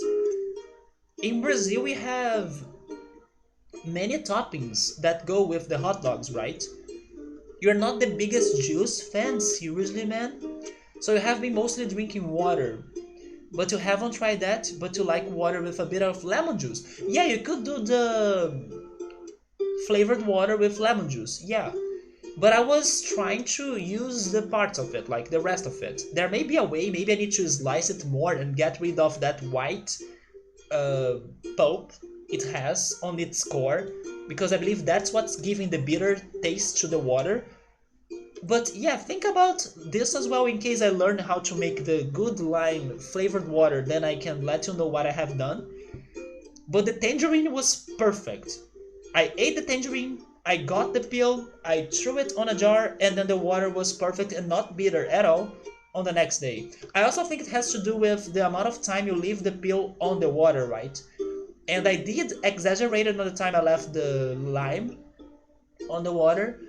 So yeah, it did get very bitter. I need to check that out. Oh, it's not the bun, but it's like the outside layer of the hot dog?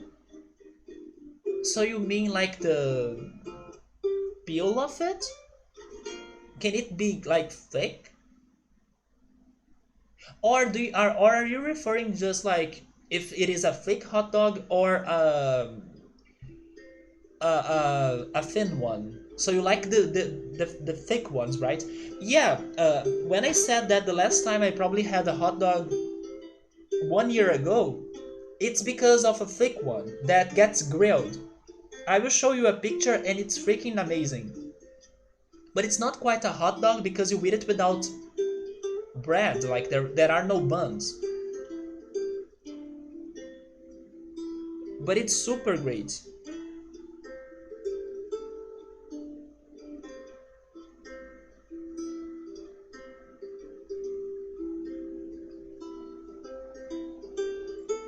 Yeah, I'm talking about this. So I'm also guessing this is the one you prefer the most, right? This is what I had 1 year ago.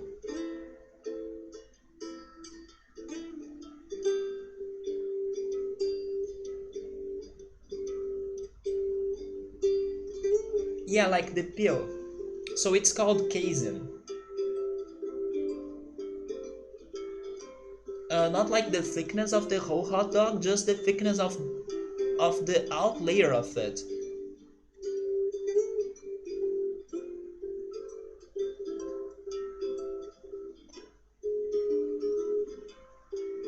But then what's exactly the difference? Like, when you eat it, how different is it going to be regarding the taste of it? The outer layer of it? Is it going to be more crunchy or something?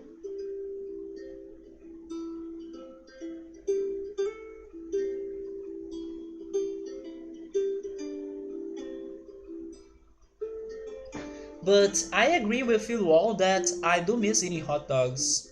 It is a different texture, so I see. That one, even though it is also thicker, regarding the size of it, it does have a thicker casing that it kind of peels out after it gets grilled, and then you can have this different texture as well. I think I get what you're saying then. And then when you have a basic hot dog, it's the same texture, right? It's you actually don't feel the casing at all.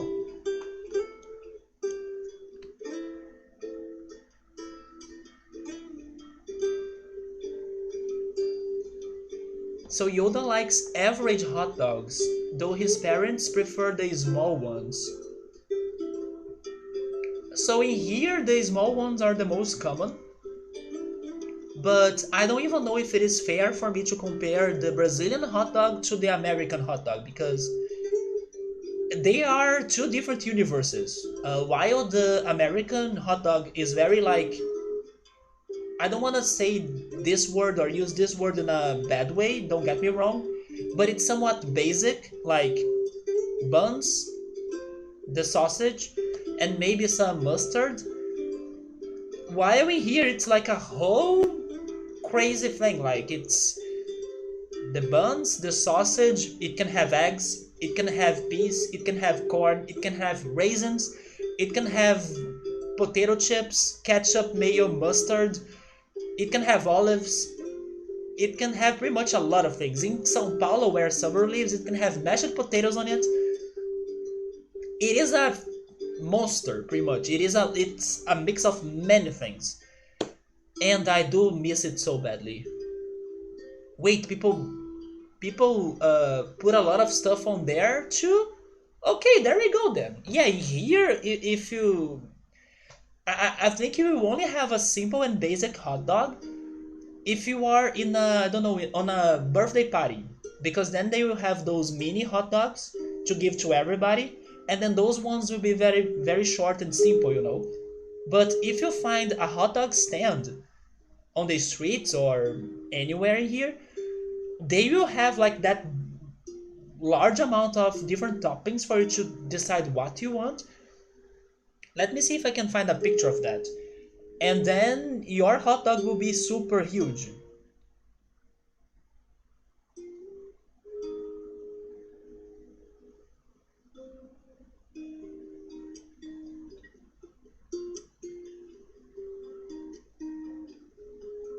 So, out of curiosity, like, what was the most different hot dogs you have ever had regarding those toppings? I have seen them called loaded hot dogs before. Yeah, here they are loaded. 90% of them are the loaded ones.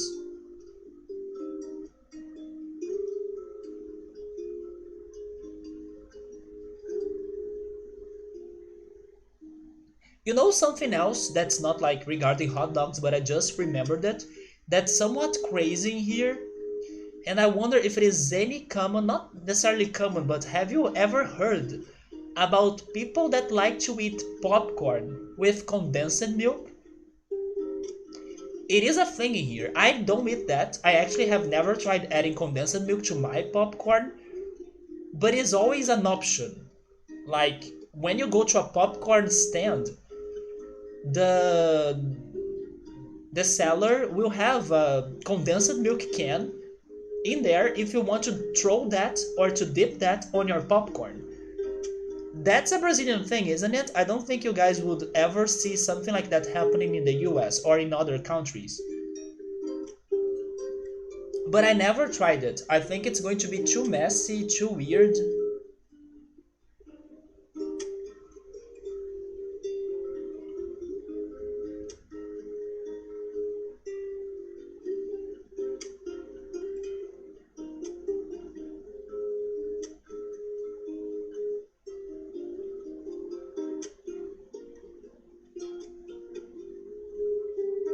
Man, why did I decide to look for hot dogs on Google, right? Oh my god, and I'm even finding other pictures. of other snacks.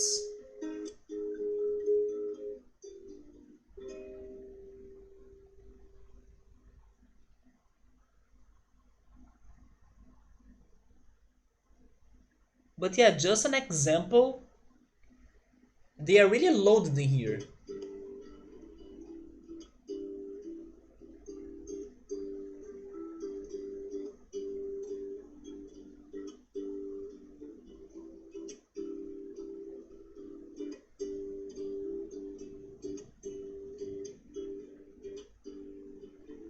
So chili is fairly common.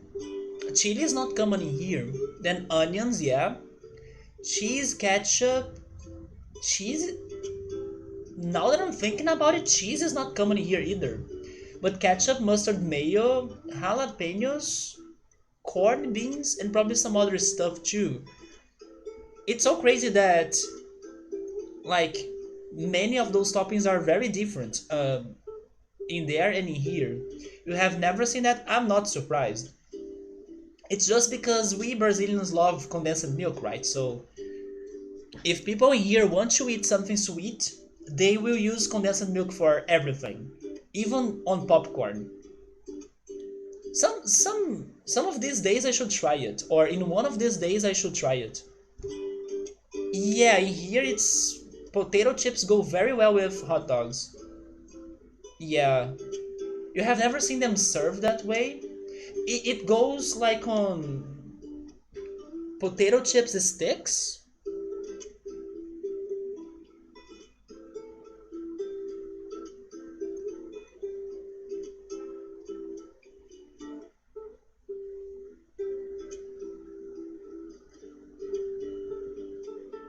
Yeah, it's this. In here, it's super common for you to buy potato chips like this. Picture, can you load, please?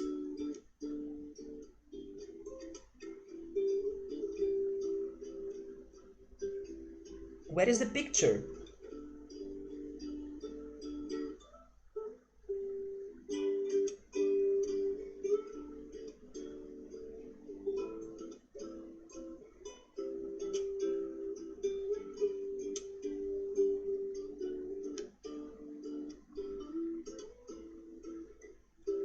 Yeah, this is potato chips in here. It goes really well on many dishes. You just always add them yourself since potato chips are a common side to have with hot dogs. Yeah, in here it's not common for them to be like a side dish or a side thing. They go together in one whole dish, you know? So the way you are eating it is the way we have it in here. But yes, I totally should think in one of these days to be eating hot dogs again. But for now, I'm fine with the chicken nuggets that I bought and the cheese bread that I bought as well. That I will see if I can bake them for another stream. Maybe next week.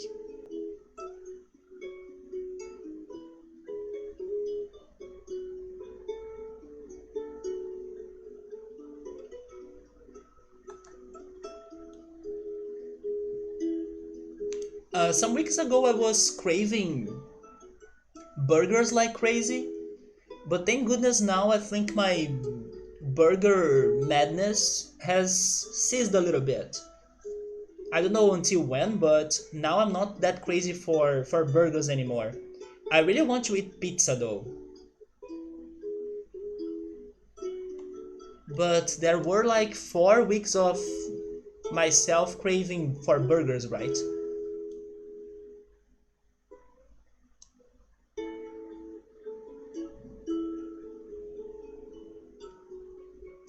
Let's restart this, shall we? Because I'm starting to think that I'll need to change this arc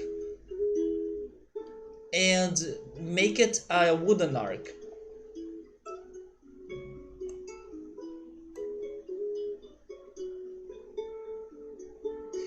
No, so I will try making the change without deleting everything.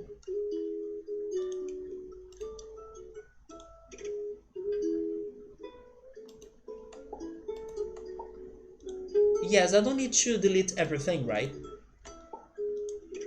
Yeah, there we go. Let's see how it goes from here. So with the hot dog casings, all hot dogs are initially cooked in the factory with a casing on, but then the casing is removed before they are packaged and sold. And you like the ones that still have the casings on.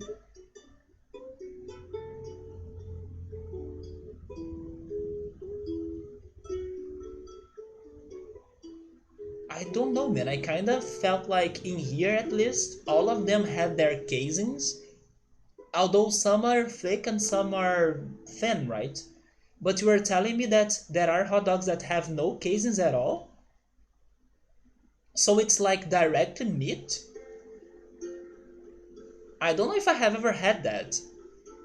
And when I think about it, it makes me think on some Arab dishes that they have those, um, I don't know, meat rolls and stuff.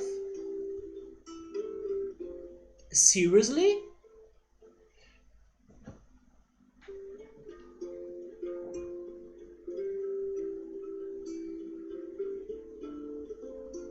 I will Google hot dogs casings now.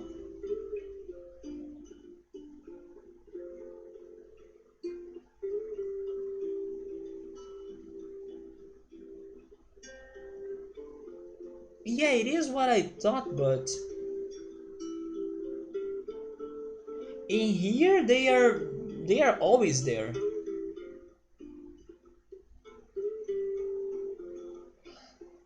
Oh wait. Yeah, so the ones or the sausages that don't get the casings. Oh. Oh wait. I think I know which one is the sausage that has no casings. It's the one in here that we call like German sausage. And I actually love it so much. It's so good.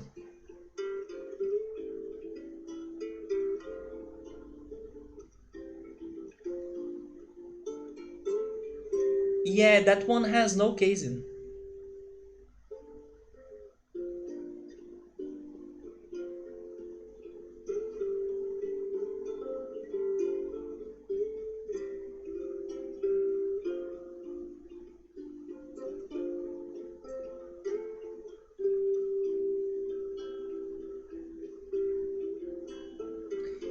Yes, I'm officially hungry now. Damn.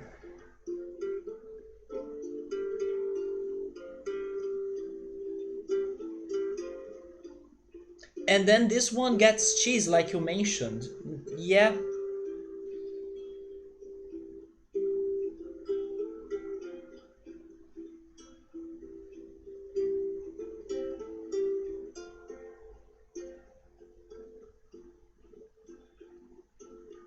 something like this one, right? I mean, the bread is wrong, but I mean, not wrong, but in here it's more common for us to have that sort of hot dog with a different bread, like a baguette. A baguette? But man, this one is super delicious. Ones without casings are called skinless. I guess I like both, but in the past years I have been eating the ones without casings the most. They don't look that different. Yeah, the texture is very different, yeah.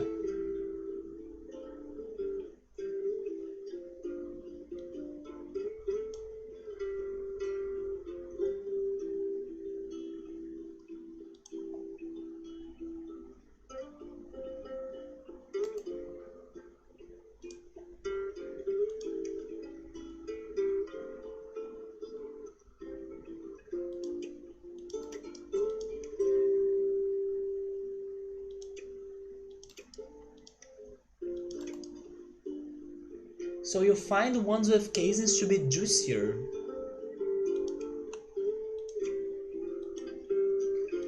Is it because the casings of they stop the juice to like evaporate or get out of the sausage or something?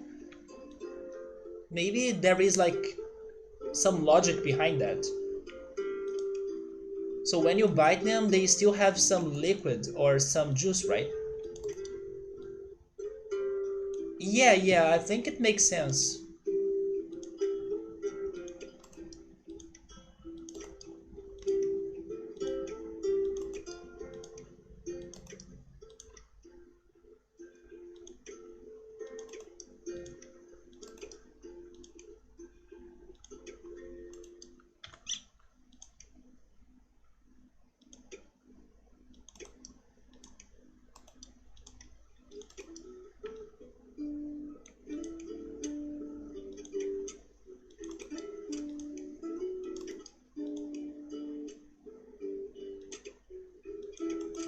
So I believe this change saved us some money, but I have no idea how to make this bridge stable.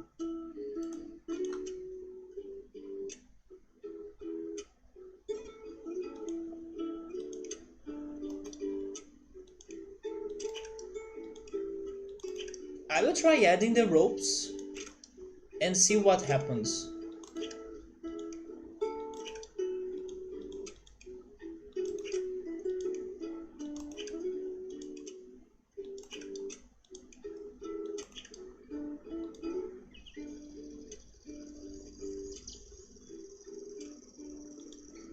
Okay, so I'm also having issues with the hydraulics right there.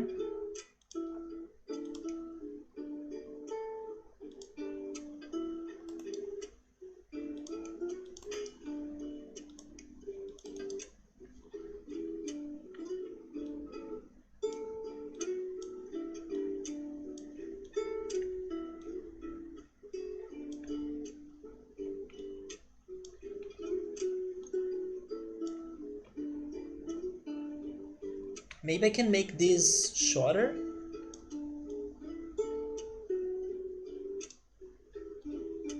now that I have the ropes.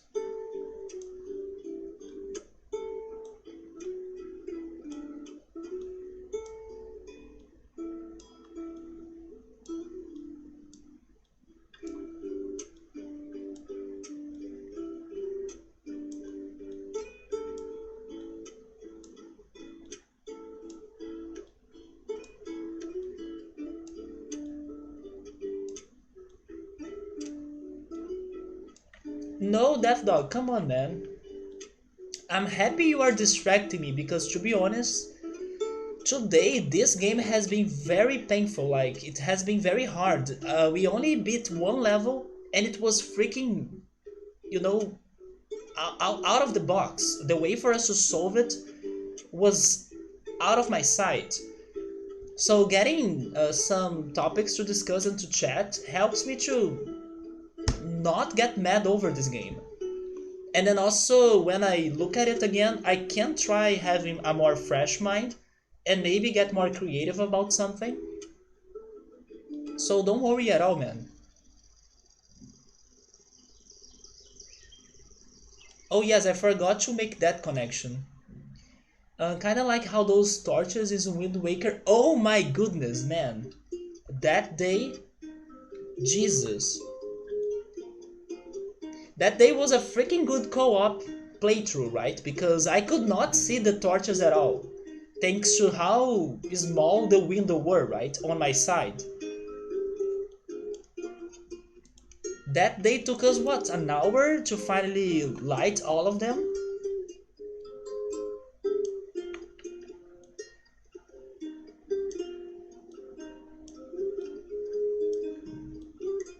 This is a really good game, but you need to take it easy, you know? Sometimes the game will give you a more complicated level or puzzle, and it's worthless for you to try rushing over it. And today in particular, our biggest enemy, just like how Subaru mentioned earlier, was the budget. I do have ideas, but I do not have the budget to do what I want to do.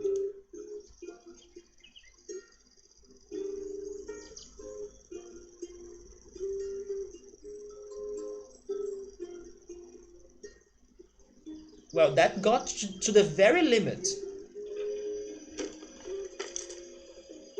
Yes, and now I cannot lift everything. I'm really thinking that this won't work. This strategy won't do it. There gotta be something else that I should be doing.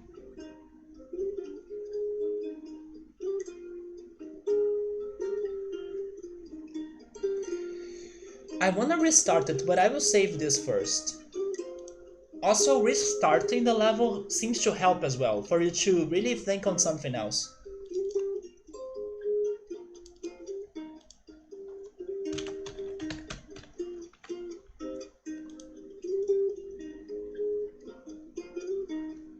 Are you on vacation already, man?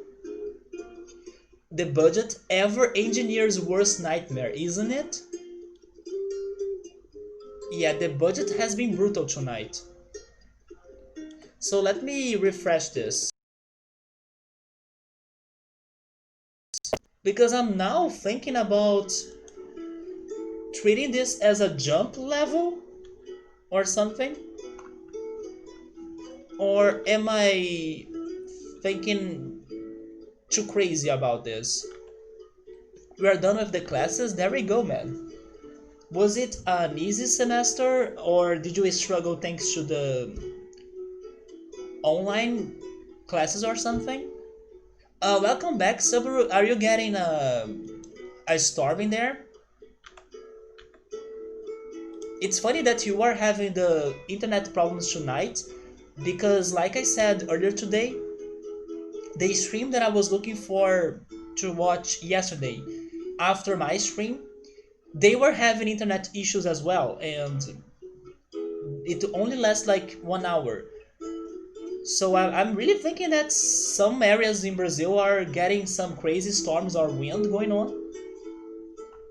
Because you were having problems today, those streamers were having problems yesterday. In Rio, at least, it seems fine still. It wasn't too bad. All the tests and stuff were open notes or an open book, so that made it easier. Yeah, I imagine that the tests and the exams will be all good. It depends maybe on the amount of time you have to solve them, and then if it is a very short time, then you may be struggling to find everything. But if you have the books and the things to search, it does really help you. So we're saying it's not raining, but is it windy? Or is it just getting disconnected out of nowhere? But is the quarantine or the COVID situation getting better where you live, Death Dog, in North Carolina? Or is it still like super crazy and um, it still demands more time for people to start going back to normality? In Brazil, people are even losing track of how bad it is. Even the government hasn't been providing the information to all of the institutions and people like correctly anymore. There are times that the website is down and then nobody knows how many people died, and then they came up with a new design or layout for the website now, and then they had problems with the international um, organizations that were taking care of the data, because they were like, okay, Brazil, you're giving me that information now, but it's not matching the ones we have, so what is the number, you know? And then now they finally organized everything back. So in here, the situation is tragic still, and it's probably going to be tragic even for many more months, I think. But even though that's happening, people are still trying to go back to normality, even though there is no normality. So things are like, I don't know, apocalypse in here, in my opinion. So yesterday, the energy.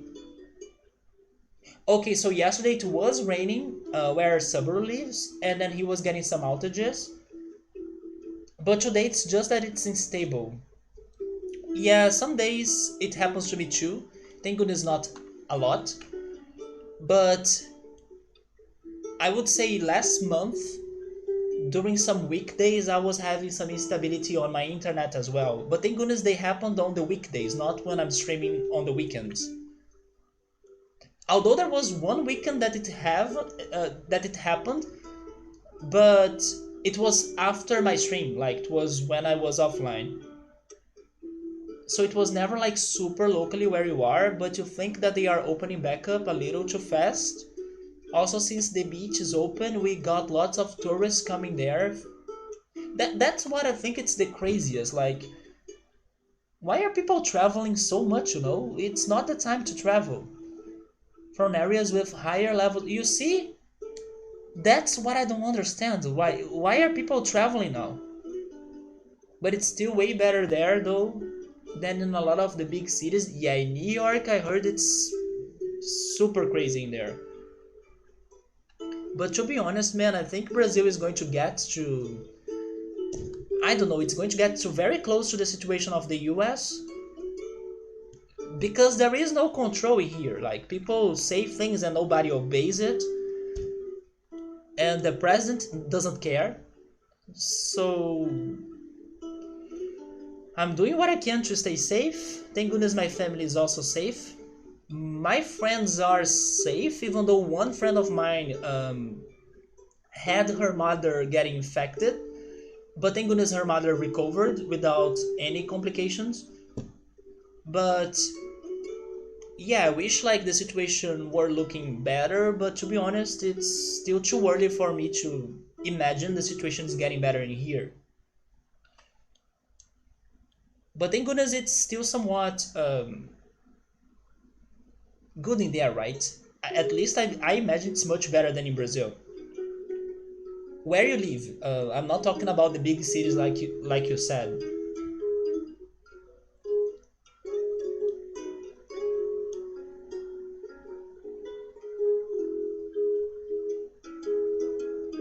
So what do you think about making this like a jump level? Am I going too crazy? Because that's not the level's objective. It's saying double deck lift. You have. Wait, do you mean on your state, right? You have 243 confirmed cases in your state. Oh, it's better than in Rio. Yeah, confirmed cases? Come on, in Rio there are many more. Oh, you mean county? Okay, county. So county is the same as a state? Or is it even more limited than a state? Like it's a smaller area than a state?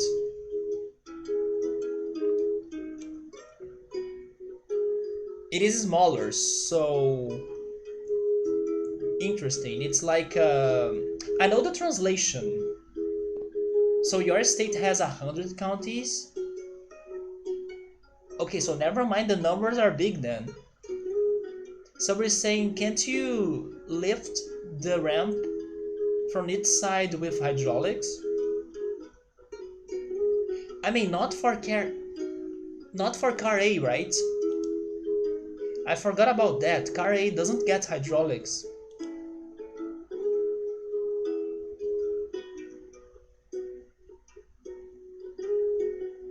But you mean like doing this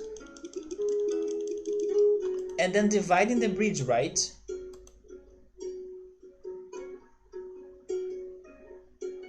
I thought about that, like parting the bridge into many parts, but then I was worried about the budget. So according to Google, oh really? Okay, that's not the translation that I was thinking then. It is municipio. It's like a city, right? I was actually thinking that county was how is it called in the Lord of the Rings? Man, how is it called in the Lord of the Rings? The Lord of the Rings was the movie that taught me the word. Where freaking Frodo lives.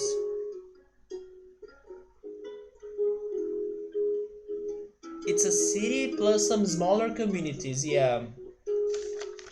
It can have like a small district as well.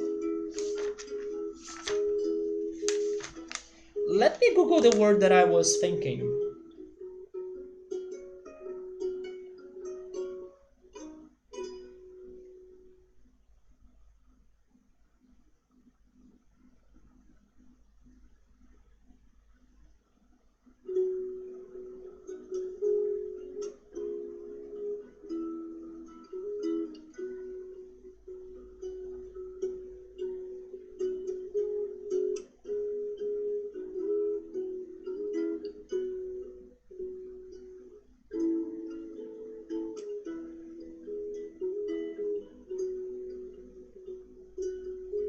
It is a county, according to Google. It's a shire. Okay, so the word that I was thinking, thanks to the Lord of the Rings, was shire. But yeah, according to Google, it is what I was thinking as well. Yeah, I was thinking on condado. Yeah, county like a condado, which also can be called in English as like a shire, which is also a municipio, right? In Portuguese. So we're saying car C goes down and then it goes through a fixed part on the center and then it goes up.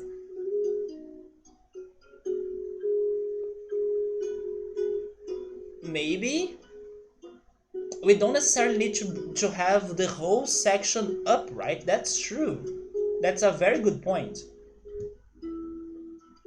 So Death Dogs County is roughly made of, or it has like 250,000 people. So out of that, we have 243 cases and 5 deaths. It's still not too bad, in my opinion.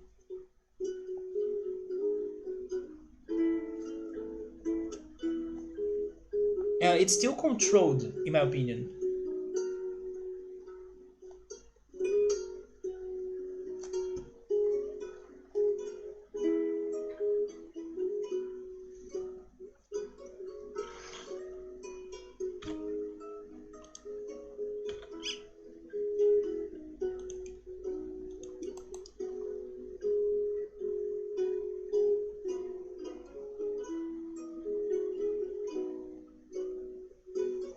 Yeah, it is not insignificant, but it could be worse, yeah.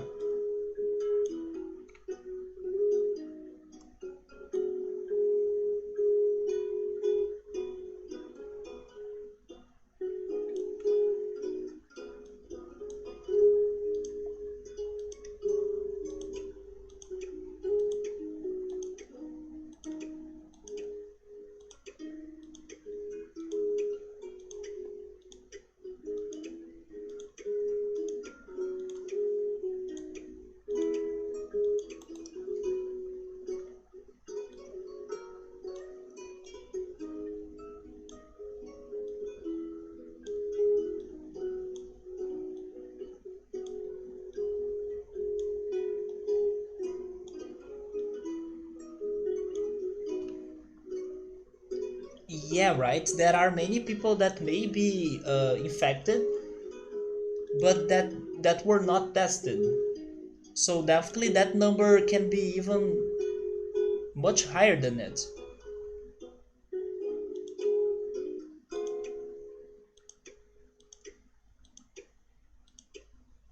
But I have been kinda not following the news that much anymore.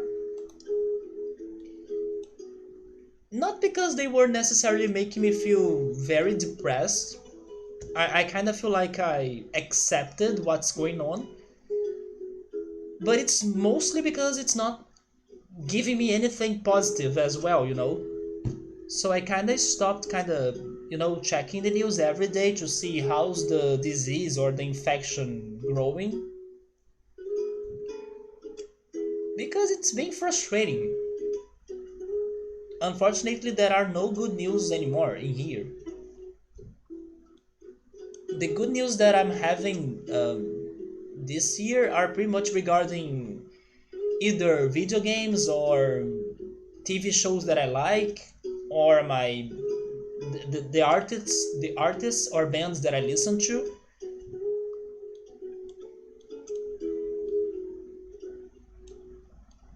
But the last time I checked the news, I think Brazil was, if not the second highest, the country that has the second highest amount of cases. It was really getting there. Cannot say that I'm that surprised as well because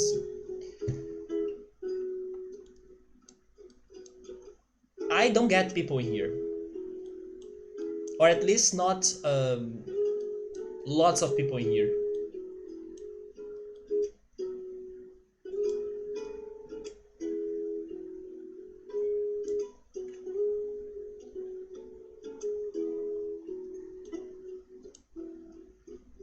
So the county, so the county that you live, it is basically the city you live in, plus some several smaller beach towns, which are technically not part of the city, even though they might as well be, and a lot of the more rural areas surrounding the cities. The hometown, my hometown, it is a county as well. Like it has the city, but it has a mountain side, and then many small towns on that side or on that mountain side. They are like small districts that are part of the of my hometown county, right? Yeah, it has this mountainside that has some great forest, and then it has some waterfalls as well, and rivers. My sister goes there a lot actually, because she has some friends that have houses near the rivers and in the middle of the forest. So my sister loves to go there to celebrate and to make parties with them or something. I haven't been there in a long time, but it's also this idea of county, right? But it's not regarding the beach. It's more regarding the forest and the mountains and the rivers in there. But there is also an island. Yeah, there is an island that I have been to it and it's beautiful. That's part of my hometown's county.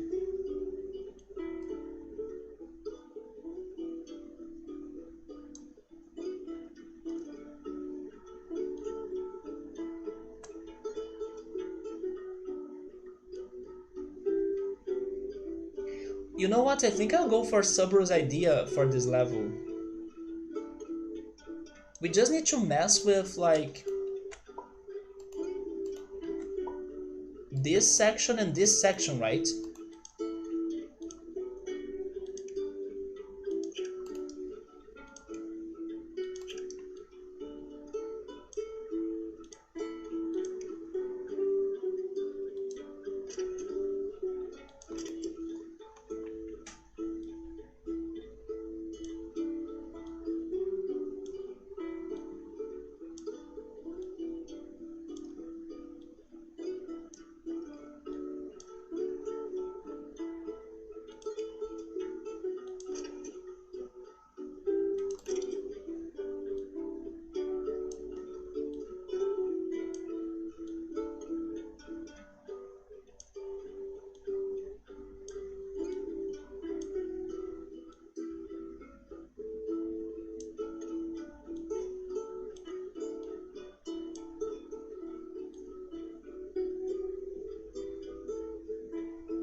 Let me just check the split joints again.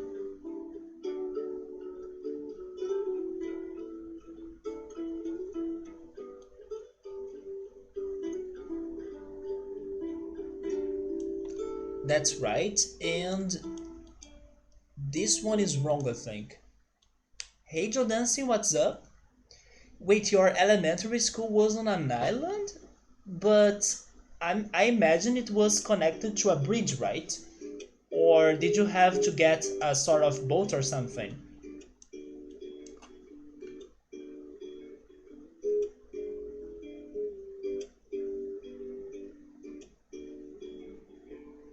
Probably there is a bridge, yeah, right? You know what's crazy though? I just got some flashbacks of my childhood because we're saying elementary school, and here's a funny question. I think, did you guys use it to be scared of a certain either neighborhood or area of your city when you used to be a kid or something? Because now that you mention an island, there is this neighborhood on my hometown, and now I just got to a actually, oh my god, I just got to a more recent example of this situation in Rio. So first, the hometown situation. There is a neighborhood in my hometown. There is an island, and it's a more like somewhat fancy neighborhood, like where people have some good amount of money to live on it and something. But it is somewhat dark because of the trees, and there is like a very short bridge that connects it to the land. And I don't know why I used to be so freaking scared of crossing that bridge. It's something that I cannot explain. Like, what is the logic of being scared of crossing a bridge, you know? A bridge made of concrete that's even short. But there is something about that bridge that I do not like. I do not feel comfortable about it. I don't know if it is because it's a dark area. I have no idea, but I used to be scared of that neighborhood because of that freaking bridge. No, there is no reason why I used to feel like that. But that was not the only time it happened, because now I also remembered, and this happened like a couple years ago, so I was not a kid anymore. In my favorite neighborhood in Rio, although that neighborhood has a bridge as well. And it's a more long bridge than the one that I just said. It's a longer bridge than that one. But I don't know, there is something about it that makes me feel unsettled. And then now it's not a dark bridge at all. I will see if I can find pictures of it. It's hard for me to say it, but it makes me frightened, especially if I think about crossing it by foot. Even the idea of crossing those bridges by car makes me feel uncomfortable for some reason. But if I think about the idea of crossing them by foot, I get like, no, I'm not. But I don't know why, it's unexplainable. I don't know the reason why it happens to me. And I never really asked myself, why do I feel like that? I'm doing it right now. Is it because we are playing Polybridge? Is everything connected? But I don't have those two freaking bridges that I feel scared of them for some reason. Not a whole lot. Wait a second, Joe Dancing. How do you say those news like saying not a whole lot? It's a lot. Come on, you're freaking watching Dark.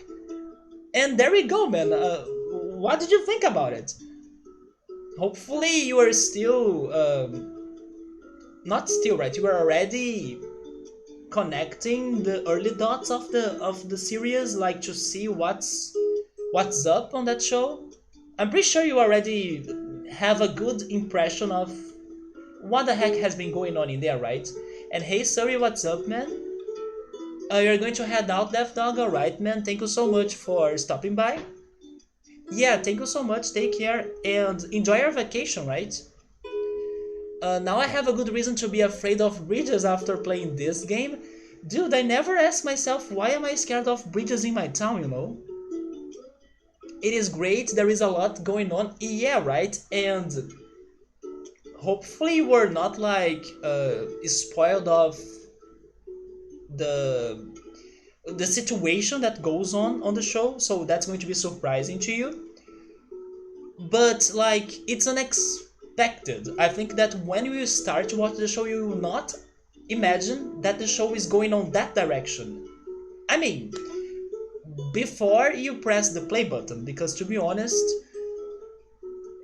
the show does hint to you on many things and details right on the first episodes about what the show is about.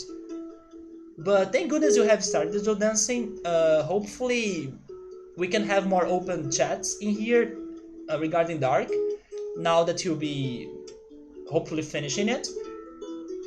And yeah, keep me updated about where you are getting at the show and which sort of things have you been theorizing about, or which things surprised you as well. And my recommendation to you, but I believe you have been already doing that, is to not focus too much on the names of the characters because the series introduces a lot of characters to you at once, so it can be a lot of people to remember their names. But think about like their connections, their families, that idea will be really helpful to you as the show keeps going on. And then the names will come as well with time. But I'm happy to hear you have started it, and don't worry if it gets complex and confusing, although you have the experience of Twin Peaks, so maybe Dark will be just an easy treat, right? It's going to be an easy snack. But there we go, Joe Dancing. You were not spoiled on anything, yes. You had watched these episodes a long time ago, and you barely remembered any of it. So many yeah, that's the confusing part of it. That's why many people kind of give up on watching Dark at first, because they first think it's complex, and second, it's a lot of characters to remember, right? But seriously, even though it does keep getting complex, you also start getting answers. So the show rewards you little by little, and you do start getting to it, like getting used to the characters and the craziness. And if you uh, pay attention to how the show was edited, you will also notice that the show helps you to get those answers. For example, with transitions. If you pay attention to the transitions, Joe Dancing, you'll see that this show has some of the best transitions. You will notice that. I'm pretty sure you will realize it. There are definitely a lot of connections to make. Yeah, Joe Dancing. And that's the best of the show, to be honest. For you to understand how everything is indeed connected.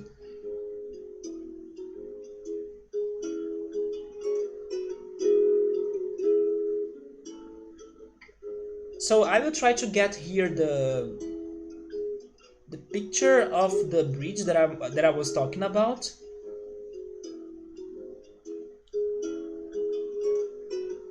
So you guys did not answer anything when I made the question. So I'm guessing that you do not have any area of your town that made you scared of, right?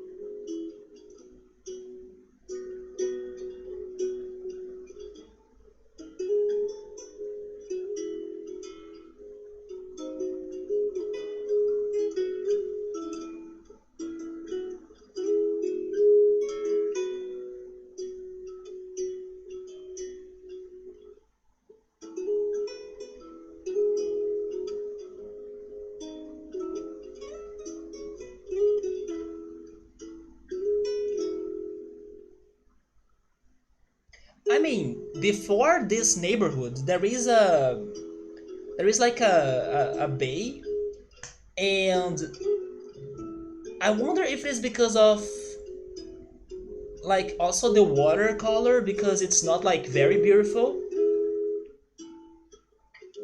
But this is before the neighborhood. That bridge right there, I have crossed it. But after you cross that bridge, there is an entrance to this island. And in that island, I kind of feel scared or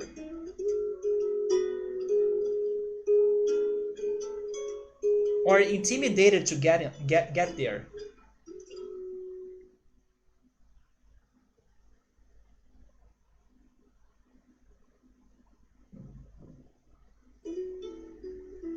But yes, I cannot find a really good picture of the bridge that I was mentioning. But anyway, I think this talk is also, I don't know, maybe getting super crazy. But yes, I never really asked myself before, why do I feel scared of those two bridges?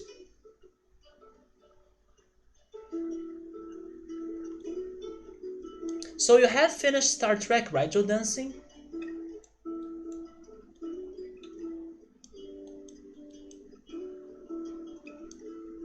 Were you only watching like a particular season of it, or were you? Oh, not yet. So you started Dark before it? Because yeah, Star Trek might have like tons of seasons, right?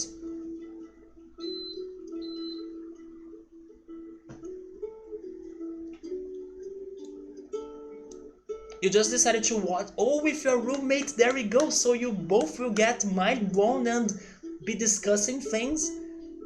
That's the best, Joe Dancing, that's the best. Like, you both will have the theories to be talking about. And perfect timing because in 20 days, we are getting the final season. And I said this yesterday, I think. I don't know what's your roommate's taste, but even if she's not into very complex shows and crazy things like that, Dark has been a great um, welcoming show, or like a welcoming complex show for those that are not used to that. Because even my sister has started watching it and she's loving it, and my sister does not watch those things, which was also surprising to me. So yeah, like I'm sure that it's going to be a fantastic experience, even if your roommate does not like many complex shows, or those um, weird shows as well, or movies. Wait, you did get her into Twin Peaks, and then she likes Stranger Things. Yeah, so okay, she will also like Dark. Maybe Dark is going to be a perfect balance between the weirdness of Twin Peaks, but it's also not as childish as Stranger Things. I think Dark would be on the middle. It's going to be more adult than Stranger Things, but less weird than Twin Peaks.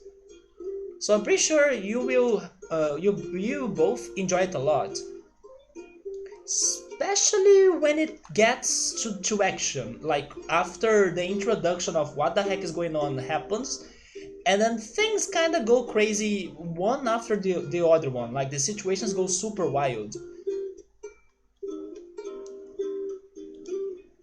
Oh, Joe Dancing, I do have something that I want to show you. It's like a thing that I thought on you when I was checking Twitter today. Let me see if I still have it in here. I do. It's a question for, or it's not a question for, it's a question about. It's a question about Daryl. So today I was checking Twitter, and even though most of the news in there are bad news regarding all the craziness going on in the world, there were some people talking about this funny thing that I was wondering, does Daryl do that? Or do cats do that as well? I should also ask Draco about this. I will show you the pictures of what the people were talking about in Brazil about their cats, right?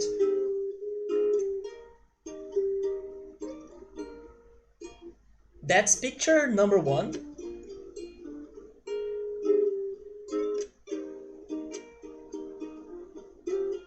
This is picture number two.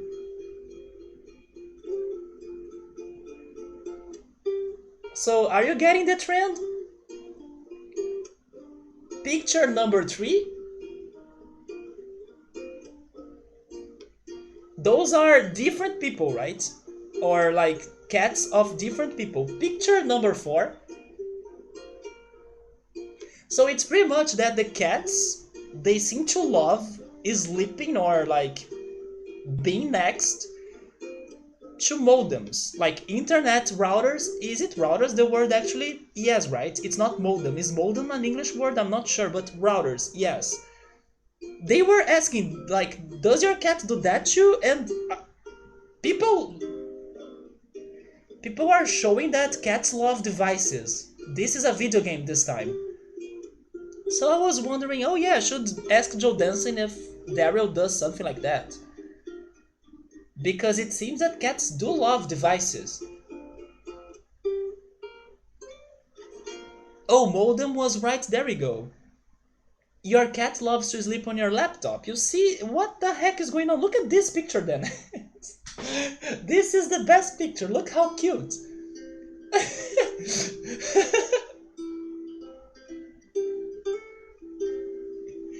So what the heck is going on? There should be some sort of study behind this.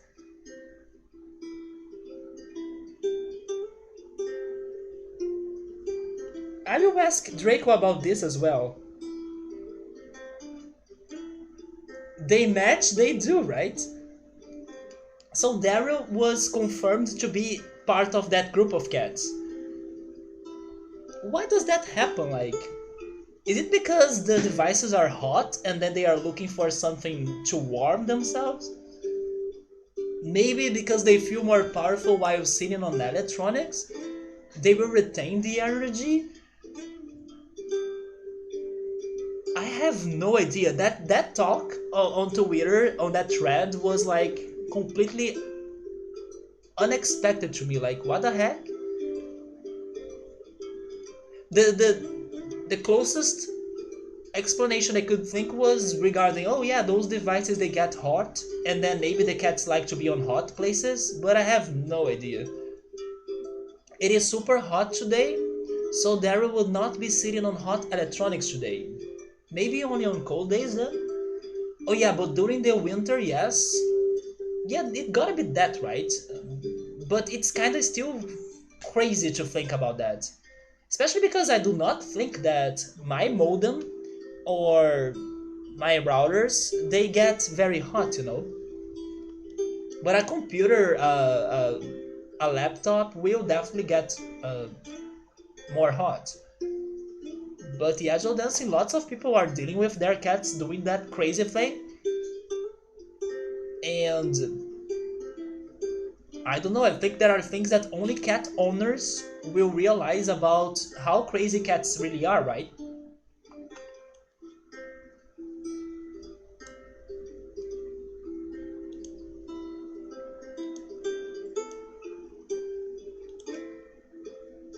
I also never really understood why we have things like catnip.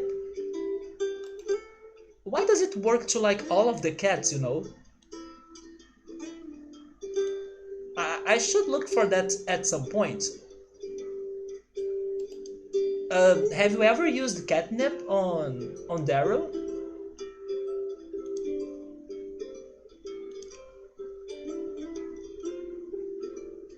Wait, how was on the other side again?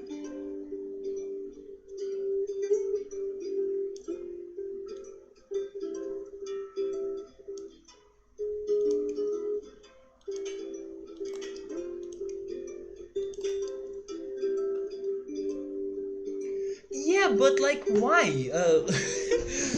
What is the smell on it that makes them go so crazy? Daryl likes it. He loves it. It's so weird.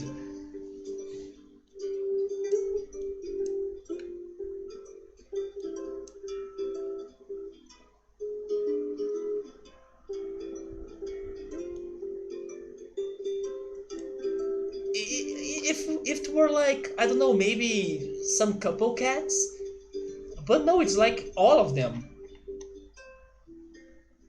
People just drug their cats and it is weird, yeah, but it's weird to me that it works. Like the cats go crazy for that for some reason.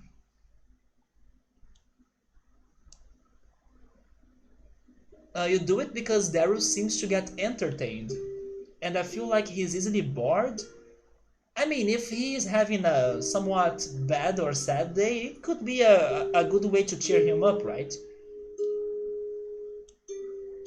But I never really looked for why does it happen or what is the scientific explanation. It's such a weird thing. You also bought a harness and you would like to take Daryl outside soon. What is a harness?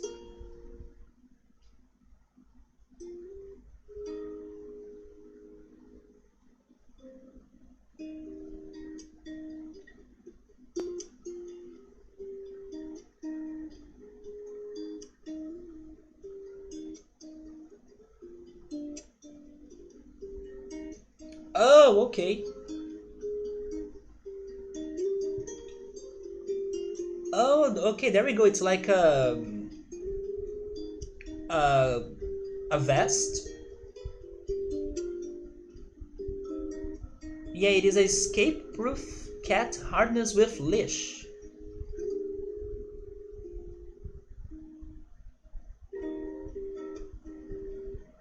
Oh, you sent me a photo, alright? It is a leash and straps to go around his body. I was imagining something like that, but on his face instead of his body, so I think the face one is more for dogs, right? Like a... I will be using the wrong word, I think, but like a pacifier? But it's not a pacifier.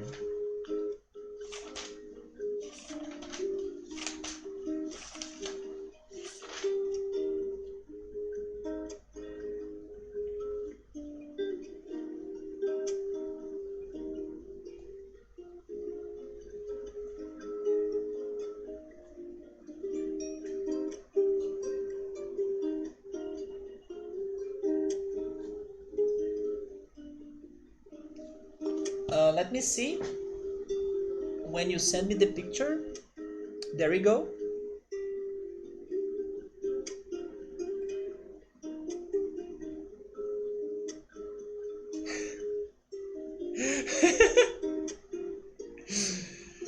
Oh my god.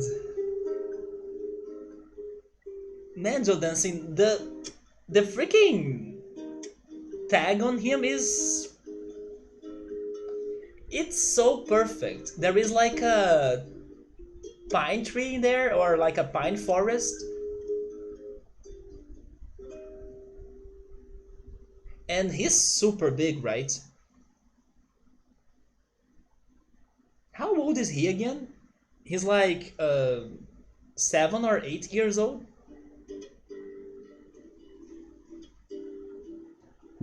It is super cute, but it's so fluffy as well. It must give you a lot of work to clean the fur. Your AC isn't working very well right now. He has been very hot lately and just sleeping all the day. Do you have some couple fans to be turning them on? Speaking about that, I should turn off my AC, right? Because now the cold got a little bit more... it got to a good temperature. But as I stream and I keep chatting, I kind of forget about the AC. You sent me a Daryl sleeping photo?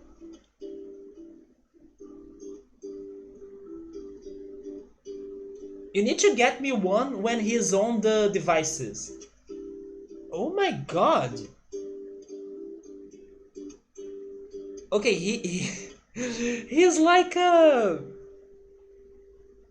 You know those mops that have like a very fluffy thing to clean? He looks like a one of those fluffy mops. It's only missing the stick. I don't know how to describe it, but those mops that have those fluffy parts of on them, it's this. He's a lot to clean up after. Yeah, right. Oh, it is a lot to clean up after. He is a mess. He sleeps in a very weird way.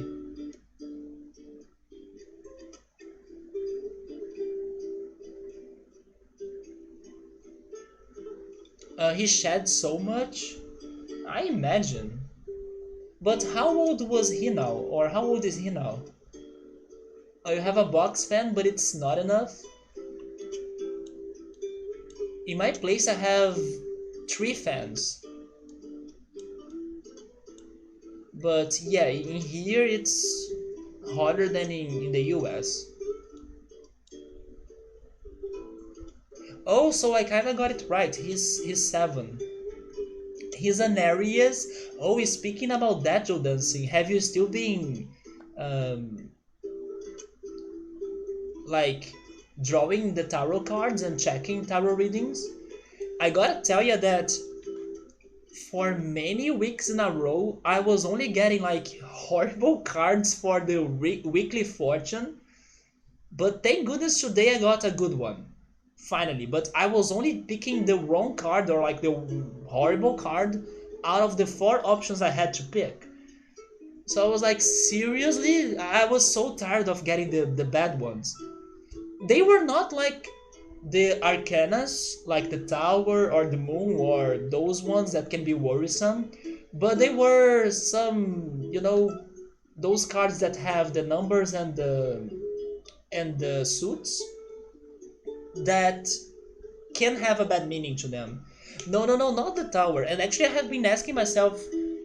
I mean, it's good that I haven't been seeing the tower card getting out from this tarot reader person that I follow, and then I get my readings. I mean, I get my readings with the rest of the internet, right? But the one that I have been checking on, I haven't seen the tower card at all. Like, almost feels like the tower card does not exist on his deck.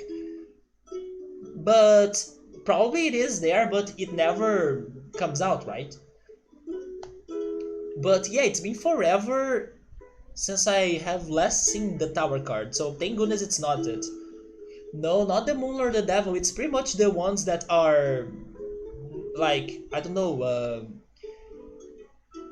eight of cups, or it's the six of hearts. I'm just giving you examples. I don't know if they are actually good or bad cards, but those cards that are in the middle of the whole deck. But the ones I was speaking to me were kind of unlucky ones. I have been getting that sometimes too. I got that for like 3 weeks in a row at least. I was even getting sad that I could not get a good fortune for those options, or out of those four cards that I had as options. Today I got the King of something, the King of Cups, I think. Yes, I think this week was the King of Cups, and then they were saying that um, it is a positive card because it's about leadership, and then I will be able to, like, I don't know, give orders give orders better, or organize things, and make things on my way as well. But he was also saying that I should not, like, extrapolate it. So I don't know, it starts to be like a rude thing, or I should moderate on the leadership, pretty much. That was the advice, especially because on the next week probably I would not be the leader anymore, and then the situation could be bad. It was something around those lines. Or like the next week I could have a change uh, of behavior, and then another card that puts me under another leadership, and then because of what I have done this week, the other week could be a problem because of, pretty much, I don't know, the use of power or something. But of course it is a vague advice, or like it may or may not impact on my life, but it was at least something more positive than what I was getting for the previous weeks. Your friend has promised to do a reading for you soon. You have been getting a little bit anxious about it. Don't be. It's all good. Because there are a lot of life changes going on right now. That makes sense. Did you feel like it applied to me? Not really. I was most happy that I was getting something that was not bad. Like, I was getting cards that were saying that your mental state is getting problems, and you are, like, worrying too much, and then you need to have some time to chill and to relax and to meditate. And they were getting to me because I was getting worried about some things. I even had a conversation with Ultras earlier today that I was telling him that I have been trying to keep my mental state safe during these days, not only because of the situation of the world, but also because of some other personal things. And I told him that my strategy has been to not really, you know, stress out. Like, there is this situation going on and it bugs me. But then I ask myself, is it worth my energy really? Like, should I really, you know, worry about the situation in anticipation, or um, pretty much waste my energy or spend my energy into that situation? And then once I made myself those questions, I was like, you know what? No. So I'm kind of leaving the problems to exist, and until they don't do anything to me, I'm good. That was my strategy, and it's been working. And even though it still worries me because I know it is a thing that exists, as long as it doesn't, I don't know, cross the lines or bug me directly, it's not worth my time, my worries, or my energy. And I was telling him that sometimes also you need to relocate your expectations. He was telling me about his friends and how his friends were not really giving him a lot of attention in general. And then I told him that I was also dealing with that. And it depends on the person. Like, there are people that, even though they take forever to reply you, they will. Yeah, exactly, sir. Especially in a moment like this, that there are only bad things going on outside. I'm not, you know, overreacting to some things that could be worrisome to me, or they, some of them, they haven't even happened. Like, it were like maybe signs of something, but it was not concrete. So no, I'm not like using my energy on that. So I'm more calm and like staying more chill and being more relaxed and having my time to sunbathe, to do the things I like, and to distract myself. But it's just that sometimes, in this case, for example, it's like a person from the past, and sometimes I wonder, like, what has made you to decide on doing this to me after so much time has passed. And then it makes me wonder, don't you realize that, like, our friendship is not strong anymore, or like, uh, I may not be the same person as I used to be to you, like in the past, because we lost contact. I have been wondering about those things, but so far nothing has really happened. Like, the person did not look for me directly, it was only indirectly. But it made me like, what? But yeah, I'm not like overthinking about that, because nothing has really happened for real. But it's those things that sometimes it makes you wonder and worry. And nope, I do not want to waste my energy into that. I can totally stay focused on my mental state. And if something happens, then I think about it, or maybe even not, you know. So that's how I'm thinking about it. But pretty much what I was telling Notros was that he should not really think about how long people take to answer him, or like how long people take to give him attention or something. He should think more about what is the quality of the answers he's getting, or what is the quality of the attention he's getting. Because there are people that they are indeed busy, or they get distracted, or they, I don't know, they cannot organize their lives to give you attention every time you need, which is understandable, to be honest. But there are people that they take longer to, like, reply you or something, and then it kind of bothers you sometimes. But those people, or at least some people, they may give you a very good answer or a very good reply to the things you were talking before, or to the conversation you were having, and then some other people will take forever to reply you and not give you a good answer. They will be short, direct, and it's going to be a very dry conversation.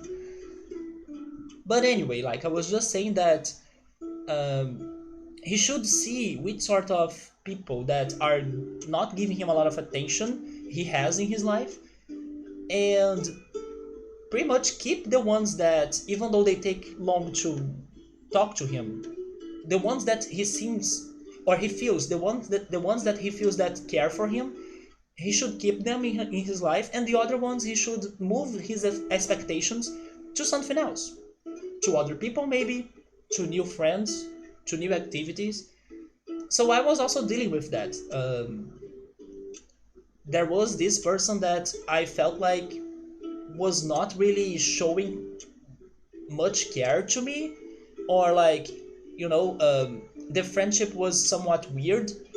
and it was taking forever for I get the answers or for the talk to keep going, and then the person was also being evasive about some things, like you make the questions and then you get no answer when the reply is back, and then when the person asks me something I give like a detailed answer, and then the person doesn't reply anything back, like all I said was kind of useless. So I was telling him everyone needs to deal with people like that. Like, I think that it's life.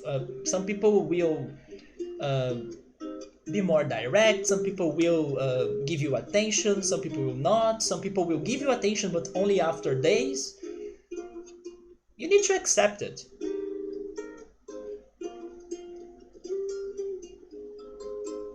But regarding the card of the leader, I don't know if it really applied to me, Joe Dancing, but I'm happy it's something good this time. Yeah, cut everyone a break right now is what you are feeling lately. Everyone has been going through hard times indeed. Every day could be filled with worry and anxiety if you focus on what you cannot control. That's super true, sorry, yes. Focus on what you can do at any given moment. That's super true. And a lot of like angry times you get are pretty much because you kinda allowed yourself to feel that, you know? I'm not saying that every time you can control your feelings and then not get angry at all, but sometimes you can choose, like, yeah, I will not, you know, jump into this or spend my energy into this or get angry over this. At least now, or at this moment of my life, I have been pretty much relocating my expectations, and it has been working really well. It's like freeing my brain or my mental state a lot out of heavy weight, you know. That's so true. Sometimes I will respond to people so quickly, and you wish you hadn't, because you want to think through longer. That's also another good point. It's all about the quality of the answers, I think. I mean, not every time the conversation needs to be flowing, because of course there are times that the topics of a conversation will not be there. But if in like most of the times, or in a good amount of times, you feel like the person is really giving you a solid answer and showing that the person cares, and you know, keep going the conversation or keeping it going even if it takes forever. I do have a friend like that. He actually replied me today after, I don't know, 2 days maybe. But I know that like our friendship is super great right now, even if we don't talk to each other every day. And on those breaks we can think on like topics and things to tell the other person, and it's working. Like, it's fine. It's just that some people are indeed busy and they have other things going on in their lives. But I was getting a little bit upset on that other friend that you talk to him and then, I don't know, 3 days later he answers, and then it's like three three short lines of answer with like, okay, yeah, it is, and then, you know, short things, and then I always need to be looking for that friendship and then bringing up topics, and then when finally there is a topic the person brings to me, I give my opinion, and then it ends there, you know. Anyway, I was just venting a little bit, and it's funny that it got there not because of what we were talking about before, but yeah, that's pretty much something that happens to everybody. But sometimes people lose interest if you take a long time or a lot of time. I struggle with that, but like I told you, now I have a better filter, like, regarding what's going on. And it's pretty much about the replies. Like, I can see better or notice better when the replies I get are more caring, instead of, like, you know, just shitty answers so you stop bugging me, you know. Yeah, that can be frustrating. You like to match the energy with what you're receiving. That's true. I also feel that, Joe Dancing. And when I feel like I'm not receiving the energy, and then I go to a complete opposite of like, okay, bye, and then I will not be bringing up the topics and the dialogues, which is actually what I have been doing to that friend that I mentioned. I decided to like, you know what? I'm taking a time, and then who knows? Maybe if someday you decide to bring up a conversation and then be more present, then sure we can keep it going. But for now, I'm relocating my expectations. I'm dedicating my time with my things and the other people that are more there for me. Even when you tell the person, right? The person still acts that way. So nope, it's not worth spending our energy or getting stressed over that, because once again it's out of your control, like how people react to you or how people uh, reply to you or something. It's out of your control. Even if you want people to change, you will not be the one to make people to change. I mean, it's possible, but it's not certain. So somebody just said it, not worth wasting your energy with that.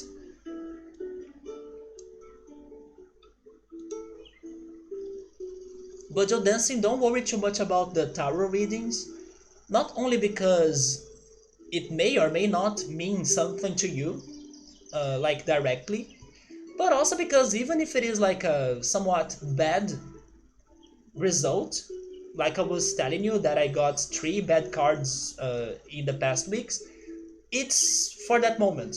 Like, it's going to not stay like that forever, you know? So just go for it, see what's going to happen, and then live your life, right? Oh, you think you might do one for yourself right now as a precursor? There we go. But again, don't worry if it is something, I don't know, crazy bad. It's definitely not forever, and some of those things are important to us, even if it is the Tower card. For example, those readings were telling me to take better care of my mental state and meditate and do those things, and I kind of did not stress out over the situations I was going through in the past weeks.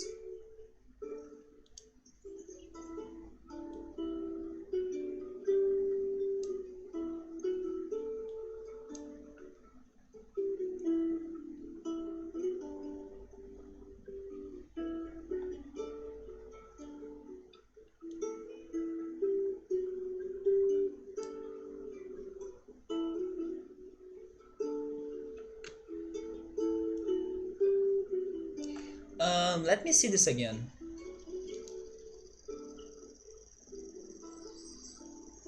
Okay, so those bars are totally loose right now. I have been meditating this week. Have I told you that I have been into ASMR? I don't know if I told you that I have been into that.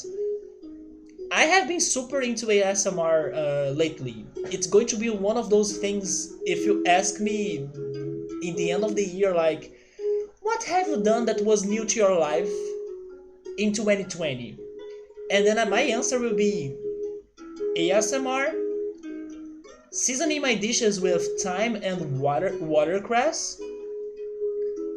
Um, what was the juice that I loved? Oh yeah, although I don't think you guys know this berry, but acerola lime juice. Oh, açaí, I miss açaí, Joe Dancing. Açaí is so good. If I watch Twitch streamers, I actually have never watched a Twitch streamer for ASMR. I have been checking that on YouTube, and the ones I checked so far were Brazilian ones, so they kind of speak in Portuguese for their videos. But Joe Dancing, as I am such a big Dark fan, I even found this girl that did an ASMR of the Dark opening. Yeah, of the opening of Dark. So pretty much she has like a, I don't know, a whole setup in there for those kaleidoscope effects. Plus, she kind of sings it, like she made a cover of that song, right? Apparat Goodbye, that's the name of the song. I should send you that video. Yeah, it's a good song. The opening is such a good. It's that opening that you feel bad on skipping it. Of how good it is. I never skip that opening. I love it. Please do. Okay, I will try doing that after the stream then. And I will even send that video to my friend as well because he also loves Dark. To tell him that to tell him that look how I have been falling asleep of like excitement for the third season of Dark. And I'll send him the ASMR video cover because it's only Dark from today up to 27th. But yes, I like to look for like weekly videos about Dark, and then I found this ASMR one. But I have been getting into ASMR, even though it doesn't uh, works 100% of times on me regarding the tingles. It does help me to distract. It helps me to not worry about things. And sometimes it does work regarding the tingles, but not always. But it's been a good experience. And then, of course, it depends on the person, it depends on the sound the person is making. I think that many people kind of give up too early when they are looking for ASMR. Keep looking for some other different things and other people as well. You may be finding something interesting. And I realized that the ones I like the most are the ones regarding mouth sounds and whisperings. Yeah, those are super chill.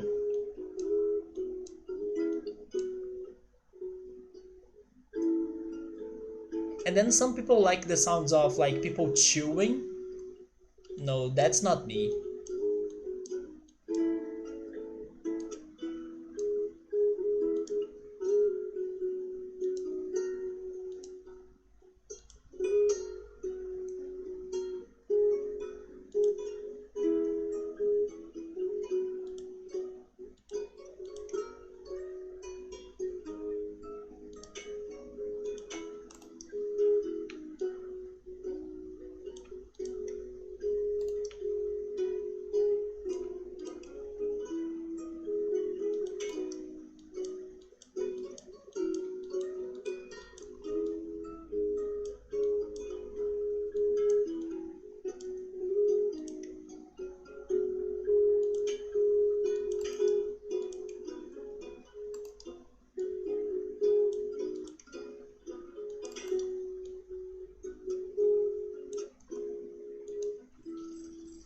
So is this better now?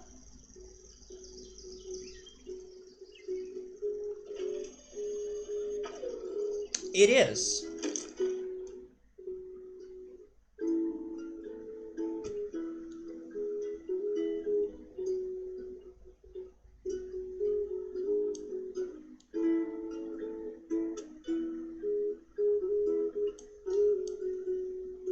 Are you still there, Subaru? Because this is pretty much your idea. And it seems to be right.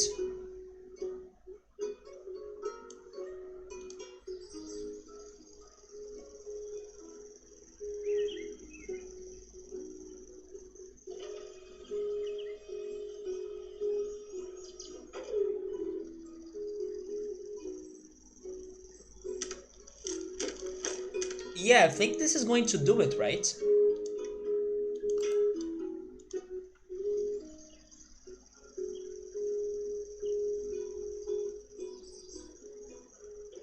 But then I don't get why the name of the level was double deck what?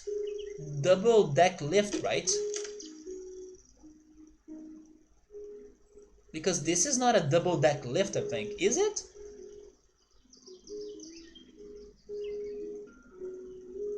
Yeah, it's super close. But I think it's this, like I think we don't need to make major changes anymore. Maybe this right here will do it.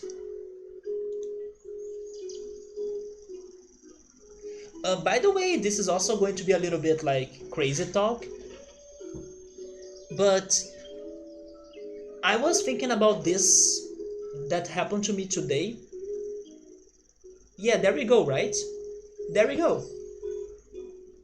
Thank you, Subber, because Subber was the one that thought about that. I was thinking about this today. Have you ever felt like because you have something at your home, you started to use it more or like to do it more? Or maybe situations in your life or on your life it started to happen more often because you have something at your place. Unfortunately, what happened to me more often was something bad, and it happened to me today. But I was like, is this happening because I have this at home to treat myself? Because like I used not to buy it that much or at all in the past.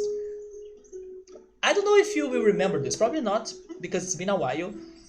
But there was one day, some months ago, that I was a bit sad because I broke a glass container. And then it was such a big work for me to clean all of the glass shards spread on the floor. And then Gabriel even made a joke like, don't worry, it's going to take you forever to find all of the shards and then you'll never get them all. He was right, because today, when I was cooking, for some reason, there was a freaking glass shard on the floor and I stepped on it and then I cut my foot, right? But thank goodness it was like a simple cut. It was not like getting stuck into my foot or anything like that. But it kind of happened two times today.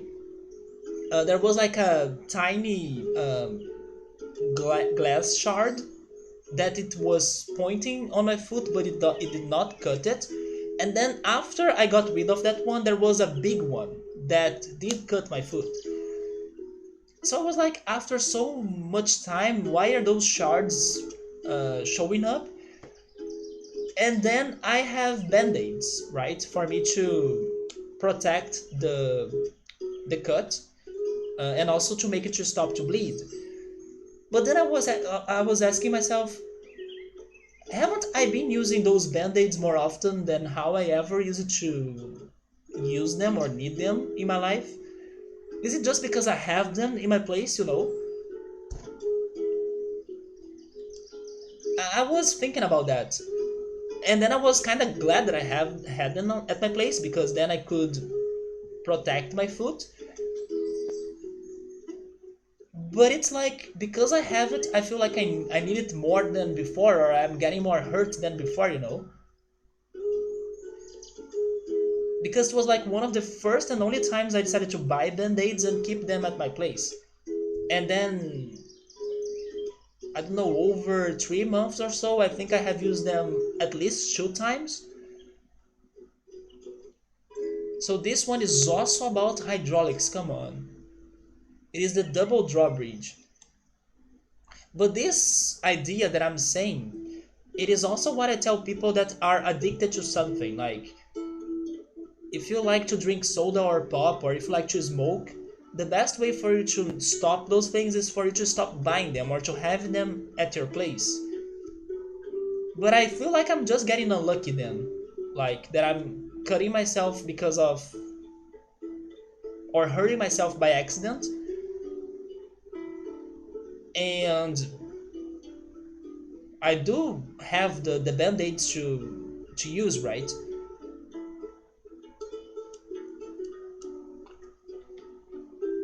But I was noticing, why am I freaking getting more hurt than often? Or more often now than before, right? Why am I getting more hurt now than before?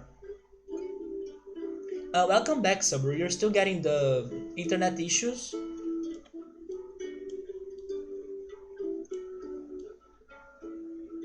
What the heck is this right here?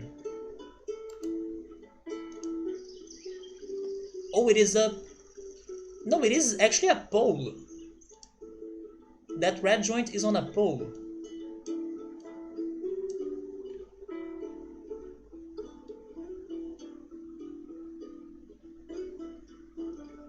Let me check the order again. So it's car A, hydraulics, the ships, and they are limiting my road pieces. So probably it must be this, right? Yeah.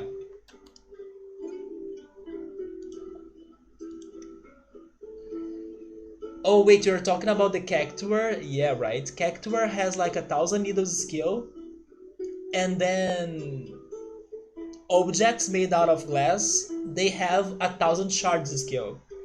Dude, I cannot believe I got hurt after breaking the freaking glass container months ago. And then it happened today 2 times. Where were those glass shards hiding, right? Hiding before. I don't know, maybe there was something about I moved this object and then it was under it, and then I did not clean that area very well. But yeah, it cut my foot, and now there is a band-aid on it. And then I was like, am I getting more hurt because I have band-aids at home since I do not buy them normally? I guess I will start buying them normally because come on, I need to stop getting hurt.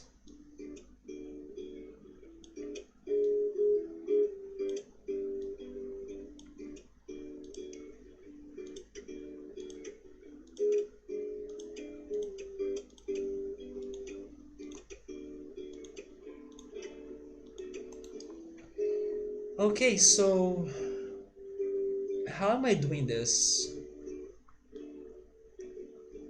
We only have a red joint on I mean an extra one on the right side.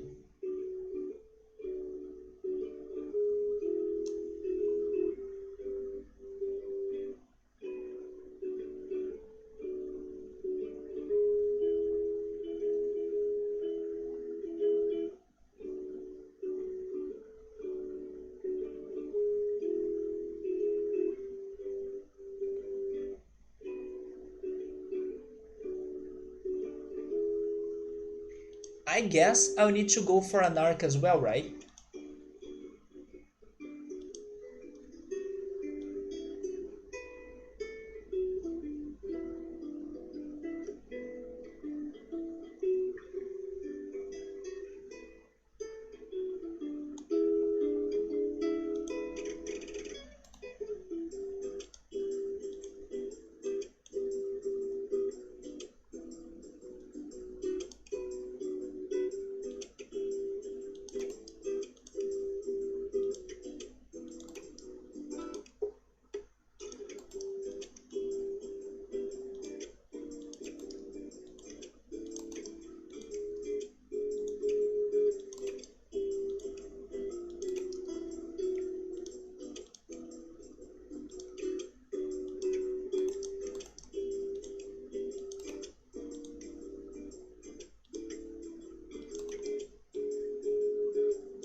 That edge, yeah, this edge right here, it's not looking good. But I don't know how to make it better though.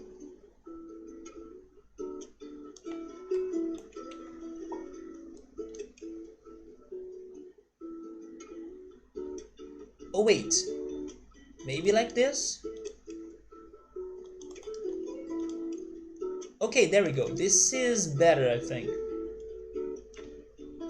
So is this stable? It's not, right? Okay, so what am I lifting?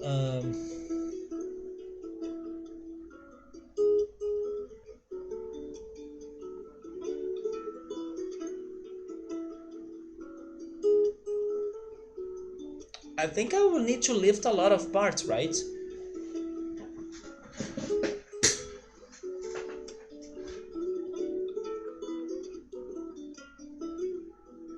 Because unfortunately, I do not have a support like this one right on the center of the ship. So yeah, the road pieces are divided. It's like I need to move those three road pieces right there.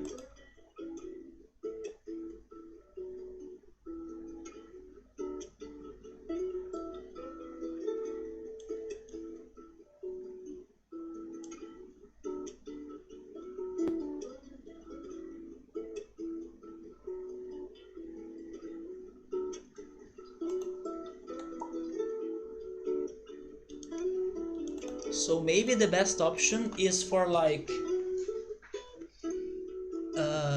lift those two and then this one. There are a lot of things that are limited, yeah, right? This game is getting harder, but we will survive. Let's see, then here it's better for me to lift those two and then this one, right? I'm saving the single pieces of road for the central area because it is the most fragile area. So I believe that it's easier for this to lift a single one than two, right? That's the line of thought that I'm having. Because in here it's also closer to the red edges or red joints that can give more stability for lifting two of them, I think. So that means that this right here is a split joint.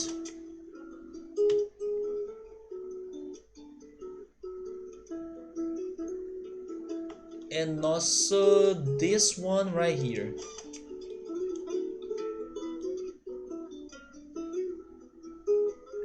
And then we'll be using the ropes on those rotation joints,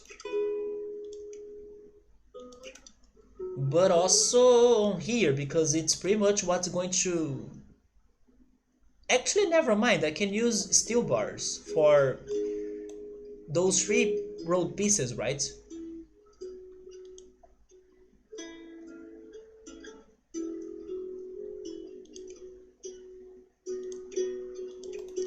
But let me try to get closer first.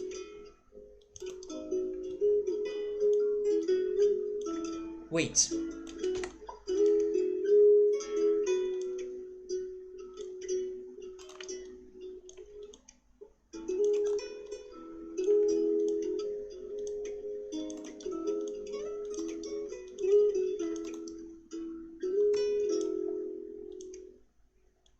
So hopefully this is stable.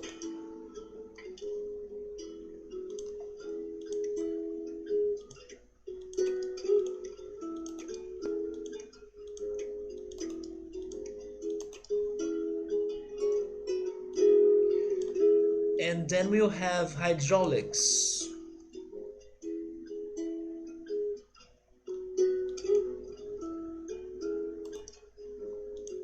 There. Wait.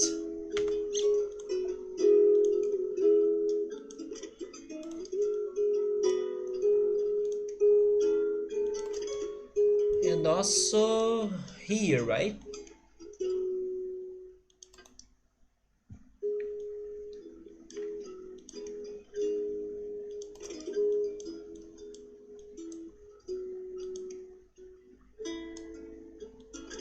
I probably need to reinforce those two joints, but I'll check that later.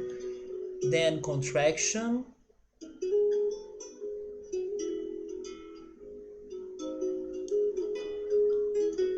contraction,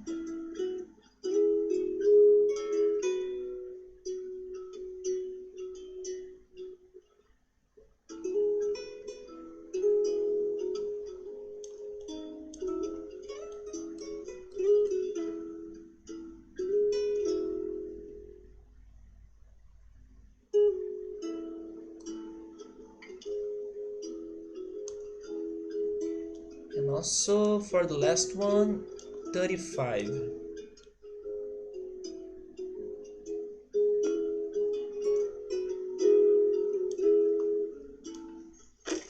Oh, okay, this is not stable.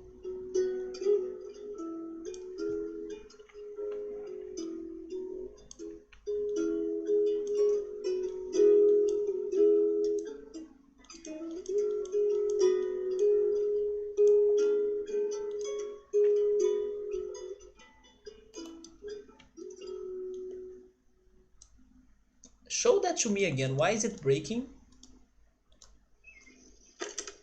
It's breaking there.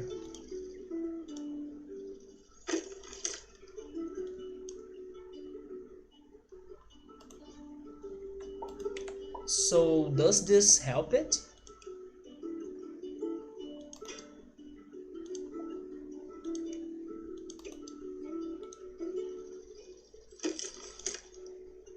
Not that much.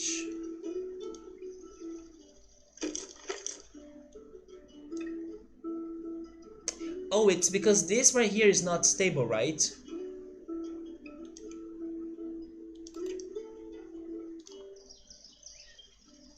Yeah, there we go. And then in here, it's not connected as well, or is it?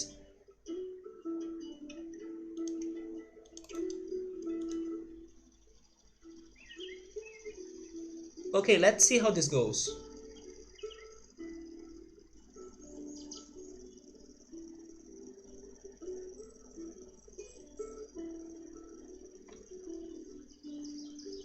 I like the way this bridge looks because it reminds me of... I will show you a picture. I will not be able to describe it very well. A picture will do a better job. But it reminds me of Daft Punk.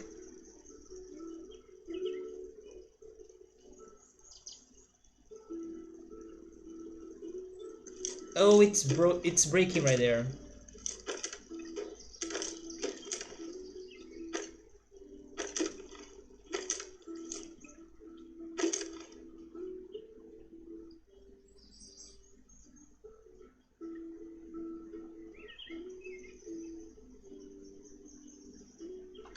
Yeah, Joe dancing, but that's okay.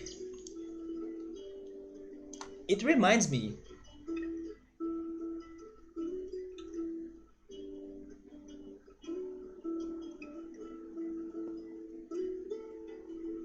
of this right here. I actually have a shirt, right? I could show you the shirt. But look at this bridge and look on this.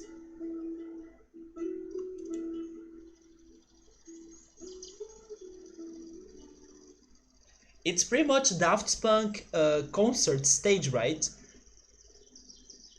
I have a shirt like that. Although it's kind of short, I don't know if it fits me anymore.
Which reminds me of Joe Dancing. Have you stopped to watch Interstellar 5555? Don't forget to check that out. So it was breaking there, right? Oh wait, no.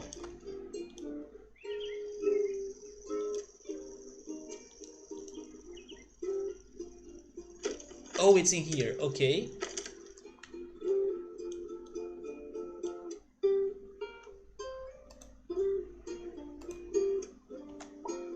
I have only one more steel bar though. Maybe I should make a better use of it. Can it be longer? It can. There we go.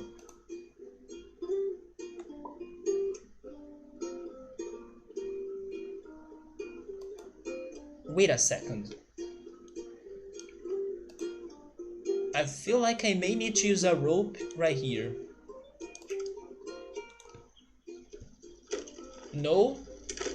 There is something that I cannot understand on this corner. So let's do it again.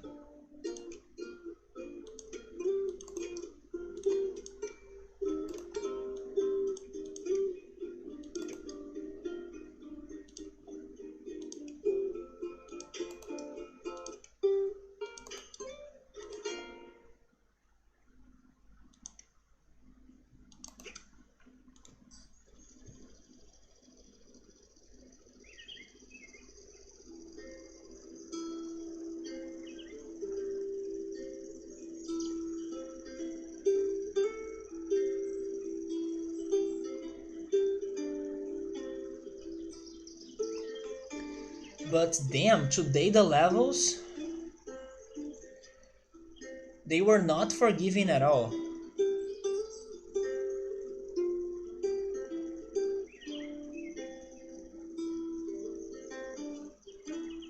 So did we get to the hydraulics? Yeah? Please operate.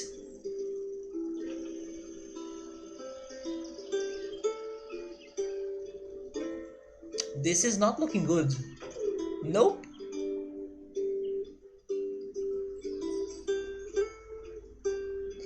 Are we going to need double hydraulics? I think we will. Not even close. I mean, I can still try changing the percentages, but I think we need more than that, right?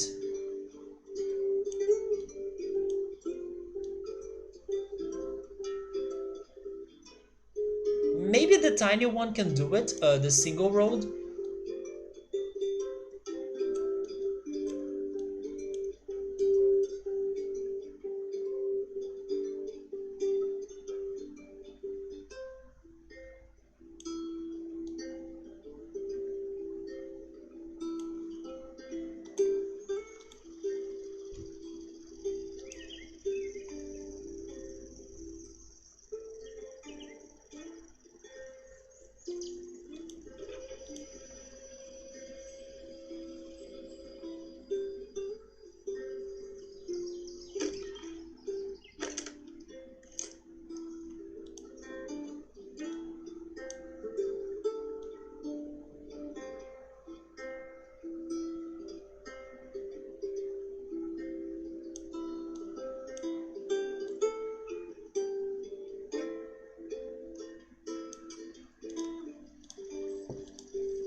Man, it's It's going wild in here.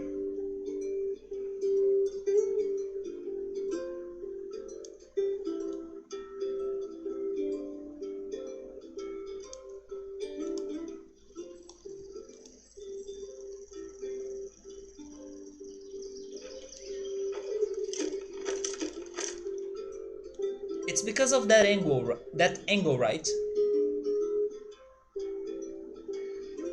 Try 20%, but wasn't it 20% at first?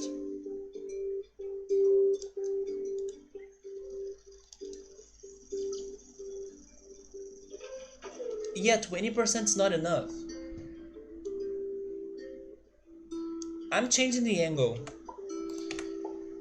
Try there.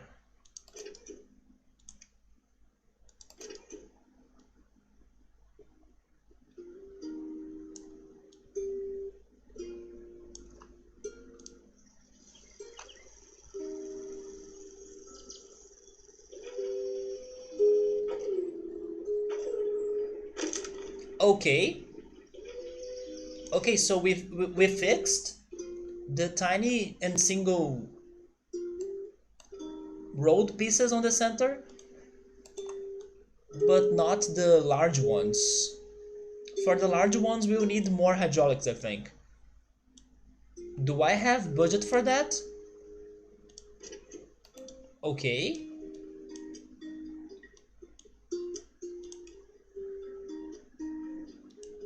No, then I have a problem right there. But wait, they don't need to be that long, right?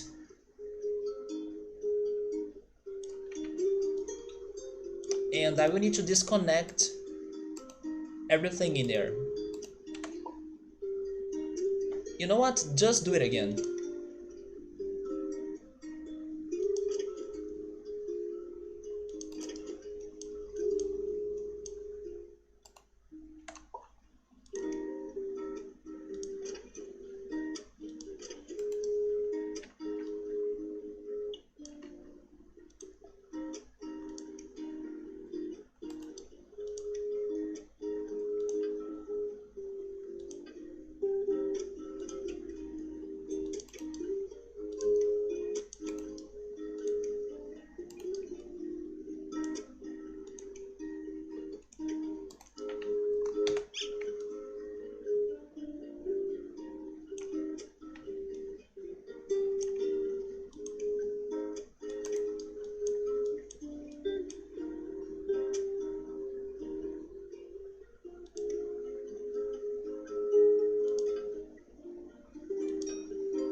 So let's try this out. Although I still need more budget for those joints of the hydraulics. Wait a second. Maybe I can change this rope.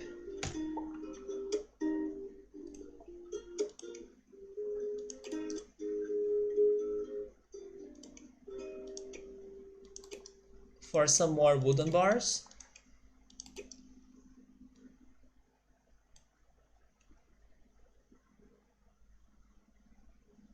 How the heck am I making those stable without steel bars? I feel like I need to change this.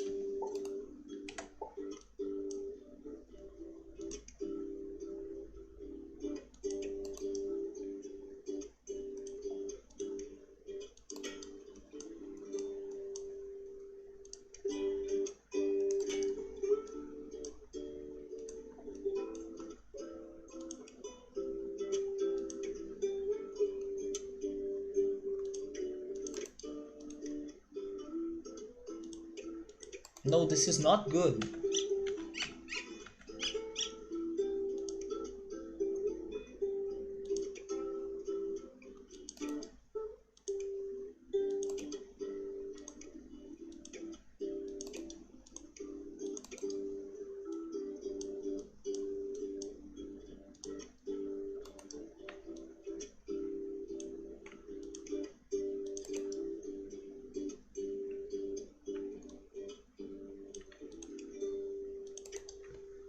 Hey Ritsuru, what's up, man? How are you?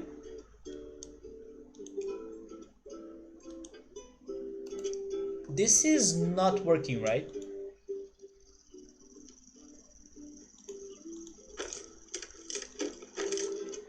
Yeah, man, today has been only awful levels, to be honest. This is the third one we have been facing, and the three of them had hydraulics. And they were also long levels, right? Long bridges. So, yeah. Today hasn't been very lucky regarding the poly bridge game, but that's fine. There are days of glory, there are days of pain, right? I just want to try beating this one tonight still, and then hopefully next weekend we can get better luck. But the three levels in a row were hydraulic based. And hard ones. The one that we started yesterday and then we had to continue it tonight. We went for some very out of the box strategies for that one because no wonder why it took us forever. They were asking for us to do something super different. But now it's not that different, although it's hard to accomplish. Actually, our biggest enemy tonight has been the budget as well. We do not have the money to do the ideas we want. So yeah, long bridges, low budget, hydraulics. The recipe for disaster.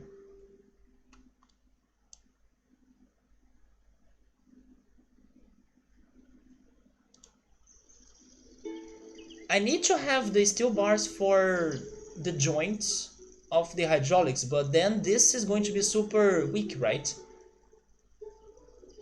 And I'm not using the pole at all.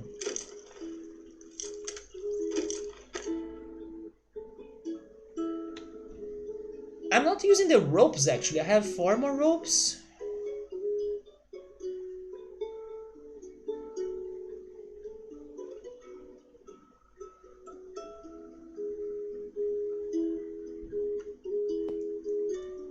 Wait, should I maybe change that for ropes? Or is it going to be very loose, right? It's going to swing a lot. But then this is still going to be weak, right? So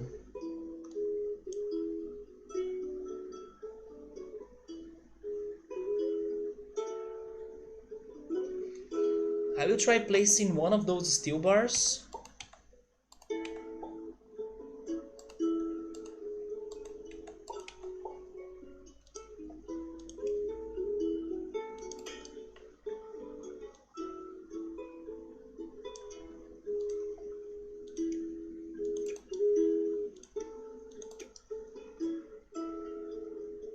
I'm not sure about this either, but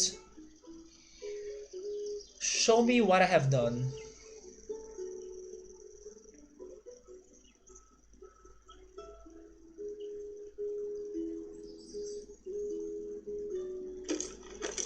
Okay, so it broke somewhere up here.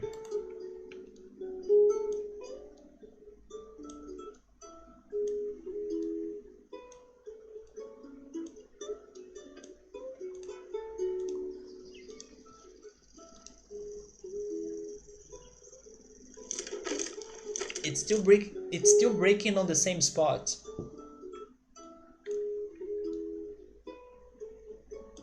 This one?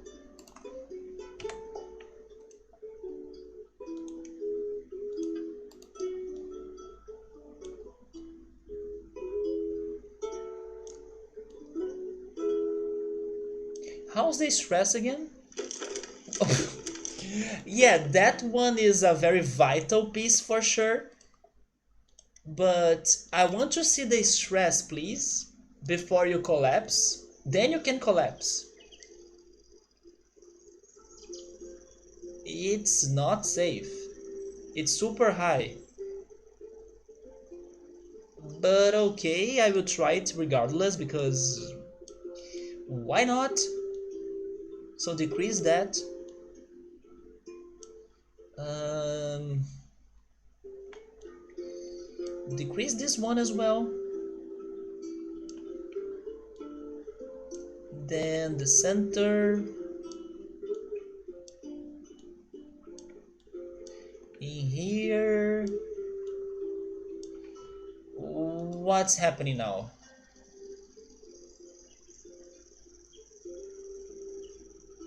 Man, it's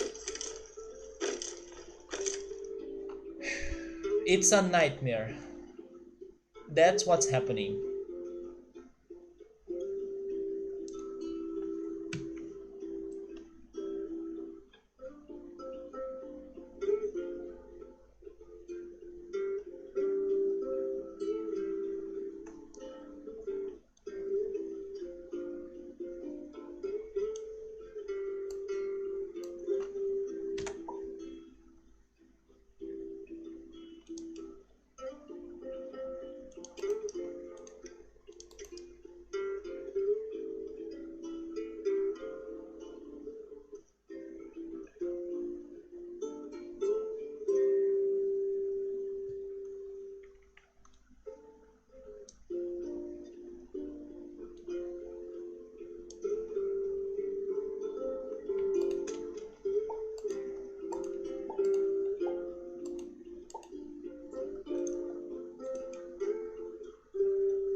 Can I add a rope in there? I can't, right?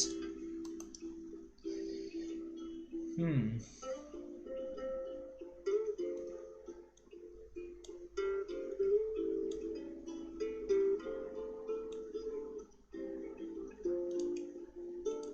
Oh, now I could, but...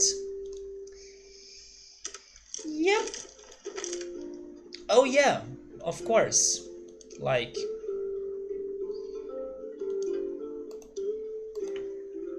of course it would collapse. This has no structure.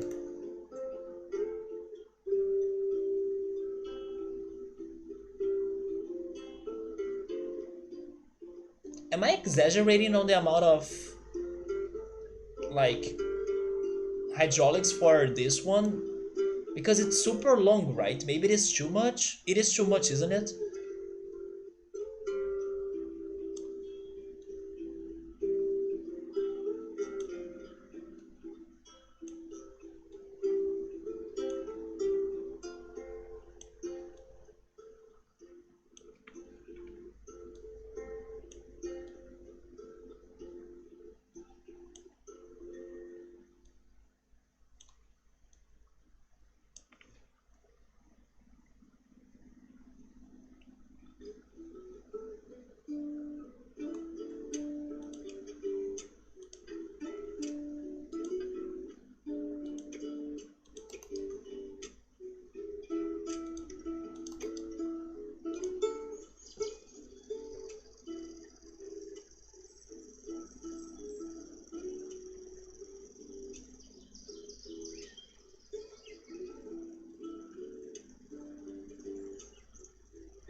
Okay.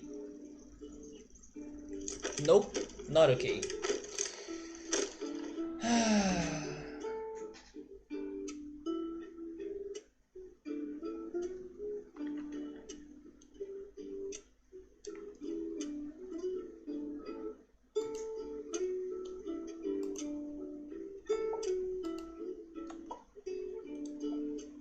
Yeah, man.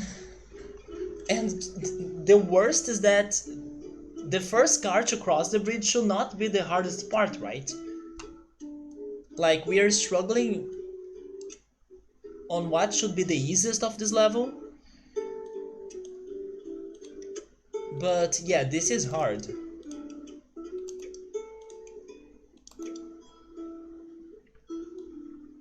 It is extra bad because this is, like I said, the third level regarding hydraulics in a row, so I do not have time to relax a little bit, but okay.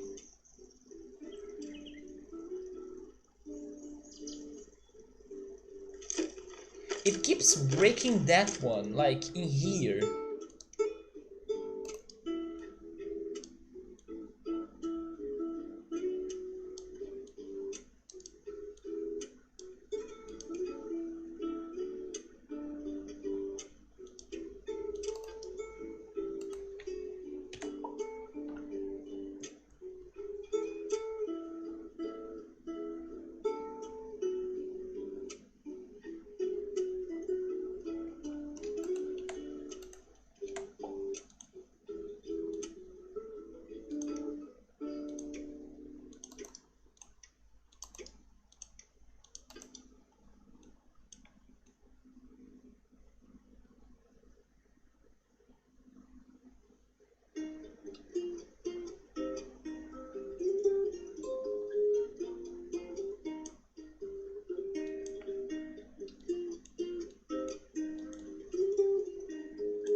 Finally.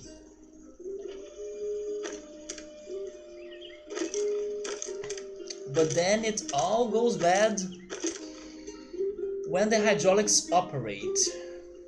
And now I think it is because of those ropes, right?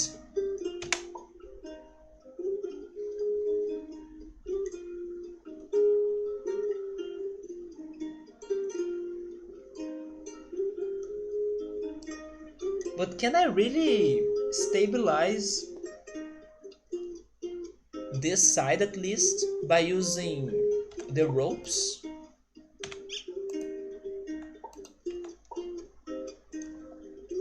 Like this? This will not do it, right?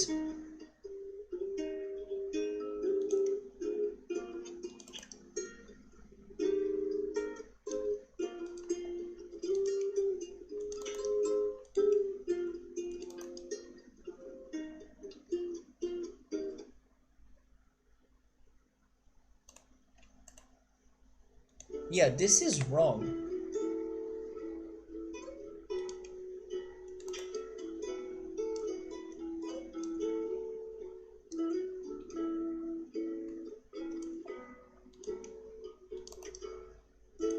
But I will try it. What if it works? Oh, wait, wait, wait. I cannot do that, right? So Oh, actually, it's because of tension?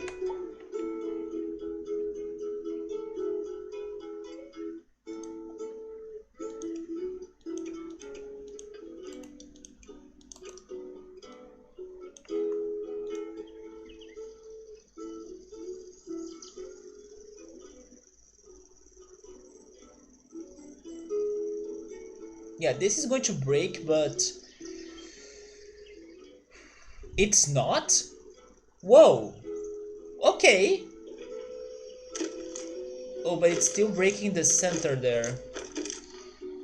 Wait, is there a tarot card that you relate to, like you see yourself as? That's a hard question. I don't know how to answer because I don't know all of them, right? But there are a couple ones that I like for sure, but I never related myself to them. Like one of the best cards is like the Temperance, but the Star is also nice. I also like the Sun, but like even the bad ones can be relatable to you too. Like when you are dealing with illusions, it could be the Moon card,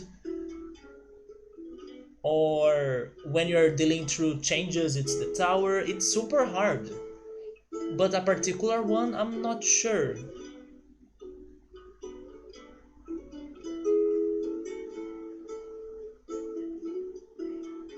I don't even know if it is going to be like a high arcana, right? Maybe not.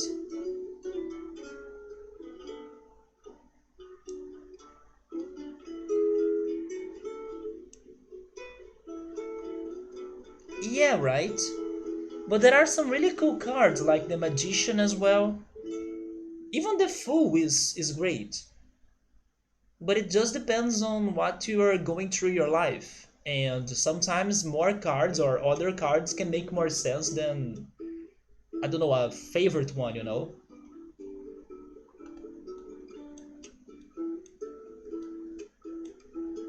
But there are some cards that I see a lot on the readings, like the Page of Cups, for example. There are those cards that they keep showing on or showing up that you kind of get more attached to them. So the Star card is related to Pisces and Temperance is Sagittarius. Do you know which one is Aquarius?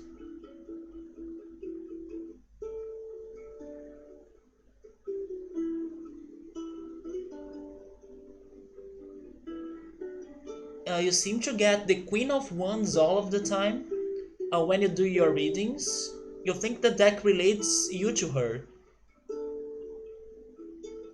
I will start paying more attention. There are some cards that they are showing up a lot, but they are one of those cards that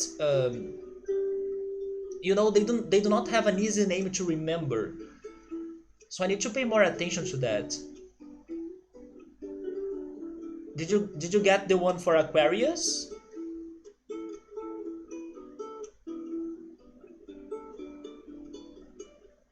Oh, to the star. So wait, it's Sun. I think it is Sun, Moon, Star. Then I don't know what's next.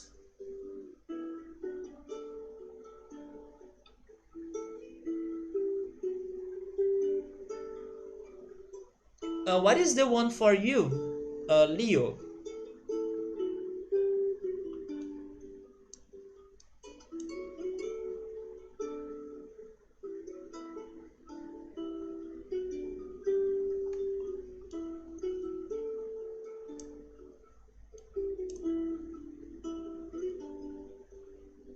Oh, Leo is Sun, makes sense. Strength and the Suit of Wands.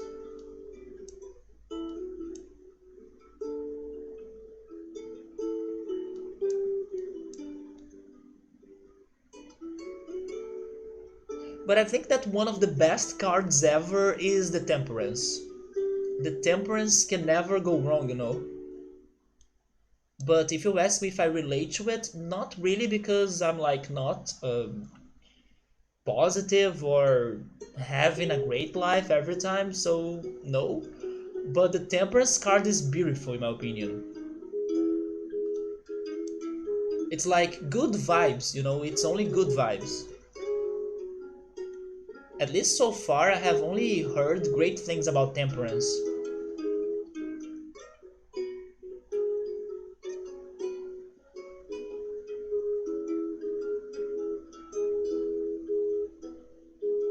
Yeah, the Temperance is great. I didn't really understand it at first. I mean, I don't know if I really understand it either, but I know the energy behind it, it's really positive. It's like very pure, or at least that's the impression I get from it.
I kind of want to restart the level, to be honest, but it's going to be so much work.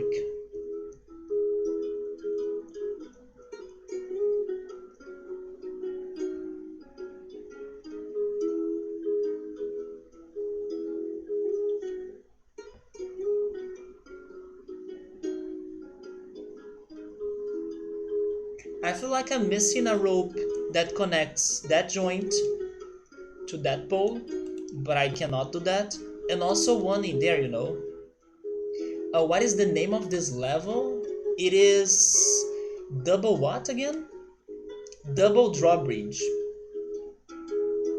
Oh, actually, it is already the level number 10. That's not bad.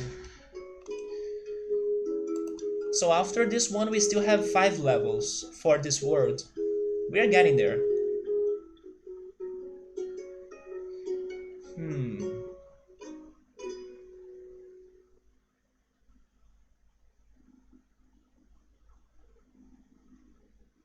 I should also work with the angles, right? Okay, okay, okay. I'm seeing things in here. First, maybe I do not need 2 of those. If I can find a way of operating with the angles. So I will try that. So does that mean 2 bridges? Double drawbridge. I think it means uh, 2 hydraulic parts, which makes sense because there are 2 ships.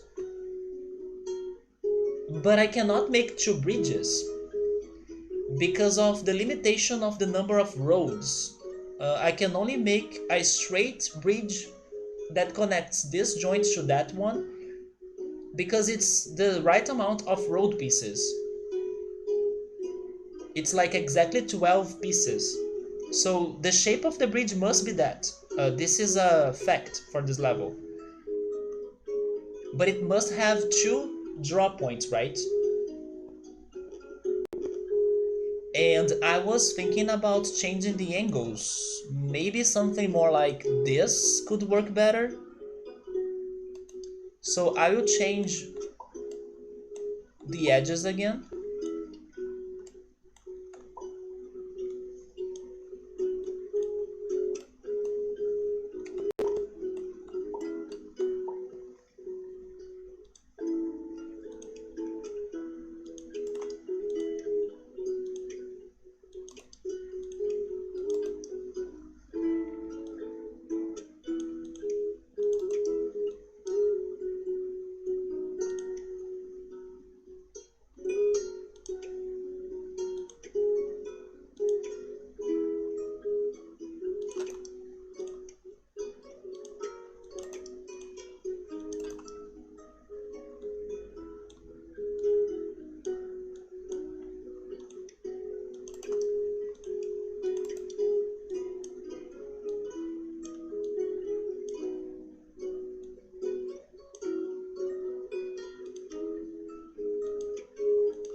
yeah, Joe dancing.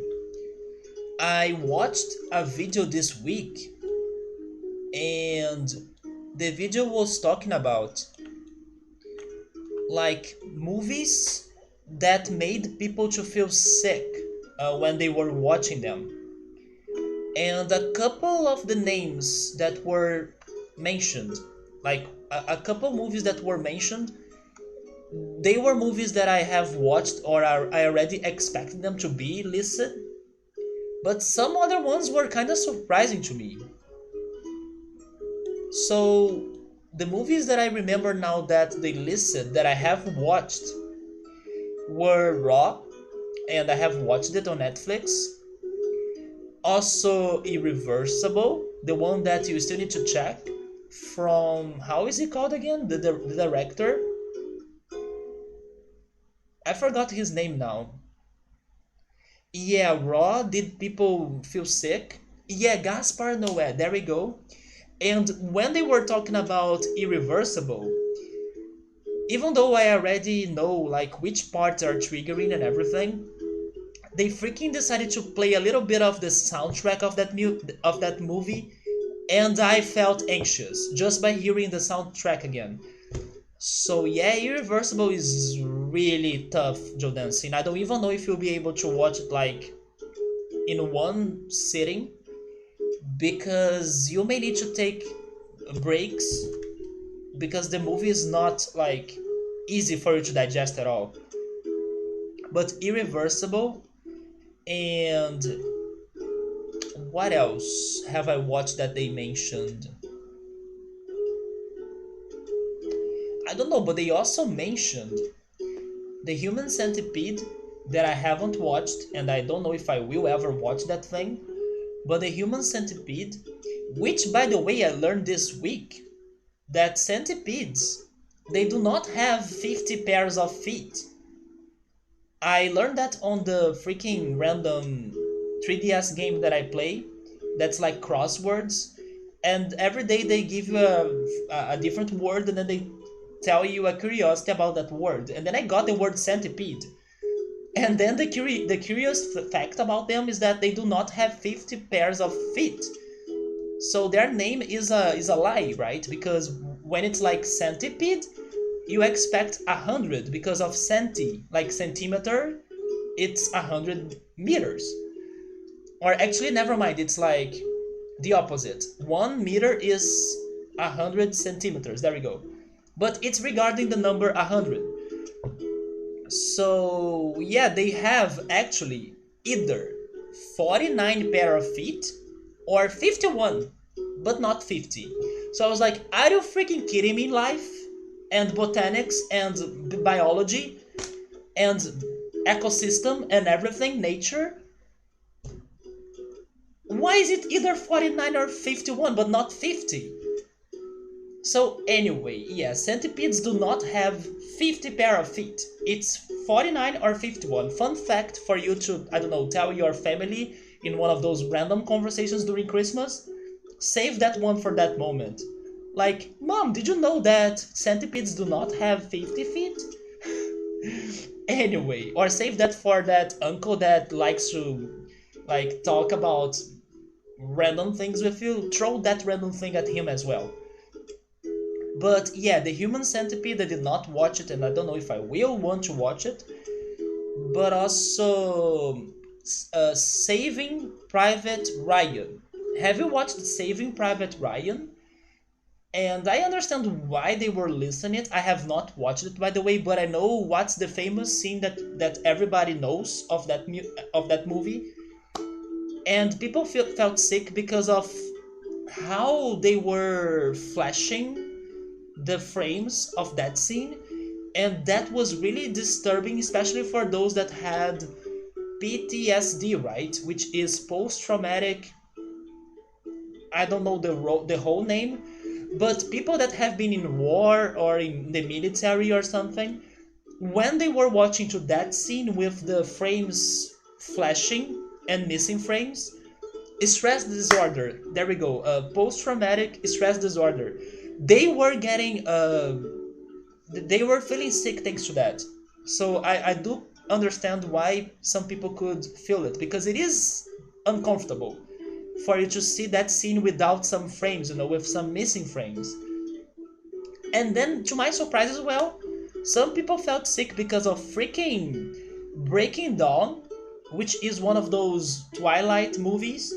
And according to the list, it was thanks to a scene that Robert Pattinson pretty much bites the hell out of the girl of the movie.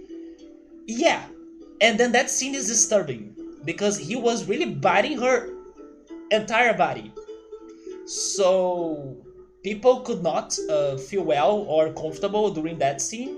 Also because probably of some red lights going on during that scene as well. So yeah, that freaking movie made people to pass out and feel nauseous. That was surprising to me, but also one of the Incredibles movie. I don't know if it was the first or the second, because I'm not a big fan of the Incredibles to be honest. But one of them has a very flashy scene where they are fighting a villain or something, and then thanks to the lights, right? Red and blue and very bright lights, just like that episode of Pokemon that gave epilepsy to people. So people also felt uncomfortable thanks to the Incredibles. Am I forgetting a movie now? Let me see if I can remember. But those were the ones that I was most impressed of hearing about.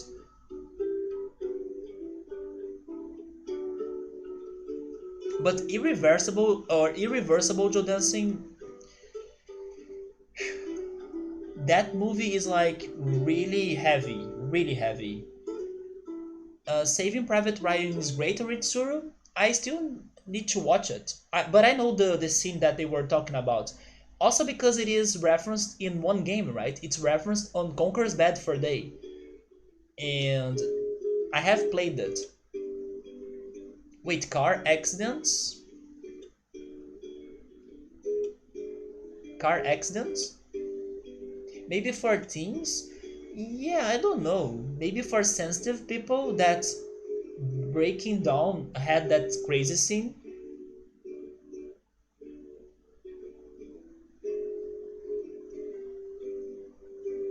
Well, if I could add a movie to that list, I would definitely add The Lighthouse.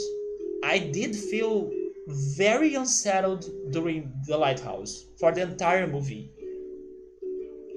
Maybe I did not feel sick, but I really felt bad. Like I felt really, disturbed by it. Yeah, The Lighthouse. It's a great movie for giving me the horrible experience. If that makes any sense. Like their purpose was for to make the crowd and the public like unsettled. They did it with like an outstanding result. So great movie, but for you to feel really like double TF. That's how I felt during that movie. The last scene I could not really open my eyes too much to see it. I was like this during the last scene.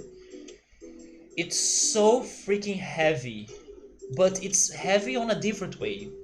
It's not like the irreversible movie that's more graphical. It's more psychological, right? The Lighthouse. Not that irreversible is not psychological either, it is, but it is also very graphical. Very graphical.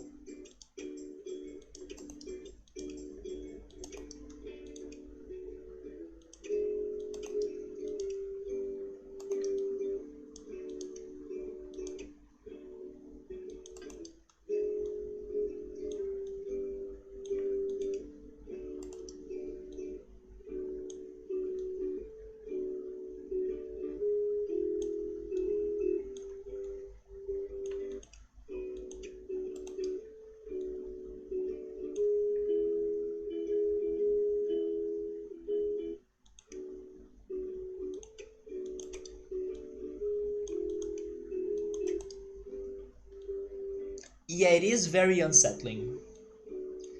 When you recommend me that movie, Joe Dancing, I was not ready for what it was. When you told me that it was not like horror, I kinda lowered my defenses for it. And it was not really horror. I mean, it is cosmical horror, which is something that I do not have a lot of experience with. But I was not ready for that hit. Like, what?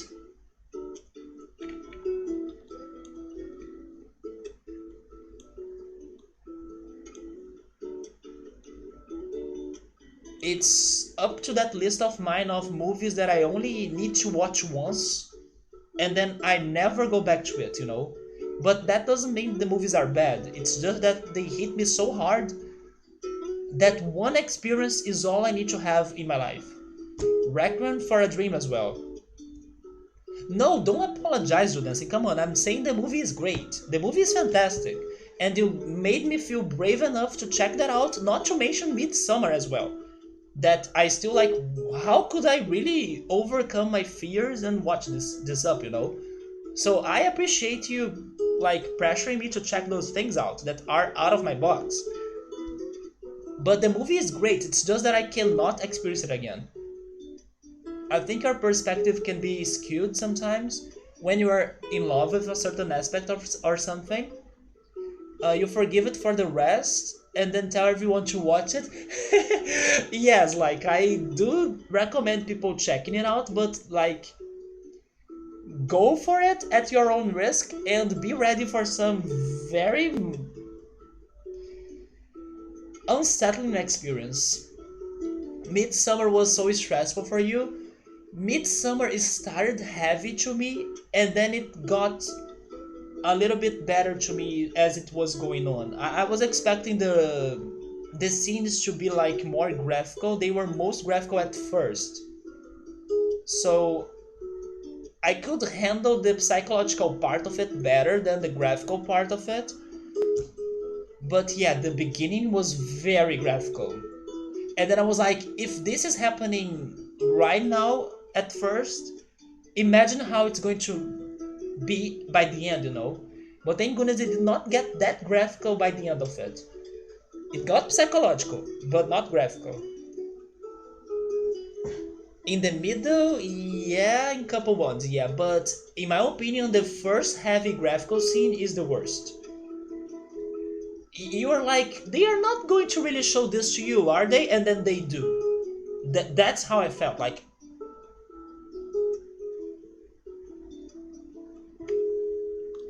so when that happened, I was like, "F me" for the rest of this movie. Like, if it is starting like this, imagine what they are going to do by the end.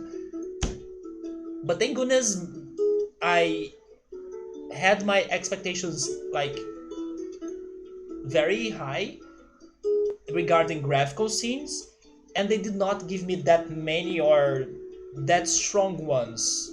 At least in comparison to the first one. Jesus.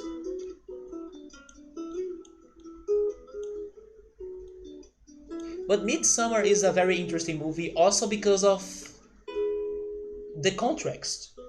Like beautiful place, landscape and colors, horrifying story, situation, and you know, trip for those poor young people. Or maybe not all of them, because some of them were loving that situation as well, right? It was worth watching for its uniqueness. Like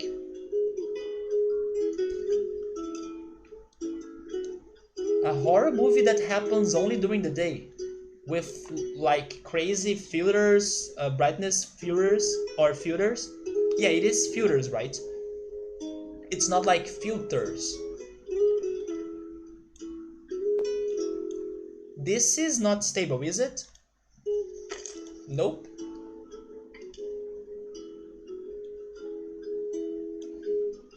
But I want to do this.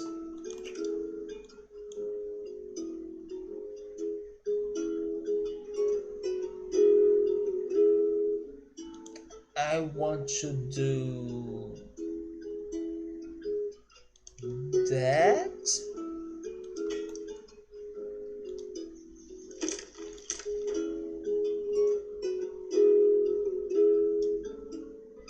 And then I also need a rope in here, right?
I was trying to avoid this mix of structures, but maybe there is no other way, I guess.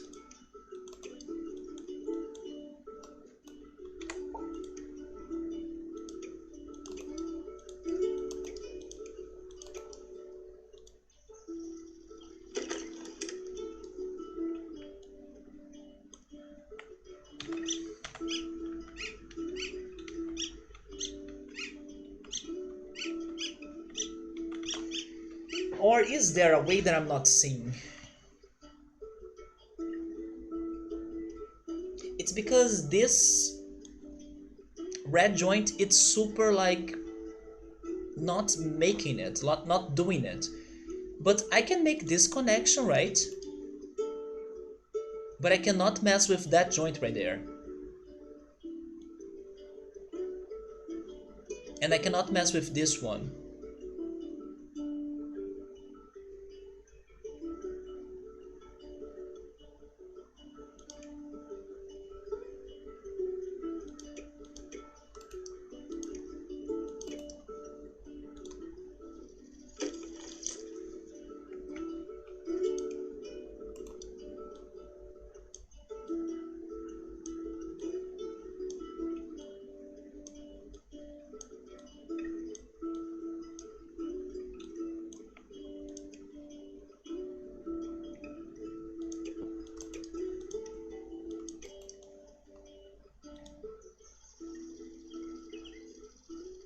Okay, but it's super stressed.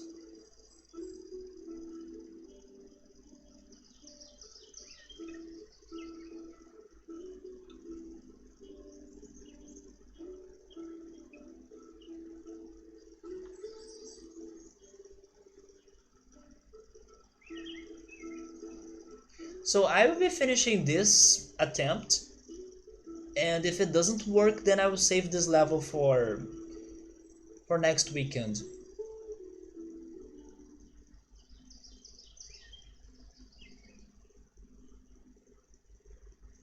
I don't mean this simulation, but I will be adding the hydraulics and see how things will be different. If they will be different.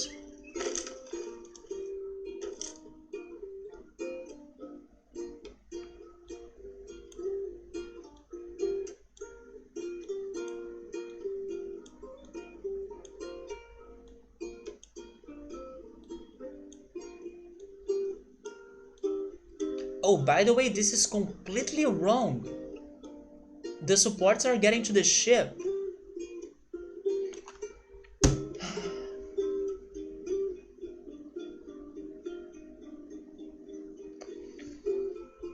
Shall we save this for next weekend?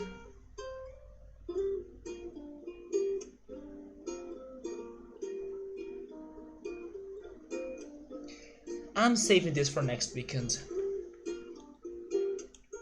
Yeah, I'm done with this. Let's try it. This level is for reals. It is for reals, bookmark. But it is for reals because we played two levels that were hard and they had a hydraulics, and then a third one in a row. I cannot take it. I need a fresh mind, new start, because I'm not even coming up with the structure for this bridge. And then if there is no structure, there is no hydraulics. Yeah, I'm like, I tried. At least we beat two levels. And we have kind of checked what works for this and what doesn't, so maybe we can come up with something else for next time. But yeah, like this level will be also complicated, just like the first one of the night. But that's fine. Hopefully we'll be more creative and think on something else. And please don't give me another hydraulics after this one, come on. But Dancing, Bookmark, Ritsuru, Subaru, and everybody else, thank you so much for stopping by. I hope you guys have a fantastic week, and stay safe, and have a good night, and goodbye. And Joe Dancing, keep watching Dark. Let me know later what are your thoughts, impressions, theories, and reactions to it. See ya!